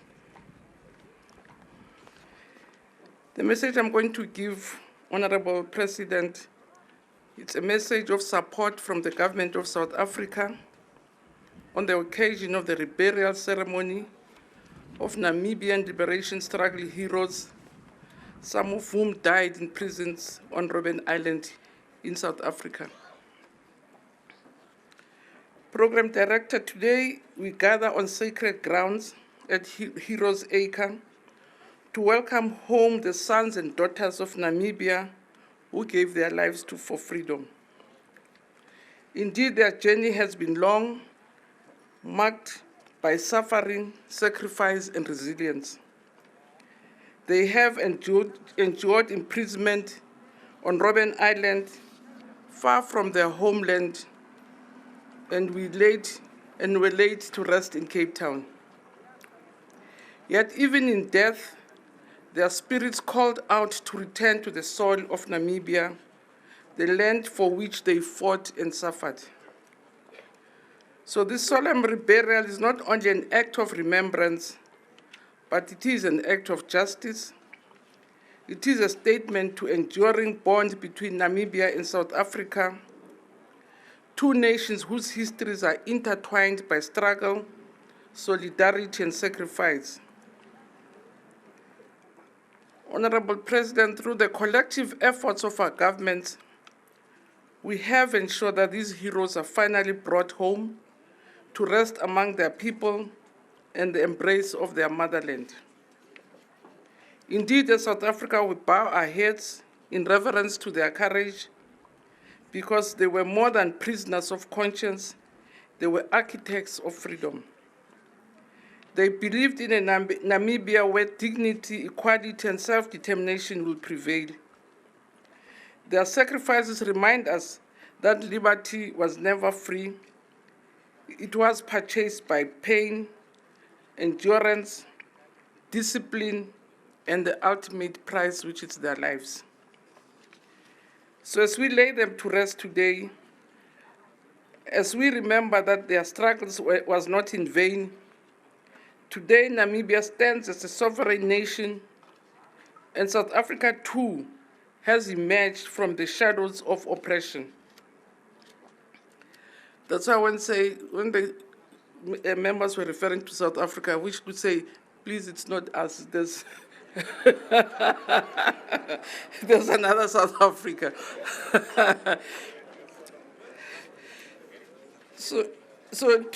We inherit everything, the country and its history, okay.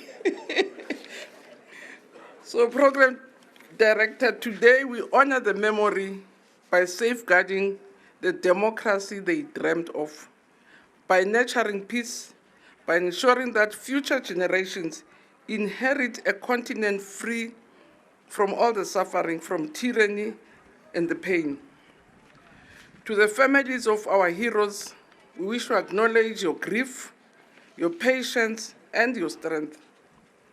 Because for decades you carried the weight of absence, of waiting for this day when your loved ones will return home. And today, Namibia embraces them and they embrace you. Their names will etch forever in a collective memory.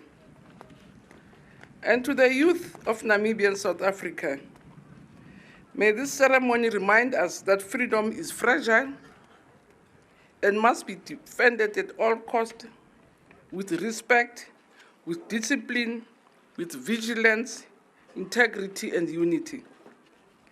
The baton has been passed to you as young people. You are lucky that you are not asked to fight with arms, but fight with ideas, with innovation, and with compassion. Let the legacy of these heroes inspire you to build societies rooted in justice and humanity. So today, as we lower their remains into the Namibian soil, let's recommit ourselves anew to the values they embodied, values of courage, of solidarity, and unwavering love for Africa. May their spirits rest in eternal peace, and may their example continue to guide us.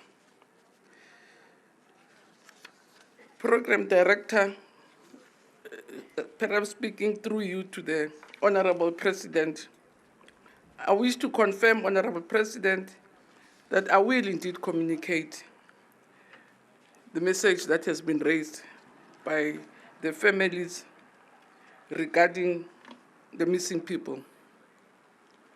It's still a very serious ongoing pain even in our country. We've set up commissions after commissions. We have a Commission of Truth and Reconciliation to also find closure for families in South Africa where there is no closure like this, where the remains of their dead heroes is not here. We have Missing Persons Committee. It's not closed, it's been running for almost 30 years. In some instances, we are lucky to get some people to come forward, but it's been an ongoing struggle. So I do think, Madam President, our president calls you his sister. I'll communicate the message, but I think it is true that we really either register through the Truth and Reconciliation, because some of these generals who might know the truth are getting old and are dying themselves, and that's our biggest fear also in South Africa, that some of them are going to die with the truth. In some instances, we're lucky they come with the truth, and it is important. We have communities, for instance,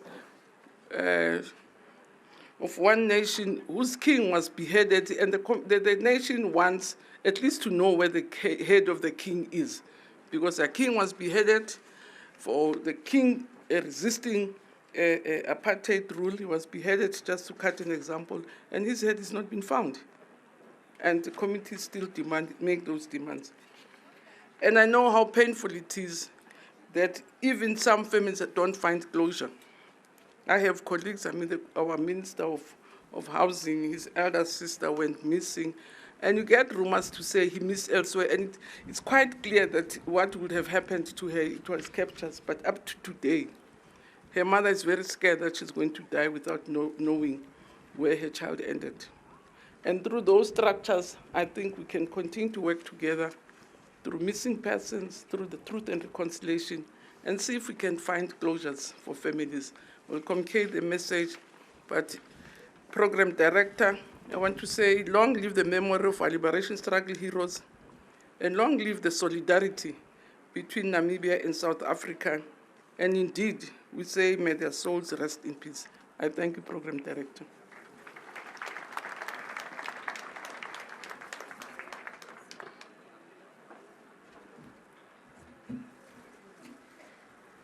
We thank you very much, Honorable Angelina Motshekga, the Minister of Defence and Military Veterans.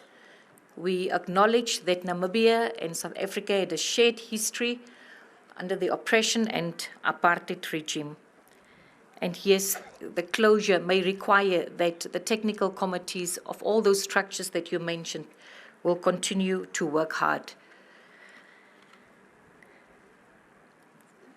I now have the distinct honor, esteemed ladies and gentlemen, to invite Her Excellency Dr. Netumbo Nandi-Ndaitwah, the President of the Republic of Namibia and the Commander-in-Chief of the Namibian Defence Force, to the podium to deliver her keynote address.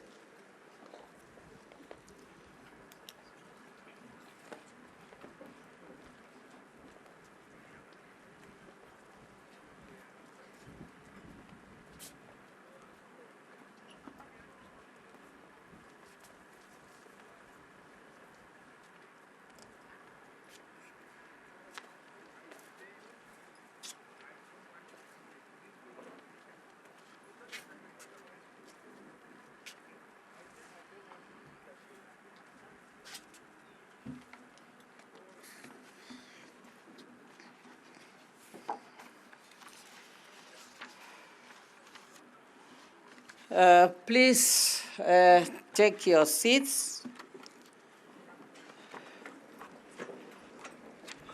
Thank you, Director of Ceremonies, for giving me the floor.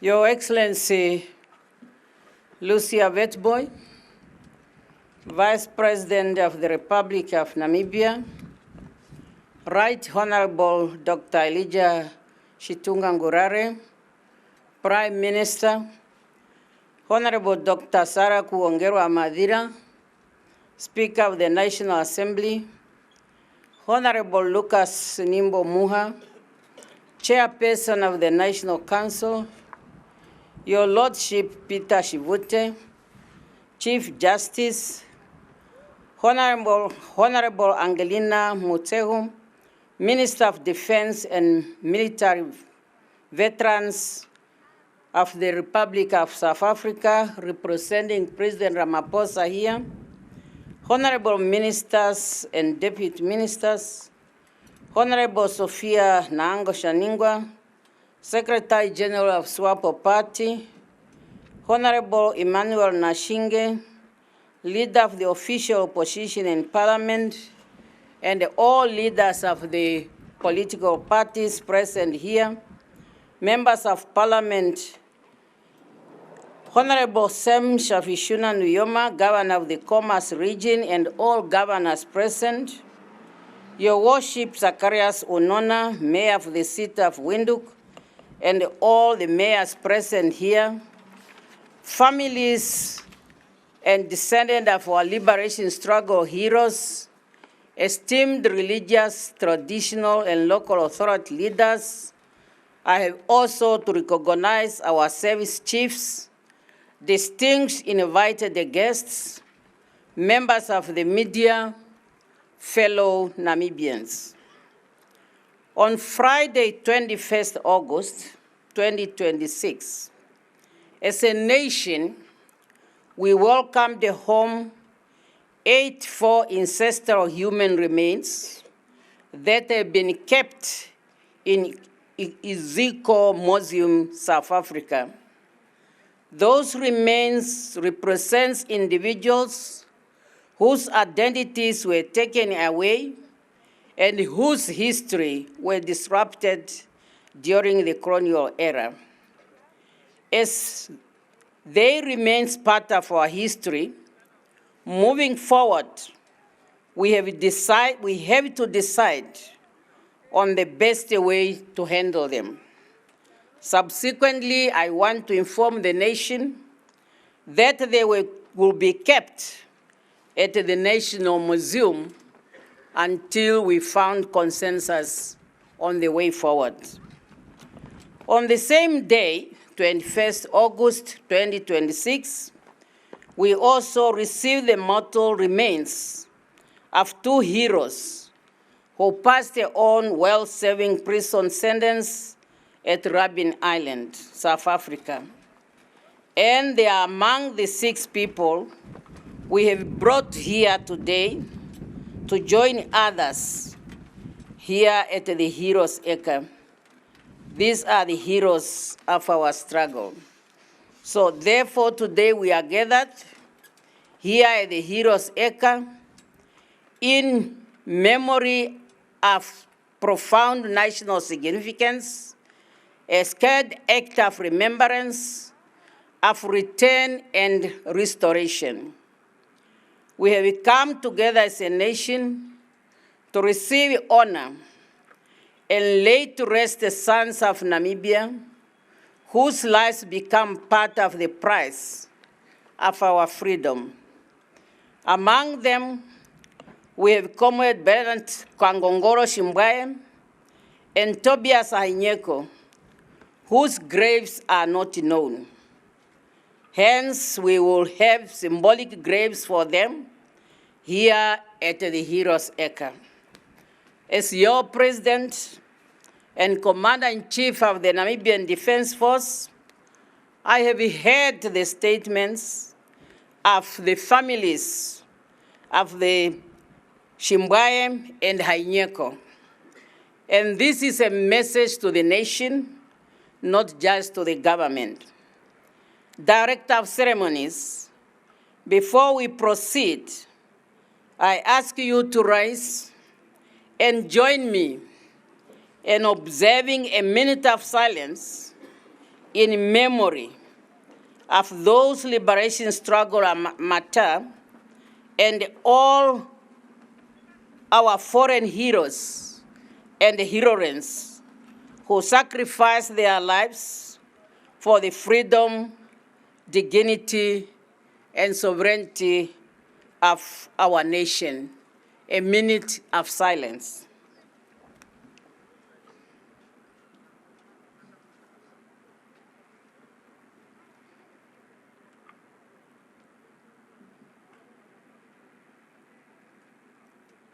May their souls continue to rest in eternal peace.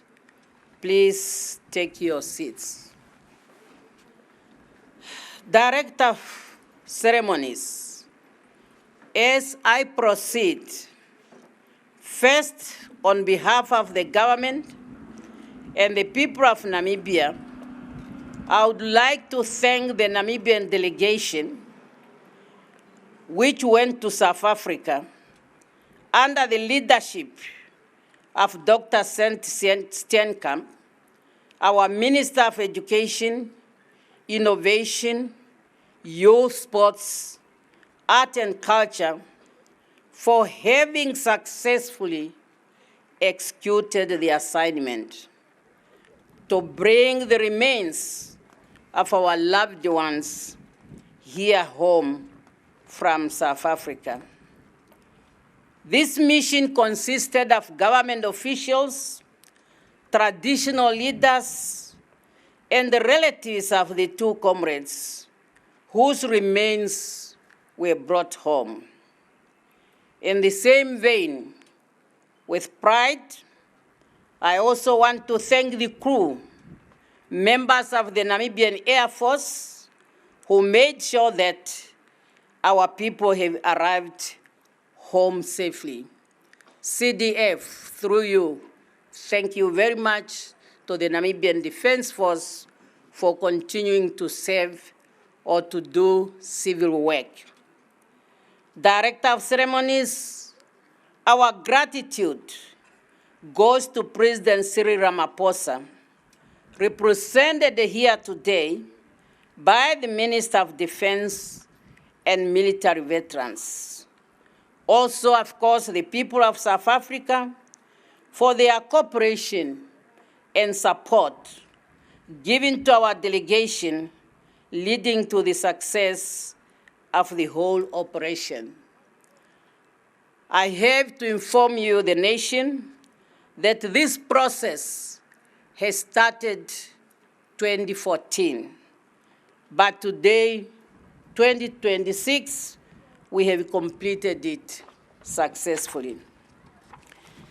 Director of Ceremonies, On the 21st March 1990, Namibia took her rightful place among the community of sovereign nations. That day did not arrive by accident, nor was our freedom given to us on a silver platter. It was won through generations of courage, resistance, sacrifice, and unshakable belief that the people of Namibia have the right to determination and to determine their own destiny. The freedom we enjoy today carries within it the footsteps of those who marched, the voices of those who mobilized, the endurance of those who were imprisoned and tortured, and the blood of those who never lived to see the flag of an independent Namibia raised. Colonialism did not only dispossess our people of land and political freedom, it sought to wound identities, break families, and diminish the humanity of the colonized. And even in death, some of our freedom fighters were denied the dignity that every human being deserves. Some were buried in unmarked graves far from home. Others were laid to rest in places that did not reflect the magnitude of their contribution. Some disappeared, leaving their families without even the comfort of a known grave. Director of ceremonies, the reinterment is not just the movement of human remains from one place to another. It's the restoration of dignity. It's the reunion of the departed with the land and the people for whom they sacrifice. It is a nation saying to those sons of the soul, you are home. Your sacrifice is remembered. Your place in our history is secure.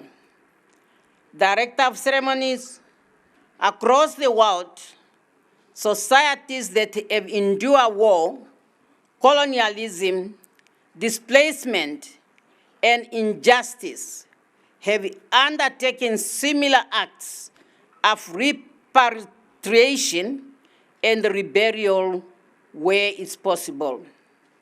They do so because the deceased are not just objects of history. They belong to families, communities, and nations. To return them with dignity is to repair something that history left unfinished. Our presence here today is therefore an act of national remembrance and restorative justice. Through this reinterment, we correct a historical wrong and accord these liberation struggle heroes the honor they earned through their sacrifice and services. What we are doing here today, we are investing in the national memory, reconciliation, identity, and the education of generations to come. Director of ceremonies, on behalf of the government, we welcome all the thanks and good comments attributed to us. But I can inform you when I took office on the 21st of March, 2025, one thing I found in the office is a cabinet decision. And that cabinet decision decided for us to work continue to work with the South African government so that we can find a solution to retain the remains of two of our comrades, Petrus Niilenge and Festus Nehale. The same cabinet decision also directed that we should, as a nation, in remembrance and to keep our history correct, we should designate two graves at the Heroes Acre to honor Comrade Simbwaye and Comrade Hainyeko. The same cabinet decision also directed that the remains of Comrade Tuhadeleni, Shifidi, should be brought to the Heroes Acre, as well as Maxuilili, and then Nduuvu Nangolo. So we are executing a decision taken because ours is a continuation.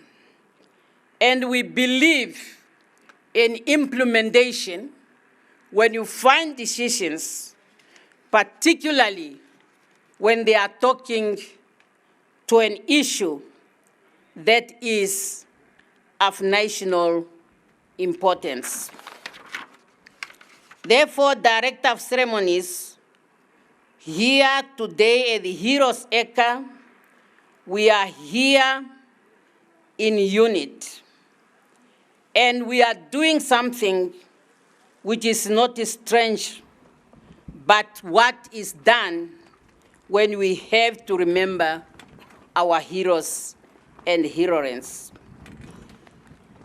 For the nation, we are now to embrace this history in order for us to make sure there is no gap moving forward, which, if left, they can mislead the future nations or generations. And we thank the nation for your patience. To the families of our heroes, this moment belongs to you as much as it belongs to the nation. We recognize the pain you have carried, the years for waiting, and the absence that no ceremony can fully heal. Some of you lived for decades without a grave nearby or even a single place at which to mourn. And that moment has come, but it is now past. Director of Ceremonies, our 8 heroes that brought us here today, they were well talked about by family members. And also in our program, we have the necessary information. And I will avoid the repetition, but simply to say what they have done for this country will never be forgotten. Comrade Simbwaye, who at the time of his disappearance was the vice president of SWAPO party. And as a party, we need to continue to work together with the government and to see how far we can go in trying to trace his whereabouts. As for Comrade Hainyeko, as it's mentioned is the first commander of the the plan. And it's also our responsibility to see whether we can get a clue. In the war situation, things are not easy. As we know, up to now, there are some people from the Second World War where they are trying to find out what really happened. And we cannot promise to do miracles. For Comrade Maxuilili, a lot has been also said. We know what he has done for this country, particularly during a very difficult time when he served as the acting president of SWAPO party inside the country. And truly his family suffered on behalf of all of us. Comrade Kaxumba Tuhadeleni, the kaxumba is that musical instrument. He has also used that skill of singing in order to attract and mobilize the people. His well-known password, I think those of you who might have attended some of his rallies, his password in mobilization is Kwaela Kwasha. I think you remember that. Kwaela Kwasha. And I believe that's why that sign of light, which is now on the frame there, is coming from. We have to appreciate that as much as he has not gone into exile and got military training, we are already informed that he was trained in his own house and in the jungles of Namibia, and that's why he was one of the combatants who participated in the Battle of Nkulumbashi. Comrade Niilenge, we have learned how the courage he had, and also as a fighter of SWANEL, and how they have to travel and come into the country in order to fire the first bullet to the colonialist regime of South Africa. Comrade Shifidi, I'm sure many Windhoek residents, you are familiar with the Shifidi school because we have learned that it was that spot where he was shot, and that's why it was found necessary for that school to be named after him. And Comrade Nehale, also a member of SWANEL, those are the pioneers of our liberation struggle, with particular reference to the military wing. Fillemon Nangolo, the only Namibians who was trailed, sentenced to death, and executed in public. What a sacrifice.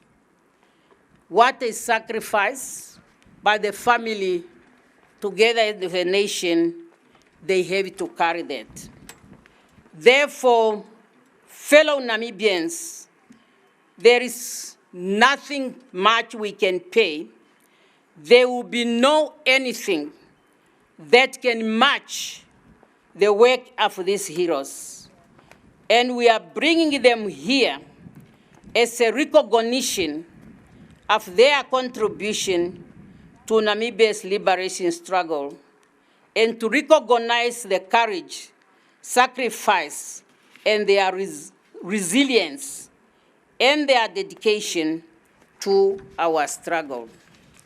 Director of Ceremony, Heroes Acre is a fitting place for this solemn homecoming. It is more than a monument of stone. It's a national sanctuary of memory.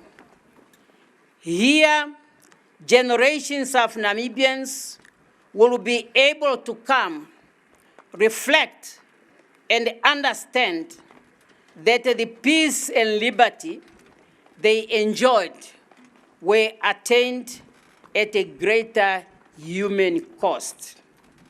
Here, these heroes will rest among compatriots with whom they share a dream, a free, sovereign, and dignified Namibia. Here, their names will speak longer after our voices have fallen silent. Our responsibility, therefore, should not end here with this ceremony. A nation that forgets the price of its freedom risks taking that freedom for granted. And our minister from South Africa has also alluded to this too. And she did so because Namibia and South Africa, we have the same history. And we can only safeguard our independence if what had happened is passed on to generation and generation. This ceremony is not, our independence, if not closely guarded, history can repeat itself, because we have seen in some countries where they got independence and then things have changed. Maybe not in the colonial way we know, but in a different way. What is the biggest shield we have is for us to remain united.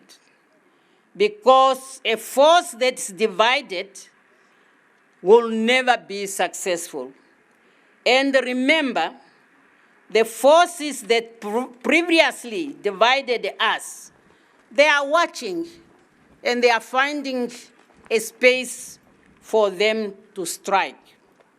I therefore call upon our universities, our schools, museums, archives, cultural institutions, and media to preserve, teach, and share the story of Namibia's liberation struggle in all their depth and humanity. Every Namibian child should know that independence was achieved by the real people, with families, hopes, and fears, who nevertheless choose to place the freedom of future generations above their own comfort, and in many cases, above their own lives. The highest tribute, fellow Namibians, we can pay to these heroes is not only to say their names, but to build the Namibia for which they struggled. A Namibia in which every citizen's life lives in dignity, where opportunities is broadened, where poverty is defeated, where justice is protected, and where our unity remains strong than the forces that seek to divide us. I want to repeat this. And where our unity remains strong than the forces that seek to divide us. As we are taught by our founding president, Comrade Sam Safishuna Nujoma, I repeat, a people united, striving to achieve a common goal for all the members of society will always emerge victorious. It's really my wish that every Namibian should keep these words in your mind, in your heart, and work towards their realization. Through unity, I know very well we can make Namibia the best place to live. And that is the principle our heroes have fought for. Director of Ceremonies, as we lower today, those motto remains into the soil of freedom, to the soil of a free Namibia. We do so with grief, but also with gratitude. We do so knowing that the republic for which they sacrifice now stands sovereign among nations of the world. To our departed heroes, we say, your long journey has ended. You are home. May the soul of the land you loved receive you gently. May your families find comfort in the knowledge that a grateful nation remembers. And may future generations draw courage from the lives you lived and the sacrifice you made. Namibia will remember you. Namibia will honor you. Namibia preserve your legacy. May your soul rest in eternal peace. Long live the veterans of the liberation struggle. Long live the Republic of Namibia. I thank you for your kind attention, and let our heroes to live and to continue resting in eternal peace.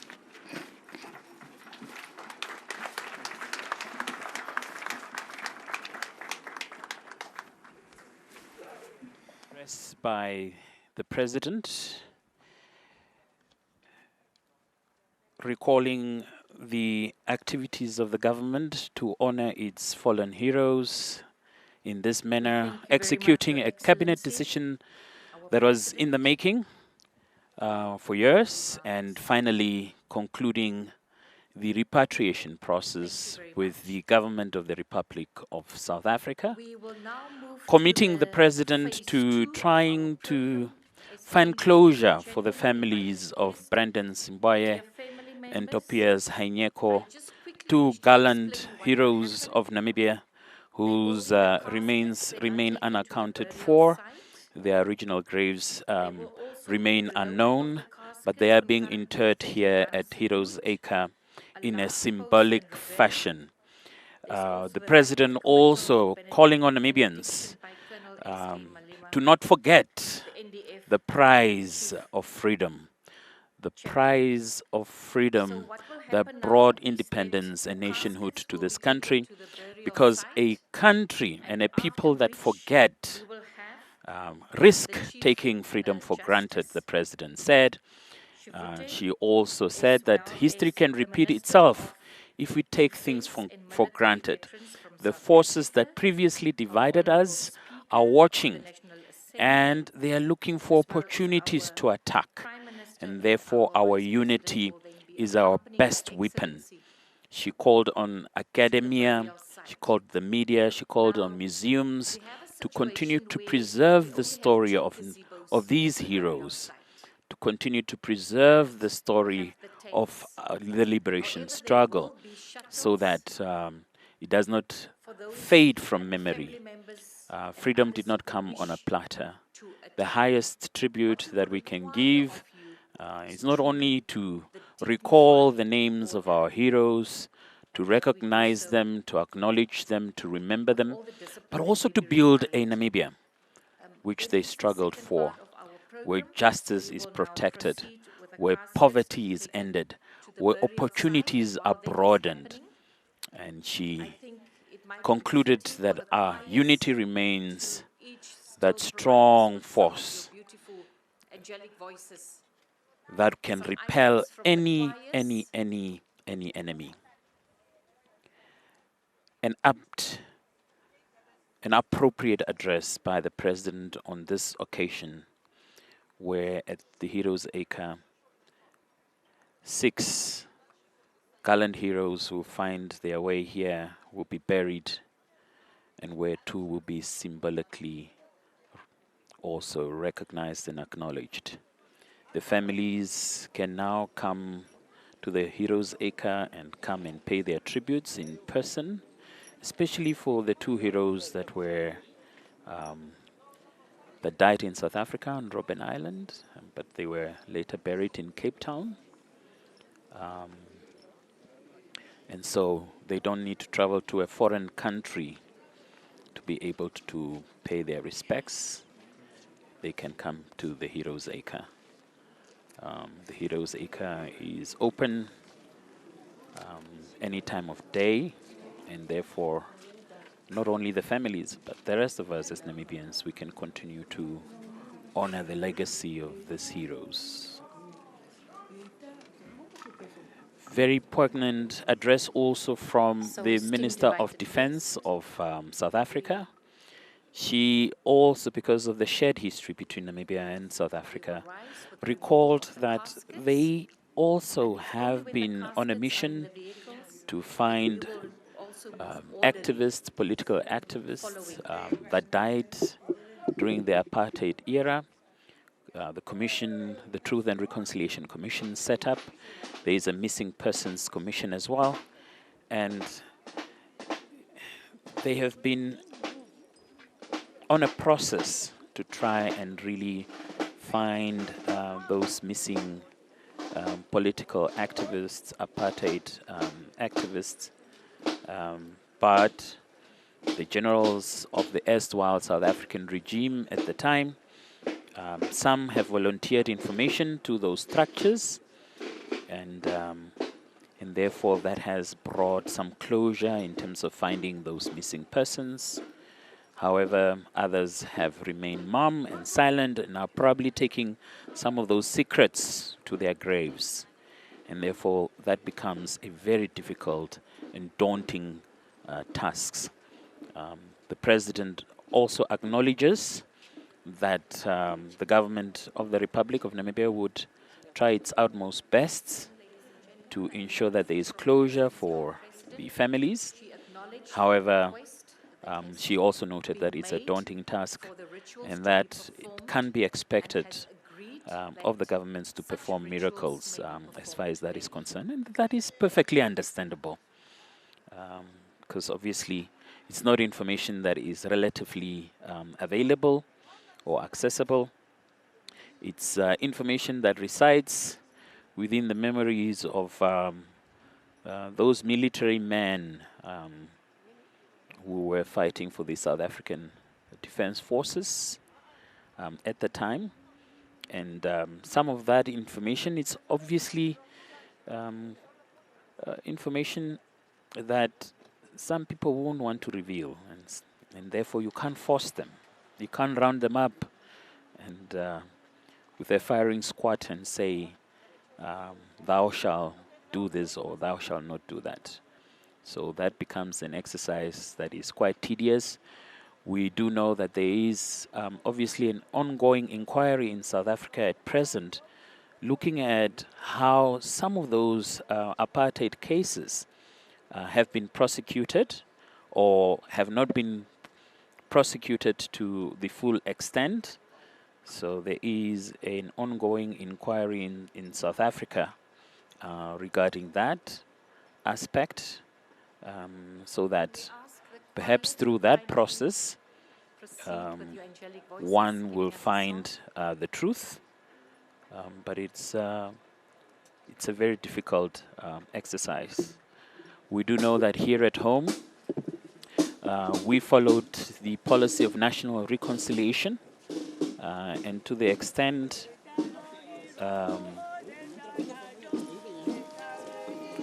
that those that served in those structures here at home, some of them obviously might not want to also disclose that information.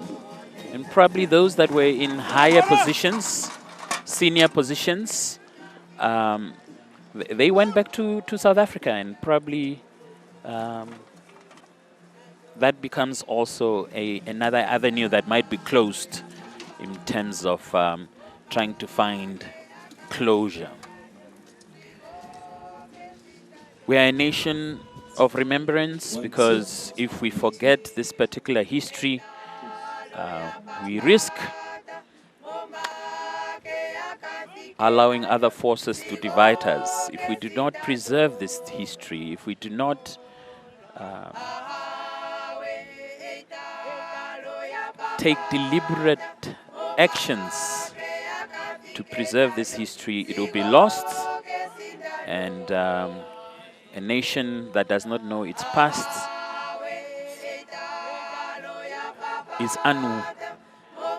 makes it difficult to charter a future.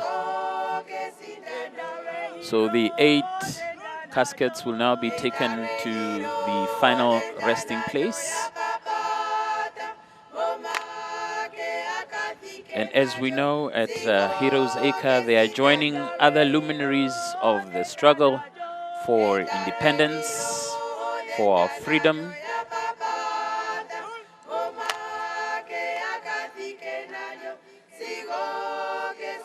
And there you can see the open graves where they will finally find their resting place, their final resting place, that is. And then just earlier on, you saw the pictures of, or the picture of where Brandon Simbwaye and Tobias Hainyeko's graves are located, because those are already covered.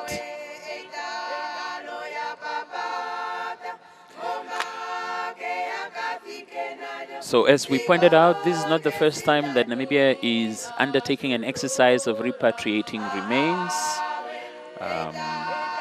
We have done that in the year 2014, when veterans of the liberation struggle who were in countries, who were in Angola and Zambia, also were repatriated here. Peter Nanyemba, the former commander of Plan, who died in a motor car or a car accident in Angola. Walter Hamuteni Kalwenya, a former educationalist, is also buried here. Isaac Pondo Shikongo, Natalia Mavulu, Augustus Ngamwa, Putuse Apollos, Dinekela Kalenga are all buried here in 2014.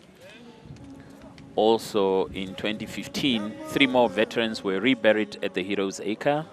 Moses Garueb, who was the administrative secretary of SWAPO and later Secretary General. Peter Moshihange, former cabinet minister, Minister of Defense, and ambassador to China in the post-independence period, is also buried here. Anton Luboski, who was a lawyer and also one of the first and very prominent white Namibians to serve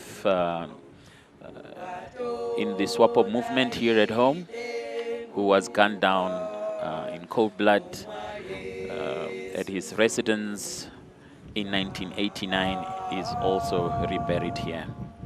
Over the years, we have buried Dimo Hamambo, who was the 2nd commander of the People's Liberation Army of Namibia and the 1st Chief of Defense. Maxton Joseph Mutonga Lumen, a founding member of the Ovamboland People's Congress and a long-term SWAPO functionary and Central Committee member, who was also buried here.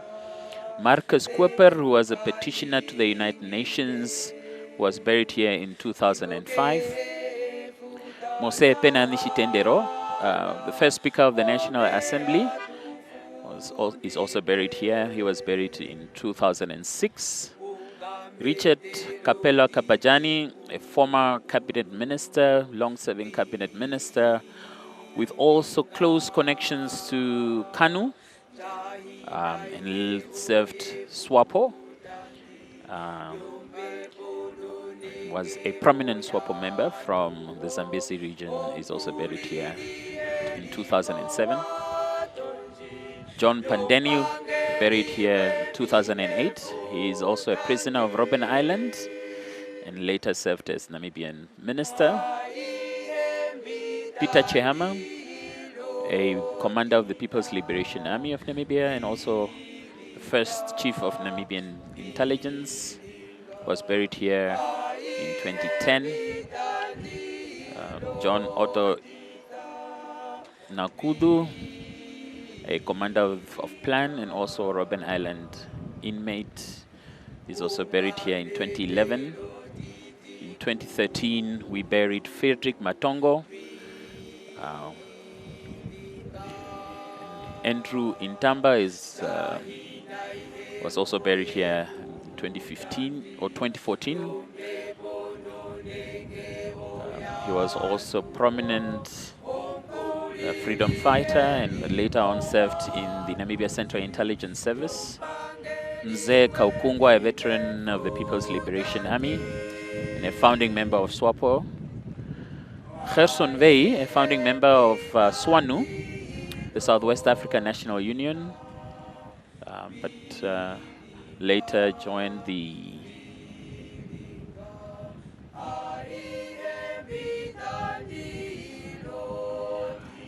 He was also an inmate at Robben Island as well.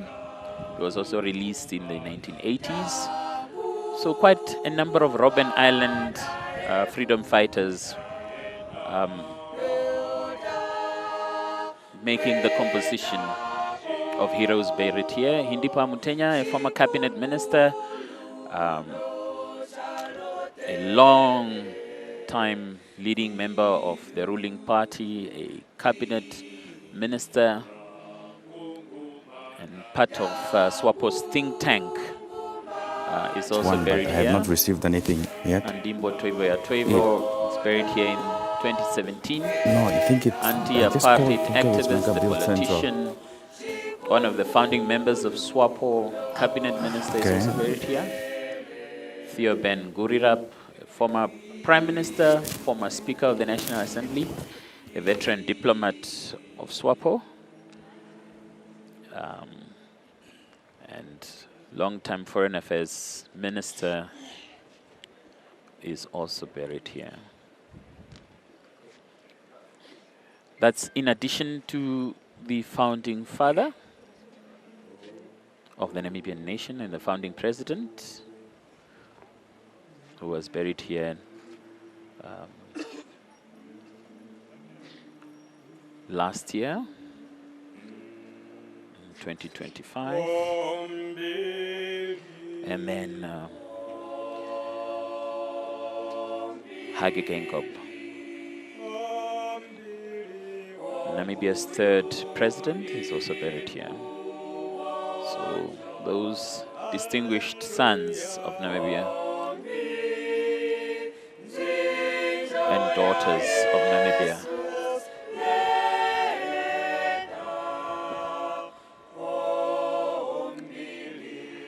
the Prime Minister with the President, Prime Minister Chitunga Elijah Ngurare, with Dr. Ngurare there.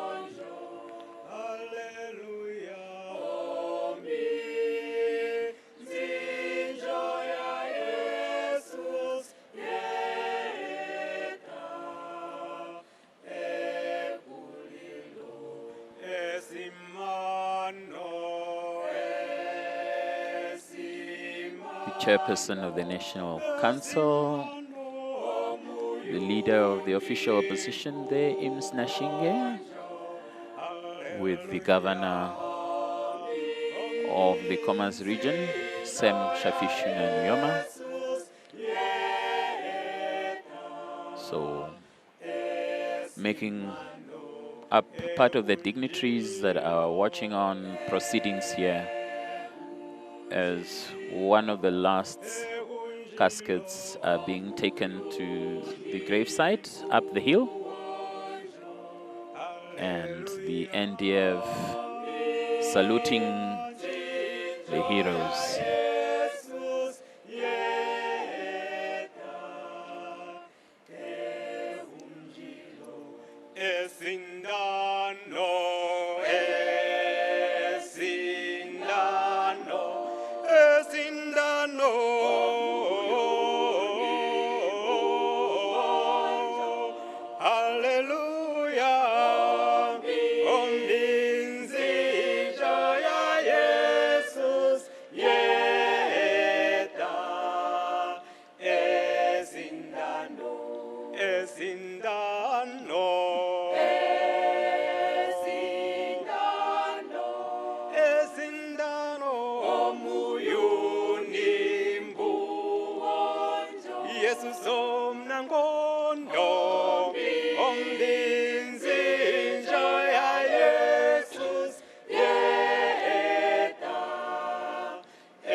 Madam Penny Ukunde there, the daughter of the late Nathaniel Maxuilili. There was a special request from the late Brendan Simbwaye's family, in that they had, in view of the fact that there is no grave where Brendan Simbwaye is buried, they requested that some soil from the Zambezi region be taken. They took some soil from the birthplace of Brendan Simbwaye, and that soil was being transported to Windhoek, and it is still making its way to the capital city, and their request is that that soil be also be placed in the grave, honoring the late Brendan Simbwaye with that particular ritual from. And he was saying that if they don't do so, the ancestors might not be happy. And so we believe that the government will honor that particular request. We are seeing the liberation stalwart Tatabena Madila greeting the Prime Minister in discussion there with his partner, also greeting the President. Tatabena Mandela is the Liberation Encyclopedia. Any date, any person, any event related to the liberation struggle, he has a vivid memory. One of the things that he was known for in Walvis Bay, where he was an activist, he had a camera, and he used to take pictures of the rallies where they were mobilizing the workers there for them to join the Ovamboland People's Organization, and then later SWAPO. He was also sent into the hinterland by SWAPO at the time, going up north, connecting with the other liberation struggle leaders at the time, including Andimbaya Toivo and others in the northern parts of the country, who were at the time also mobilizing the citizens of the country to join SWAPO. And so one of the things was that Tatabena Mandela was used also to take information and between the leaders, between the leadership, and that's how communication was taking place in person, because you couldn't trust the phones from being bugged by this apartheid South African forces. And so some of that communication needed to take place in person. So he used to ferry information between the coastal leadership and the northern-based leadership.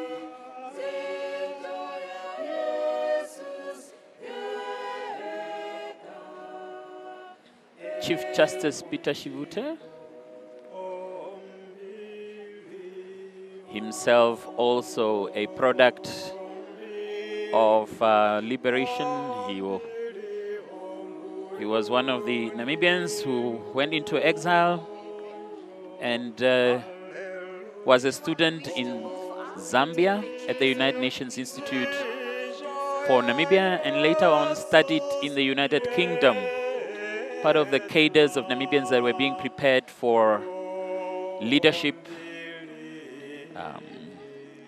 for the administration of the public service in a post-independence Namibia. And that thinking really, it's the thinking of the founding president who not only put in the machinery to prepare Namibia once it got its independence, that there will be capable sons and daughters that were going to run the administration. So that thinking really went ahead of its time. And as we know, it was a three-pronged strategy that was being deployed.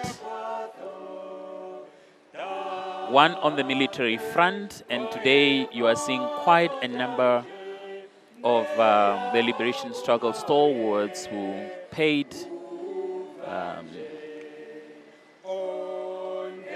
the ultimate sacrifice by dying either on the battlefront or in prison.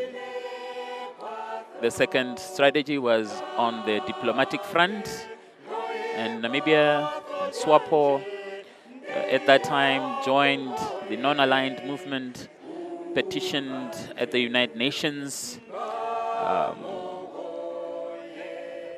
also at the Organization of African Unity. It took the fight for Namibia's independence there. And the Liberation Committee that was formed at the time playing its role in calling for the total freedom of Namibia.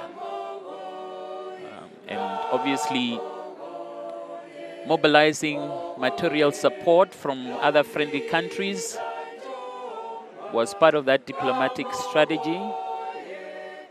And as we know, those friendly countries answered. Countries such as the USSR, the Soviet Union, countries such as Cuba, countries such as China, the Nordic countries in Europe started offering their material and other support to the People's Liberation Army of Namibia and the SWAPO movement. The third strategy was here at home to mobilize the workers. And later we saw how unions were formed that were aligned to the liberation movement. We saw quite a number of strikes that really brought the fight home in the 1970s, but also in the 1980s, the workers' strikes at that time. Obviously, the students were also mobilized, and they started forming student associations such as NANSO. NANSO became very active in a number of schools, and so the students were mobilized. The churches also played their role, And we saw quite a number of clergymen that played a instrumental role. So the SWAPO internal movement here at home doing a marvelous task at ensuring that the fight of liberation was kept alive here at home. And obviously on the legal front, we saw quite a number of SWAPO activists being arrested, being tortured while in imprisonment. But we also saw lawyers that that also took it upon themselves to represent the SWAPO activists through their trials, and very prominent lawyers such as Hosea Angulam, Dave Smets, and others doing a marvelous job at representing these activists that were being arrested for either their mobilization work or when they were being captured, especially the plant fighters who had opened the home front to come and do some clandestine work here at home. And some of them were being reported and arrested. And obviously, some of these trials were really not for prosecution purposes, but for persecution purposes.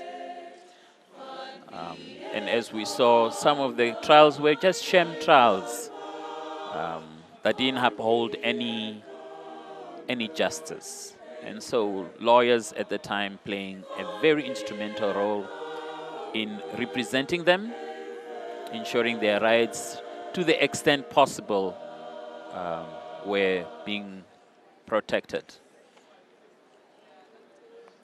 And many, many others played such a big role here at home to fight the apartheid regime. We saw on the information front how journalists here at home started reporting on the atrocities of the apartheid regime here, also reporting on what SWAPO was doing here at home. And so the Namibian was set up in the 80s under the leadership of Gwen Lister. We saw a bit of more independent reporting coming through from Hannes Smith and his Windhoek Observer at that time. And but the South African regime obviously owned the media machinery in the country and propagated their version of the truth, even to the extent of telling lies to Namibian people. And so on the information front, the news was quite scanty.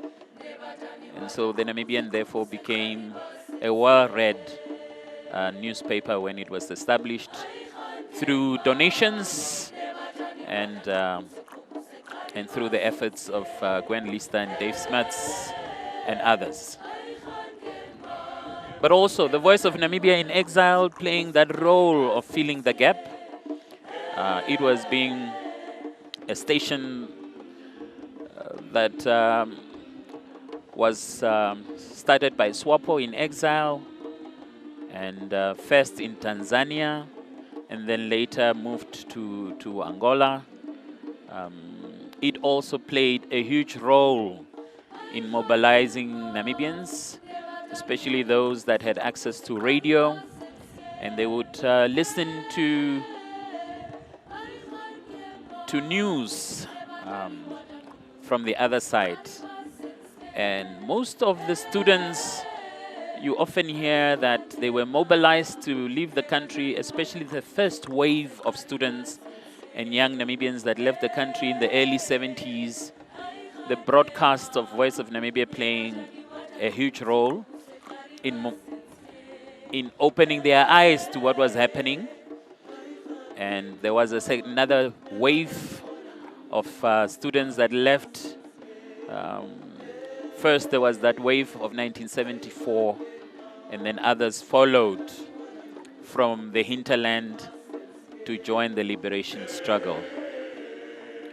From the central parts of the country, from the south, they then ended up leaving the country, going into exile to also participate in the fight for Namibia's liberation.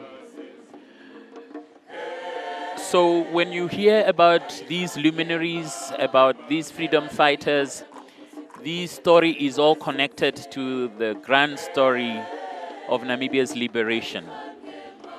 It's a story that is weaved in the stories of these liberation struggle heroes, whose stories we're eulogizing today, paying tribute to them in this manner, and keeping their memories alive.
Secretary General, SWAPO Party Secretary General, Sophia Shaningwa there, making her way up the steps.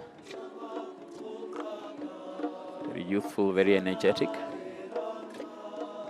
Joining the rest of the entourage, the family members that are in close proximity to the burial site.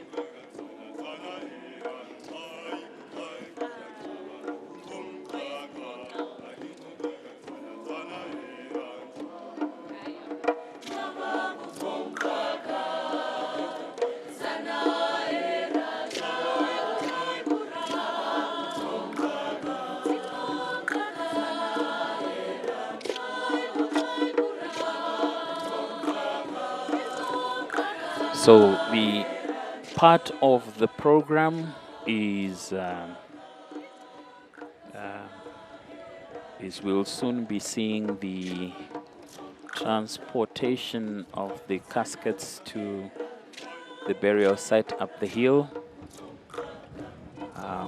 and then we'll see the removal of the national flags from the caskets. Then we will be witnessing a lowering of the caskets concurrently with a 13-gun salute. And then the rite of committal and benediction by Colonel Malima, the NDF Chief Chaplain, and then the covering of graves. Then we will witness a laying of the wreaths at the 8 graves. First, the family members will have the honor of laying the wreaths. That will be followed by the President, and then the Speaker of the National Assembly,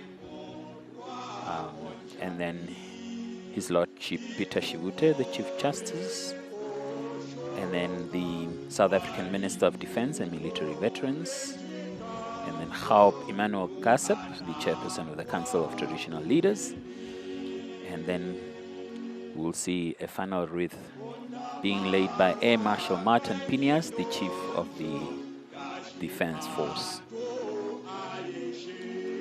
So that will wrap things up. As I said, this is a week where we acknowledge our heroes and our heroines from the anti-colonial resistance till the liberation movement, liberation struggle, and then we are also going to be honoring contemporary heroes this week as well. So quite a busy program that has been lined up. That will culminate with Heroes Day commemorations on Wednesday.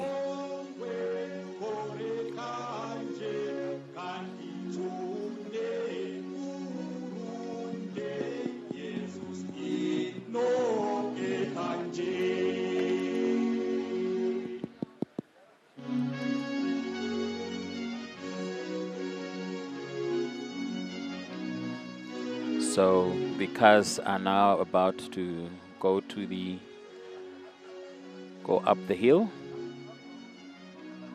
So we are seeing a bit of movement there.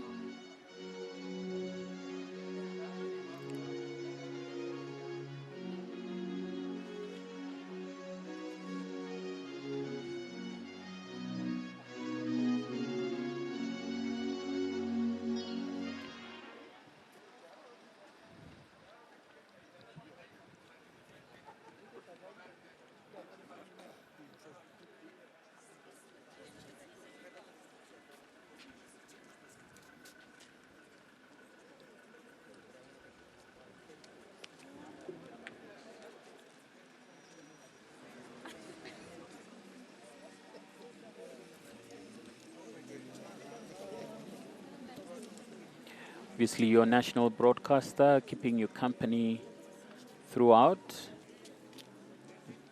The reporting on the pre-burial event obviously started with quite a number of stories that were being flighted on national television with the happenings in South Africa, as we witnessed the remains of other Namibians that were kept at a museum in South Africa that have also been repatriated, in addition to the two heroes that we are bearing here. The president announcing earlier today that those remains will be kept at the National Independence Museum until such time that consensus has been found around the final resting place for those Namibians. And obviously with the ceremony at on Friday last week, with the reception of the remains that was presided over by the president, and then throughout this morning you saw the live broadcasts all the way from the studios, with a number of discussions around the significance of this day.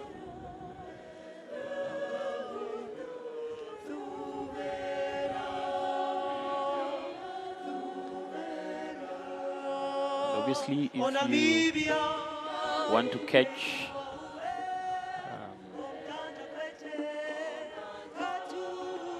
summaries, more packaged news, you can also follow the NBC's digital media pages, where reporters are keeping you updated as to what is happening. And then obviously the news, not to forget all the radio stations of the national broadcaster are obviously recording this history and keeping listeners updated in the various vernaculars, so Namibians can follow these proceedings, whether on radio, or television, but also on digital media.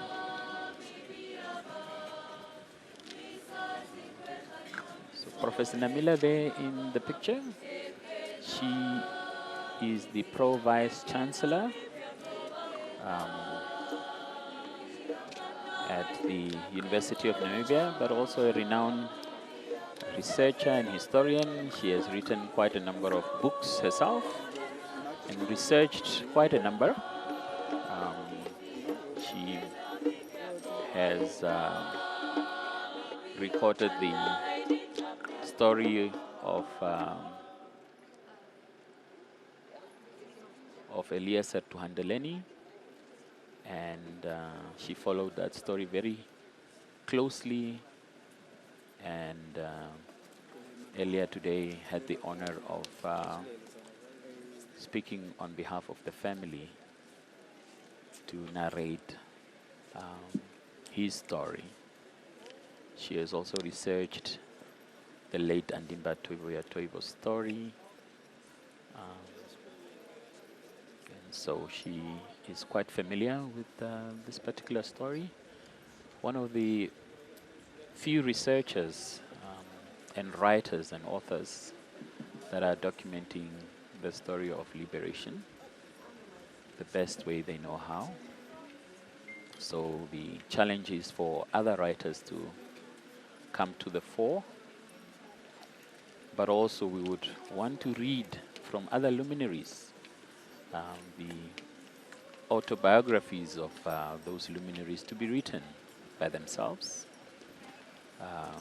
So the founding father has his Where Others Wavered book. We saw the second president, President Hifikepunye Pohamba, also putting pen to paper. And I also read his book and his account. So we were hoping that others will also do their autobiographies. We would love to read them. Dr. Libertine Amadila, former Deputy Prime Minister, long-serving Health Minister, Constituent Assembly member who drafted our Constitution, has also written her book. And so some of those luminaries that have really provided an account, a first-hand account of the story of our liberation struggle. Recently, we also saw Dave Smuts, the lawyer, Supreme Court Justice, also writing his own book, which has also been well received. The likes of Gwen Lister have also written their own accounts. So as Namibians, we are able to follow their stories and we are able to make those connections. So we are hoping that in retirement, stalwarts such as Ben Amadila will have the opportunity to pen their own thoughts. We are hoping that former Prime Minister Nahazangula, the educationalist, Citizen Angula, will also write his own account, his memoirs. We are hoping that all of these stalwarts will write their own accounts and tell their stories.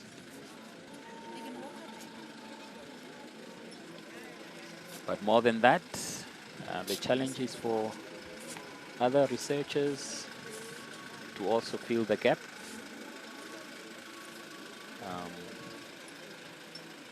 The process of publishing has been made more easier and convenient.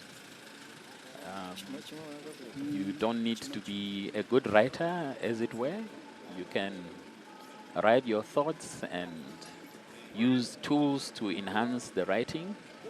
And the publishing, you can either publish digitally, or you can go to the University of Namibia. They have a publishing section called UNAM Publisher, and you can engage them and have your story also written and printed. So the avenues for writing and sharing and distributing these stories have really been enhanced. They've become plenty and they are available.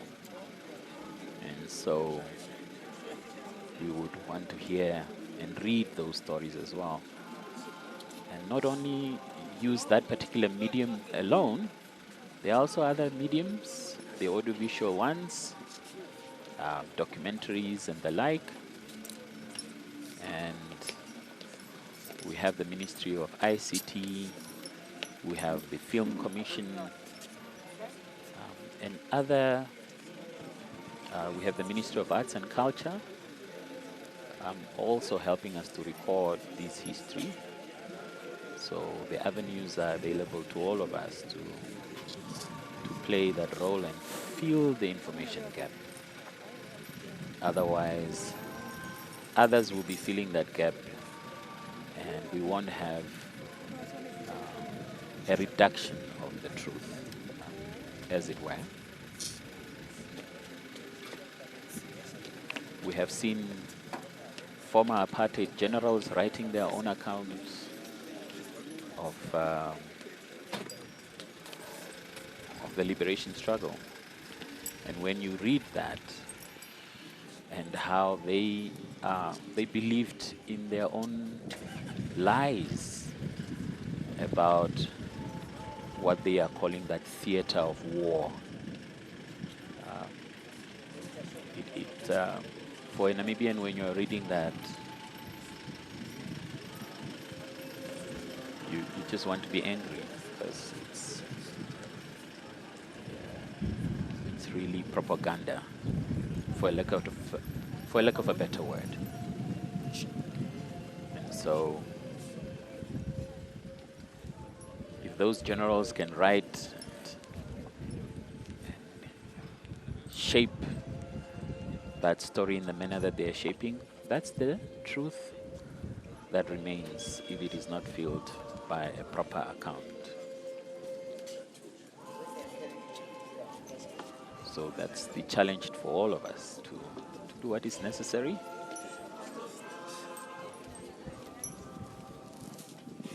to record and memorialize our own history.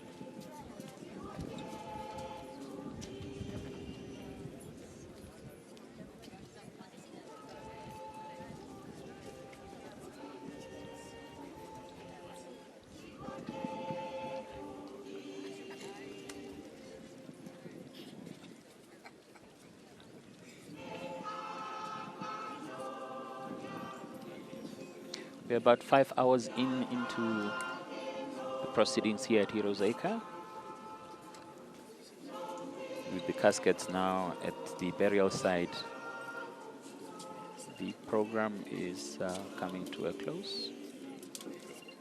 This is the final portion of the program.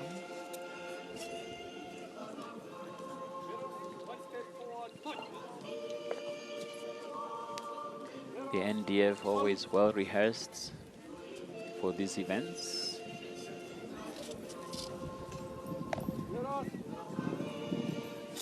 Very easy.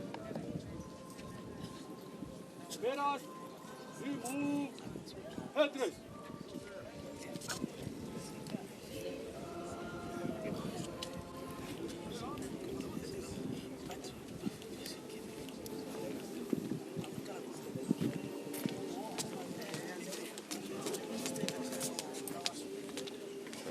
President will be making her way.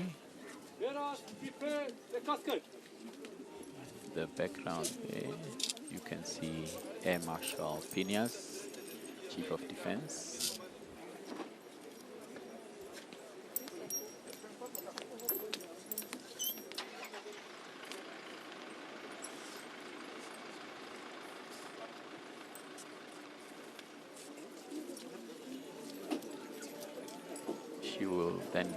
The President will be making her way up to the burial site. This is the last casket being driven up the hill.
Salud.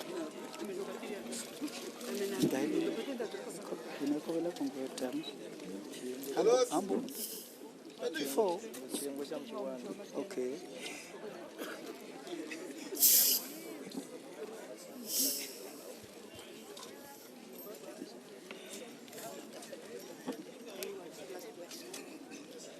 Silas, remove hatred.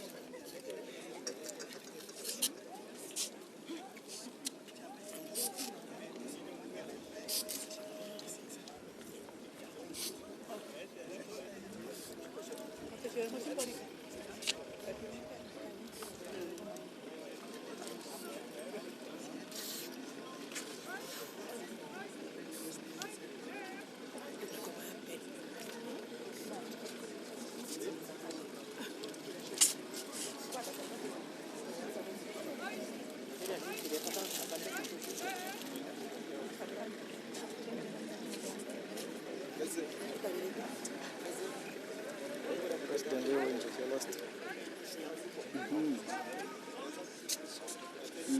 Everybody.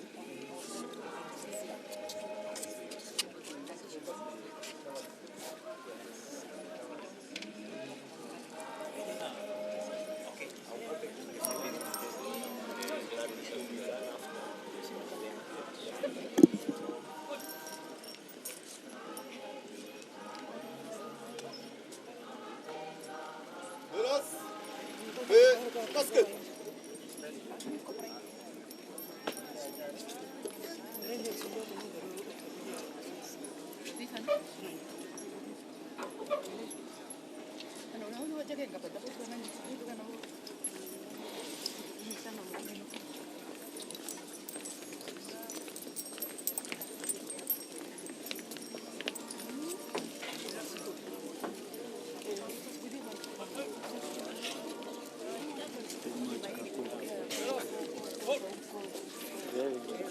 And the name of Yahweh.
Chifu, the Chief of Protocol, just ensuring that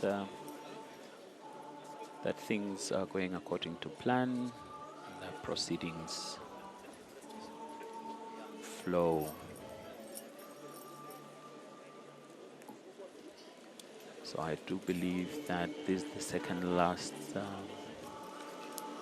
casket.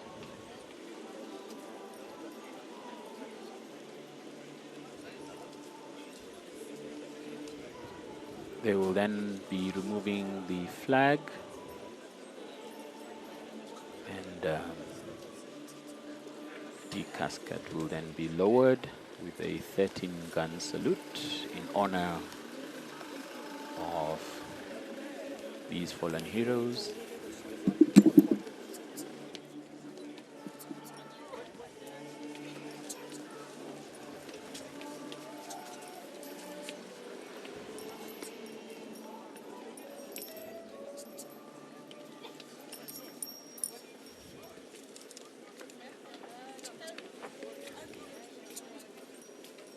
Esteemed ladies and gentlemen, So let's listen to the Director of Proceedings, and also the arrival Honorable of Her Senator Skinka, Excellency to this last part of the program. And I'm aware that the sun is very hot, and therefore we will continue to move in a dignified manner.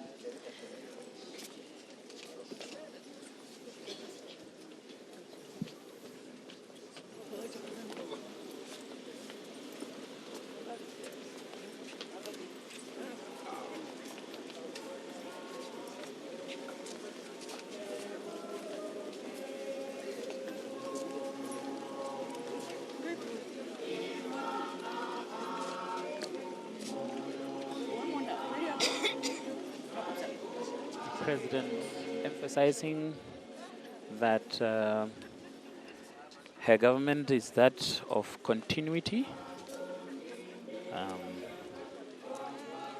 So the 8th administration found in the in-tray of cabinet a decision that was taken way back to honor Brendan Simbwaye, Tobias Hainyeko, symbolically here at Heroes Acre.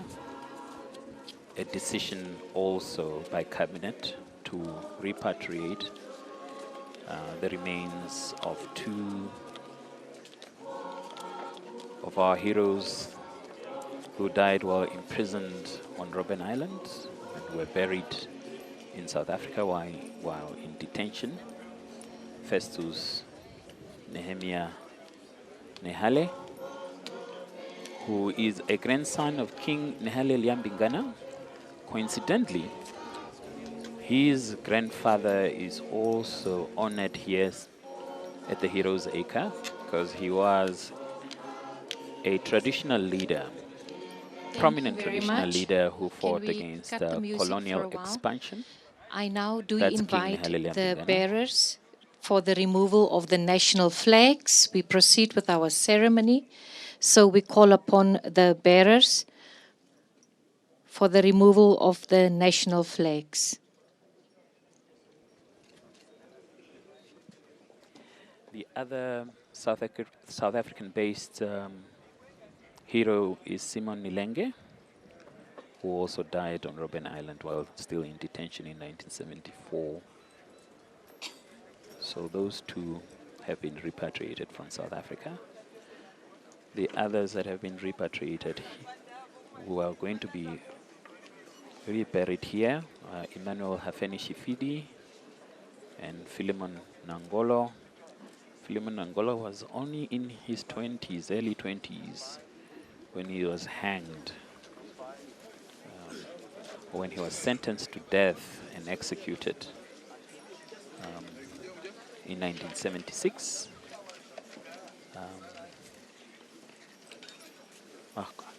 Nathaniel Maxuilili, he died in a car accident in 1999.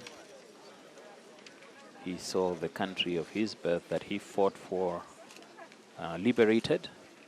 He also saw Walvis Bay reintegrated into Namibia, something that he prominently advocated for, the Doyan of Walvis Bay.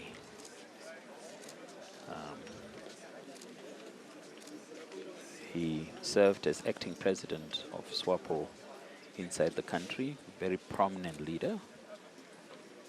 And Eliaser Tuhadeleni, who also served imprisonment on Robben Island.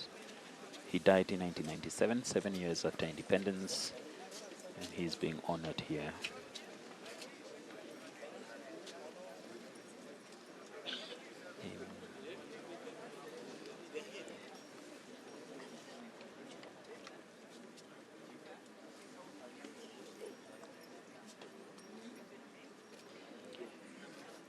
And this is not the first time this is taking place, as we pointed out.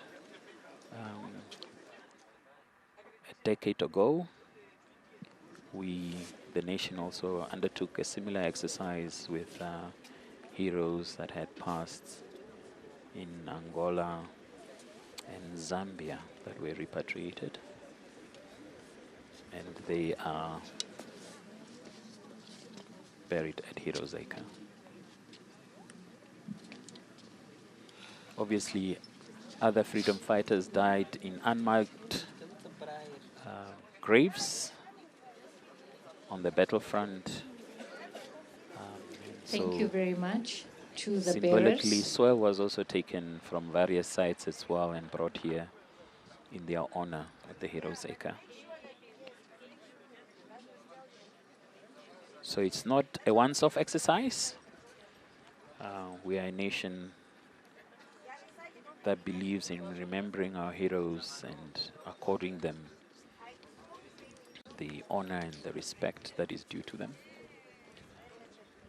So the veterans of the liberation struggle in a post-independence Namibia have been honored in various ways, through street names, through airports that have been named after them. Those that are living, there is a function that is dedicated to taking care of their welfare through the Ministry of Defense and Veteran Affairs. And a small allowance is being paid to them. Their beneficiaries are also being assisted. But obviously, due to the resource envelope, this might not be enough, as government resources are always constrained to take care of other obligations. But to the extent possible, there is assistance that is being provided to the veterans of the liberation struggle. We've witnessed the removal of the national flags.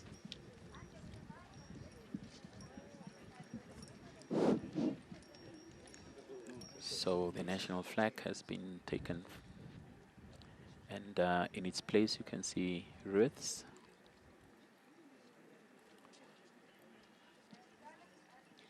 Thank you very much, ladies and gentlemen. If I may ask you to kindly rise. This remain a solemn ceremony. We will now witness the lowering of the caskets concurrently with 13-gun salute. 13-gun salute concurrently with the lowering of the caskets. Those of us who can stand, please stand.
Please, you may be seated. Thank you.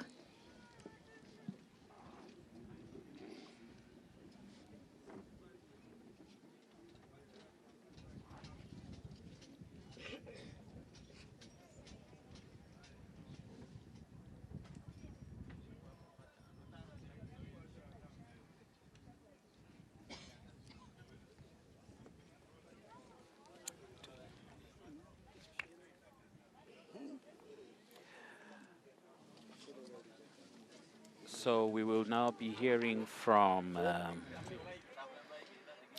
Colonel Malima, the NDF Chief Chaplain, who will be conducting the rite of committal and the benediction. Then there will be the covering of the graves.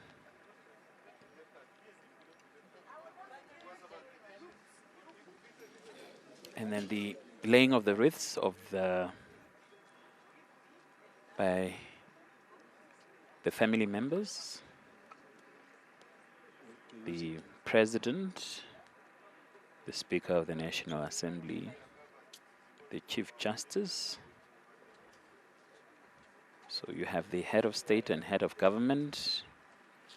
You have the head of the legislature, and then the head of the judiciary, followed by the Minister of Defense and Military Veterans Also ask the band of the Republic of South Africa, and Haup Emmanuel Gassep, the chairperson of the Council of Traditional Leaders,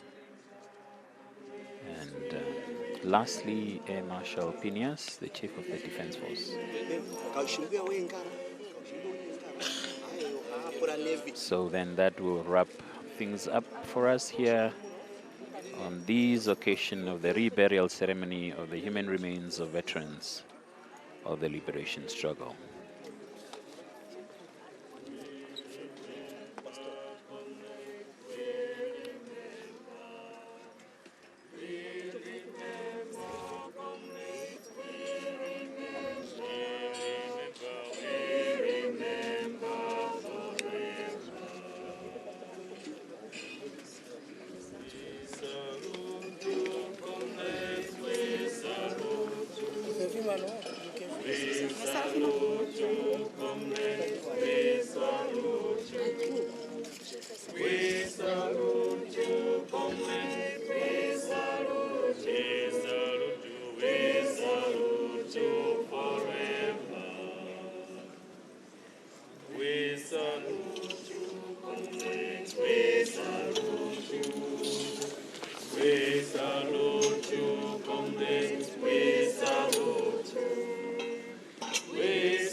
Can we have an item from the band if possible? If not, we proceed with the choir.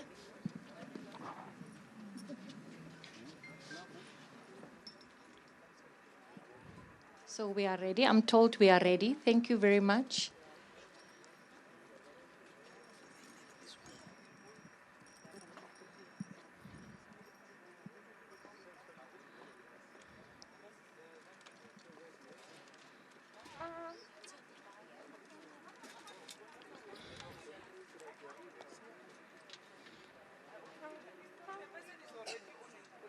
We may proceed with the rite of committal. In the name of God the Father, the Son, and the Holy Spirit. Amen. Gracious God, source of life and hope, into your hands, O merciful God, we commend the souls of these veterans of the liberation of struggle who have gone before us. We commit their mortal remains to the earth, trusting in the promise of God that death is not the final word. We commit now the mortal remains of Fillemon Nduuvu Nangolo, earth to earth, ashes to ashes, and the dust to dust.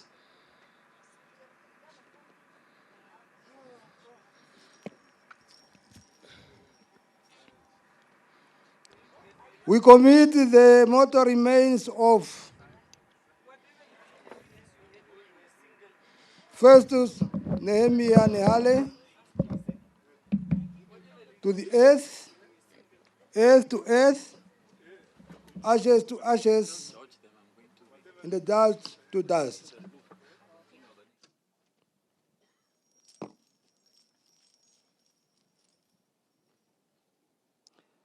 We commit the mortal remains of Simon Petrus Shekushwama Niilenge to the earth, earth to earth, ashes to ashes, and the dust to dust.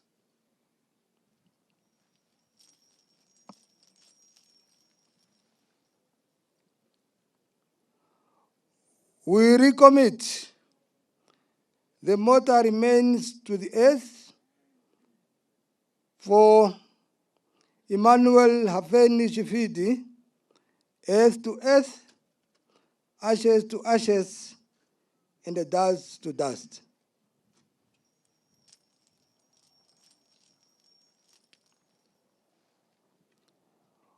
We recommit the mortal remains of Eliaser Tuhadeleni kaNdola to the earth, earth to earth, ashes to ashes, and the dust to dust.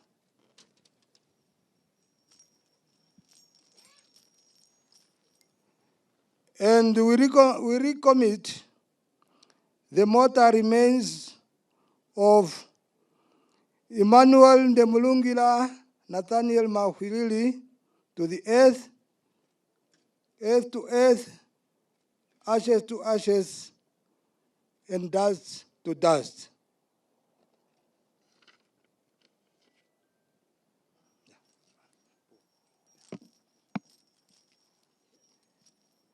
And for the symbolic graves of the two veterans, Tobias, Hainyeko, and Brendan Kangongolo Simbwaye, I read the words, Philippians 1, verse 21, which says, "To live is Christ, and to die is gain. Jesus Christ is the resurrection and the life." May they rest in peace, and may their memory remain a blessing to their families, our nation, and the generations yet to come. Let us pray. Our Father who art in heaven, hallowed be thy name. Thy kingdom come, thy will be done on earth as it is in heaven. Give us today our daily bread. Forgive us our trespasses, as we forgive those who trespass against us. And lead us not into temptation, but deliver us from evil. For thine is the kingdom, the power, and the glory, forever and ever. Amen.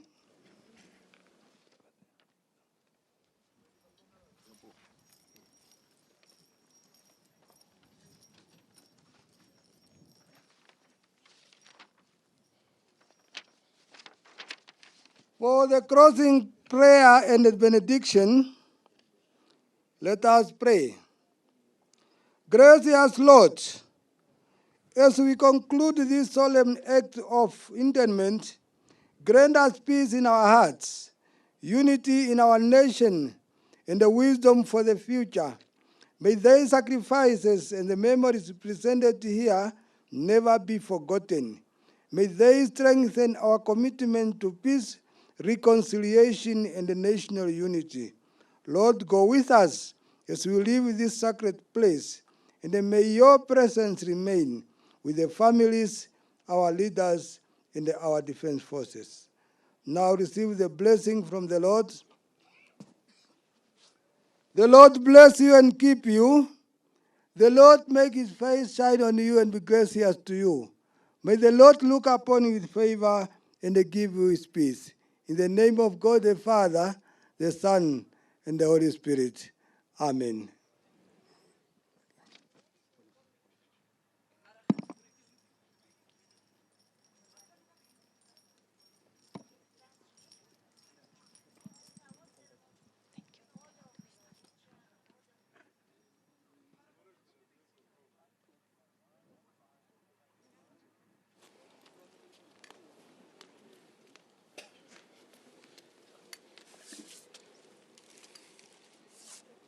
Thank you.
So the chief chaplain ending the rite of commutal.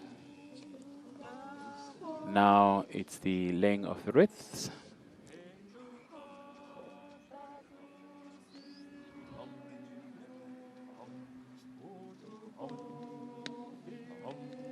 Thank you very much. Could we now ask the representative of the family of Brendan Simbwaye to kindly step forward for the laying of the wreath? Equally, the representative of the family of Tobias Hainyeko. May we also call upon the family members or representative of Emmanuel Gottlieb Nathaniel Maxuilili, as well as the family members of Eliaser Tuhadeleni. And then we will proceed also with Simon Petrus Niilenge, family member. We will conclude these 5, and then we will proceed with the remaining 3.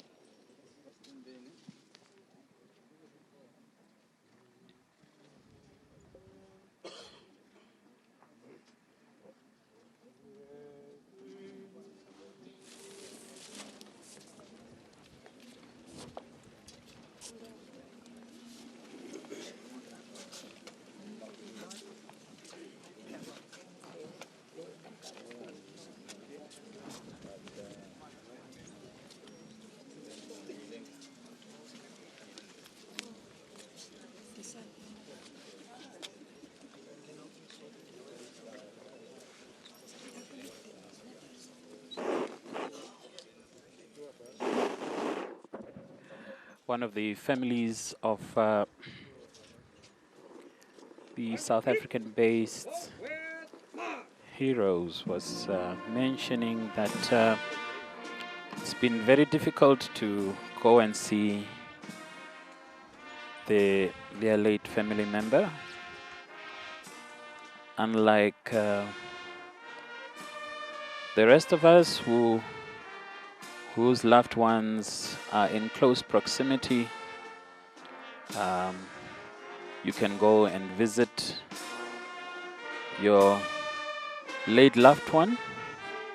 However, in this case, because they were buried in Cape Town, that was a challenge. But clearly,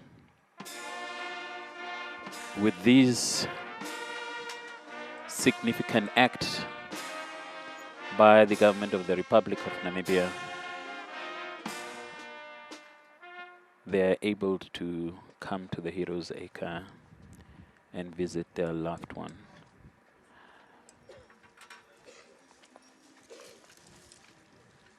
It might seem something of that nature might seem to be insignificant, but it is something that is valued by the family. For the rest of us, maybe it's something that we may take for granted.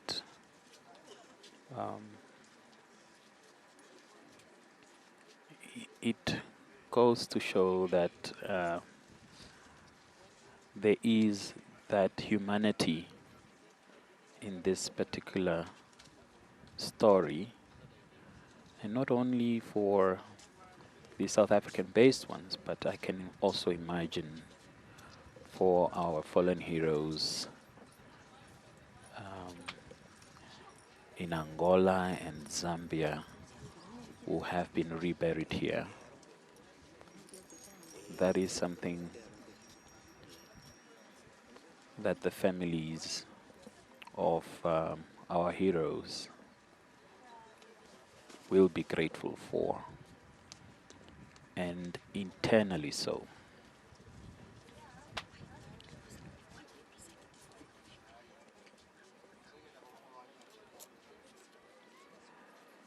But the wound remains open for families whose closed ones died in exile, in unmarked graves,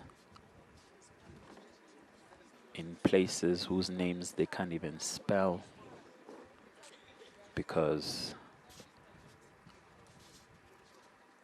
during the battle, We thank the families those fallen heroes and heroines were buried, Simbwaye, Hainyeko, and so Maxuilili, that Tuhadeleni, remains and Niilenge. Thank you very much. an unclosed chapter for those families.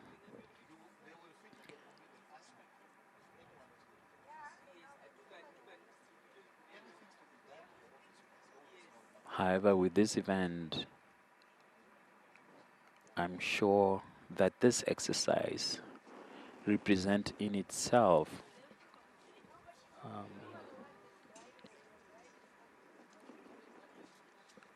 a healing of sorts for the entire country as we come to terms with this particular chapter of our history.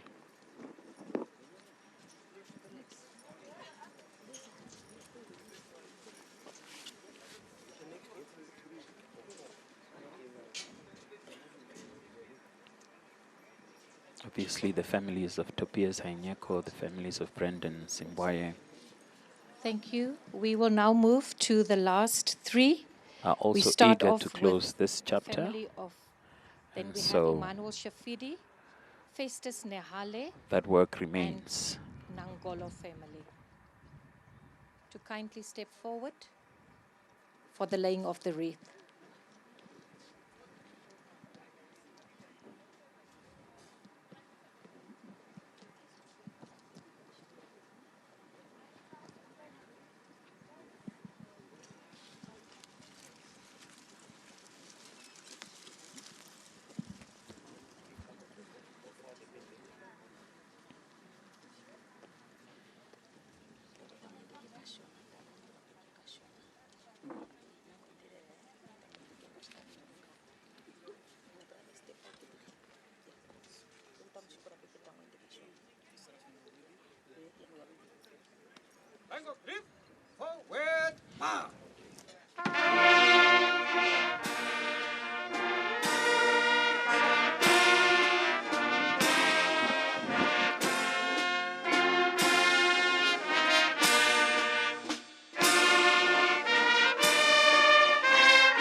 We're supposed to wait for all of us. Yes. It's fine. Okay. Very close family there. I wish to assure the other family members that after we sing the AU and the national Putting a anthem, bit the of families will soil. still I'm have sure it's from their private spaces at their respective graves. it's from their homeland to come and bury their We loved now one call here. upon Her Excellency Dr. Netumbo Nandi-Ndaitwah, President of the Republic of Namibia and Commander-in-Chief of the Namibian Defence Force, to lay her wreaths.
Eight graves, 8 stories, 8 families, one nation remembering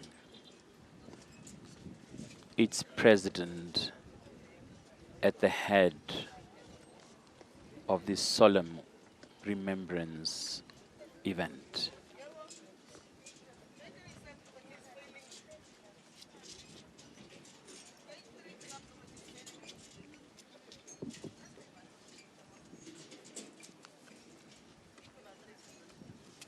Taking her time to ensure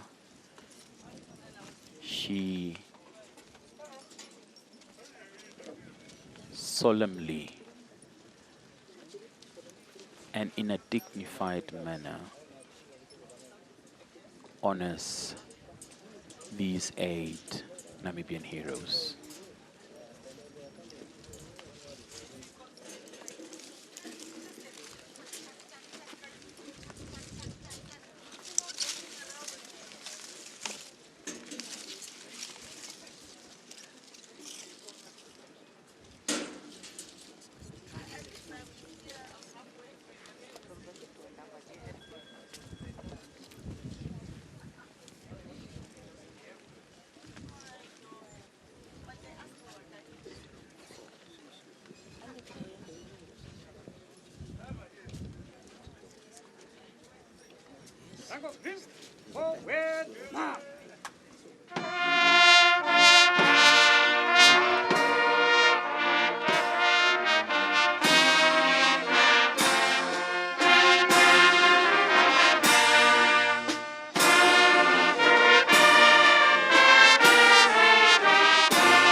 Earlier on informing us that she attended one of those rallies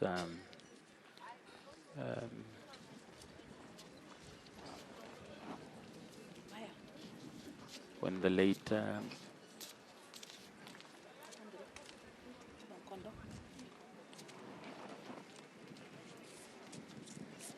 We thank you, Your Excellency. May we now get ready. I will ask the Honorable Angelina Motsekga to be ready. She's the Minister of Defence and Military Veterans of the Republic of South Africa.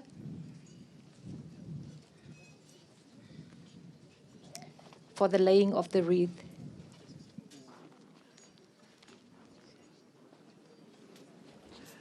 So the South African minister laying her wreath on behalf of President Cyril Ramaphosa, the ANC and SWAPO May I shared please trenches. ask Honorable Angelina Motsekga, Minister of Defence and Military Veterans days of the Republic liberation of South struggle. Africa. The cadres of Plan, the cadres of Umkhonto Wesizwe fought together. We all know about the Battle of Quito Carnival in southern Angola, with the Cuban forces, Plan, Umkhonto Wesizwe fighting, and obviously the fighting against the mighty South African forces. Then the biggest military force on the African continent. We are told that the Battle of Quito Carnival forced the South African regime to initiate talks and intensify peace talks, and their hand was forced.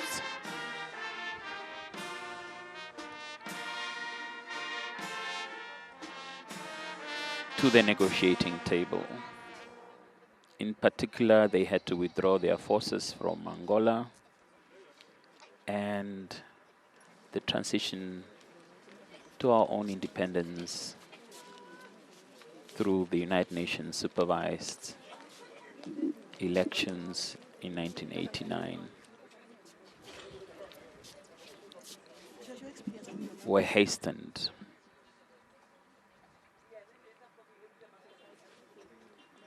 So South Africa and Namibia have this particular story of liberation.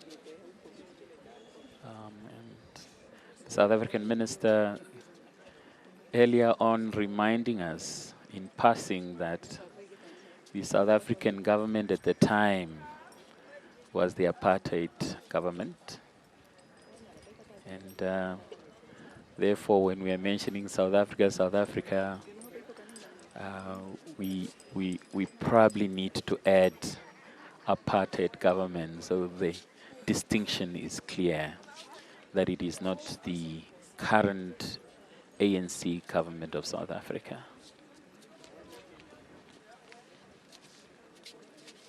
However, South Africa remains Namibia's erstwhile colonizer. And so, time and again, these leadership, the ANC leadership that is,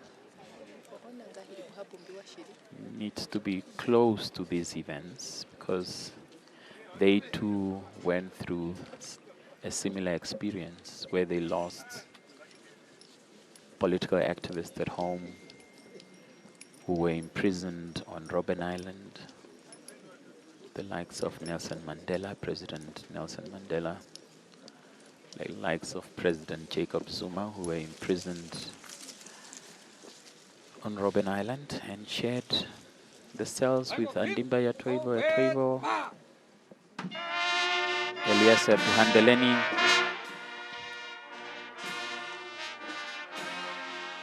Immanuel Shifidi, and other Namibian heroes. So that connection is for all to see. In Tanzania, the ANC, SWAPO, FRELIMO, and other liberation movements shared offices that were given by the late Mwalimu Julius Nyerere, who accommodated these liberation fighters in his home country and gave them shelter, gave them accommodation so that they can organize themselves and plan for what would later be the waging of a war for liberation. They shared offices and so they got to know one another and probably shared strategies as well. In Zambia too, once they moved closer to the home front, the ANC cadres and We express our SWAPO cadres gratitude to Honorable Angelina also Motsekga, Minister of met Defense regularly and Military Veterans of the in Republic of South Lusaka Africa. We are also mindful and then Angola as well. because of a flight itinerary. So will need to leave quite soon before our ceremony is over. But So we these thank you ANC sincerely, leaders Honourable, and for raising this event and know the SWAPO leaders very well. Met regularly, compared notes from time to time. So the relationship has been made more Thank you very much. cordial May I now call upon because you have our Honorable Dr. Sarah Kugongelwa Amadila, a leadership the Speaker of the National Assembly, that shared common objectives to uproot apartheid rule in South Africa, but also for Namibia to gain its full independence.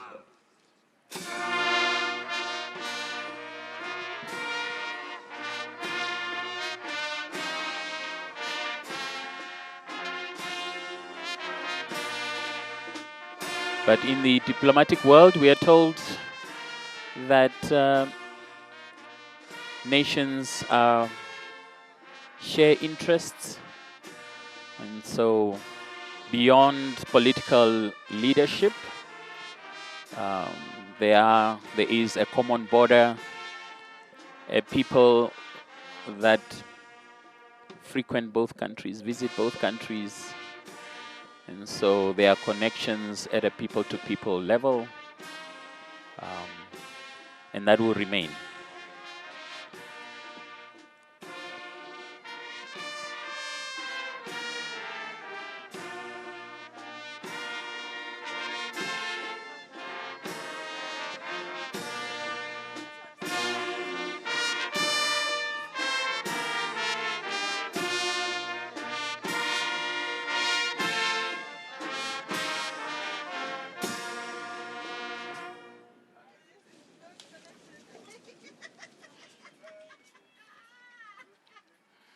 So the director of ceremonies telling the gathering here that the South African minister will depart a bit earlier because of flight itineraries. So she'll be excused to depart slightly earlier than the rest of the attendees here. Sarah Kukongalo Amadila, Speaker of the National Assembly, laying her wreath on behalf of Parliament.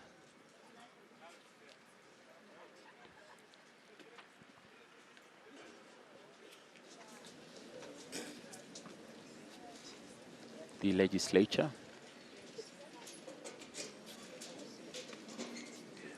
Parliament has been on recess. It will resume in September, but the parliamentarians have been busy traveling the breadth and length of the country through their oversight activities, and they will then be reporting back for duty. We wish them a productive session ahead.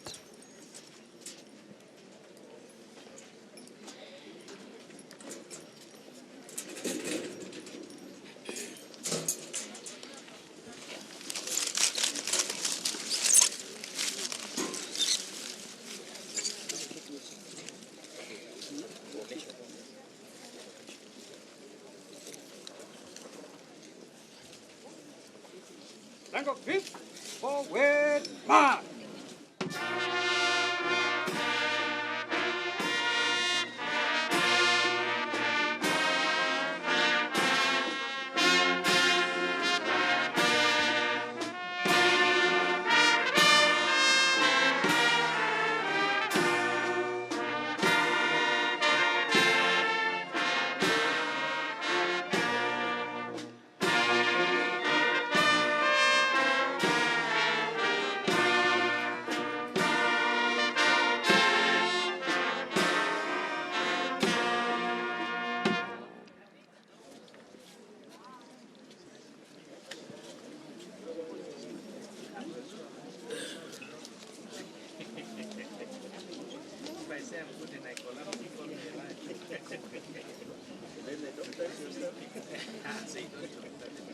How are you? Excellent.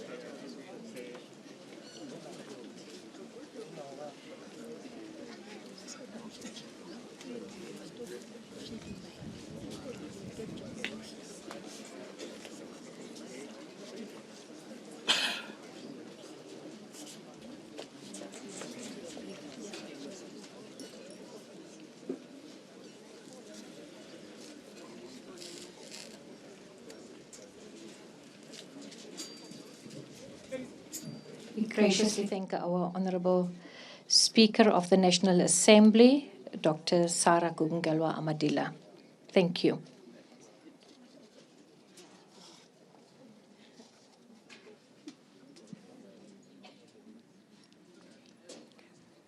I now wish to call upon His Lordship Peter Shavute, Chief Justice, for the laying of the wreath at the 8th graves.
Zango grip, forward, march.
We thank His Lordship Peter Shivute, Chief Justice.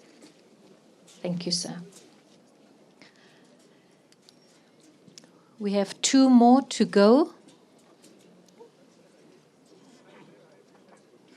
I now respectfully call upon Gaup Emmanuel Shifidi, Chairperson of the Council of Traditional Leaders. Gaup also accompanied the Namibian delegation to South Africa and has been a part of all the processes. Thank you, Gaup.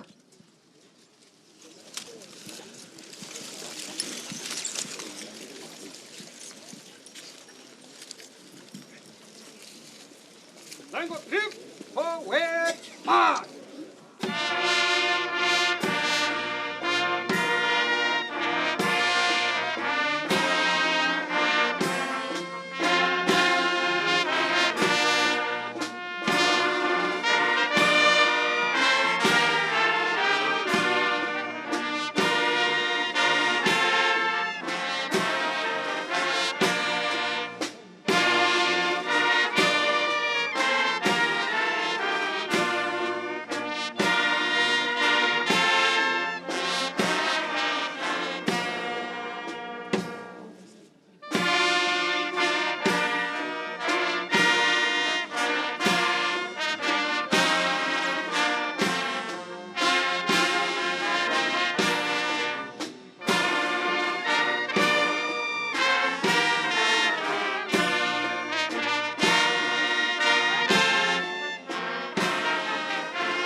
Zango grip, forward, march.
So the Air Force. We now call upon Air Marshal Martin Kambulu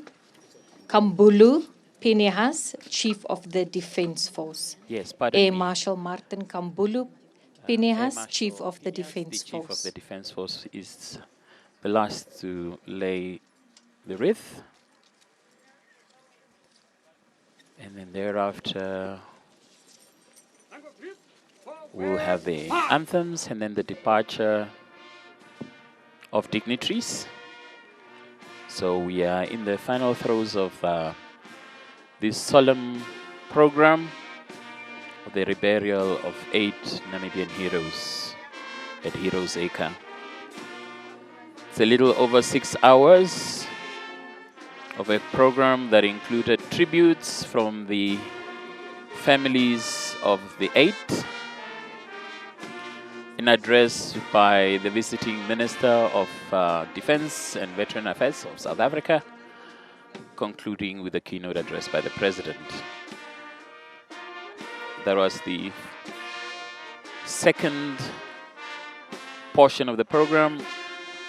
That was preceded by a procession in the streets of the capital where our heroes were being driven, according Namibians an opportunity to pay their respects. This is the third and final installment of the program, the burial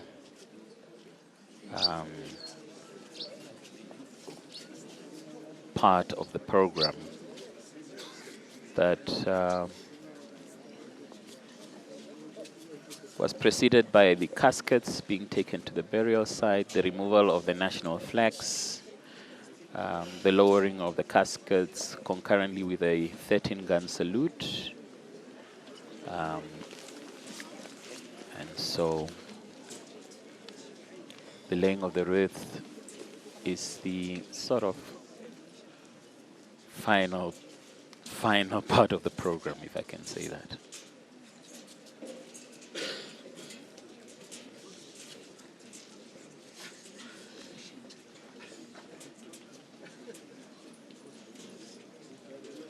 The Namibia Defence Force playing a huge part and receiving acknowledgement from the President because they played a huge role in airlifting the remains of Namibians from South Africa last week Friday, and the ceremonial part of the program at the receiving of the remains by the head of state. And now this final portion of the program.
The Ministry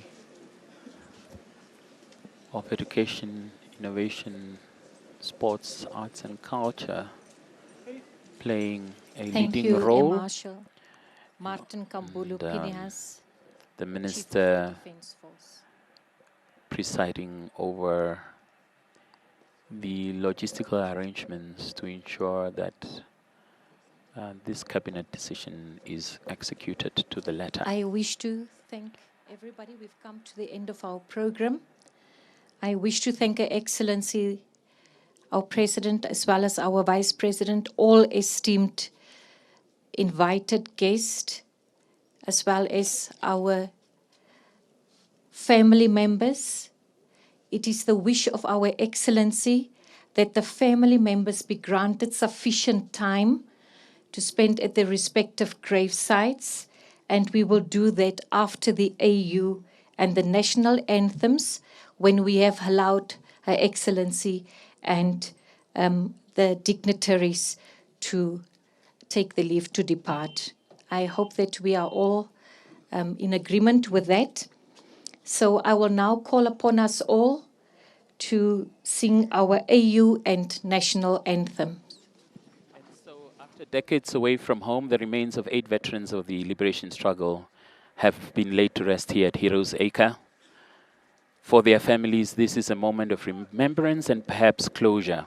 For the nation, it is an opportunity to remember that independence was not simply achieved through political negotiations or lowering of one flag and raising of another.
So today, Namibia paused to remember 8 of our heroes who formed an integral part of our history.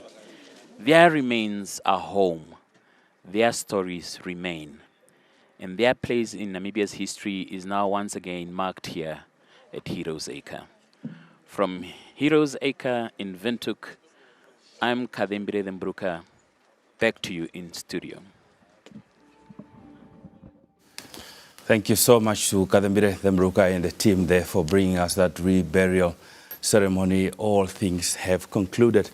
That is the President of the Republic of Namibia was officiating and reminding us that a nation who doesn't know its history also doesn't appreciate its contribution, might indeed not put worthiness to the cause that led to its independence indeed, and also indicating that this was a collective responsibility, and not only for the current 8th administration, but it is a document that she found in terms of a cabinet decision that eventually led to us being here today.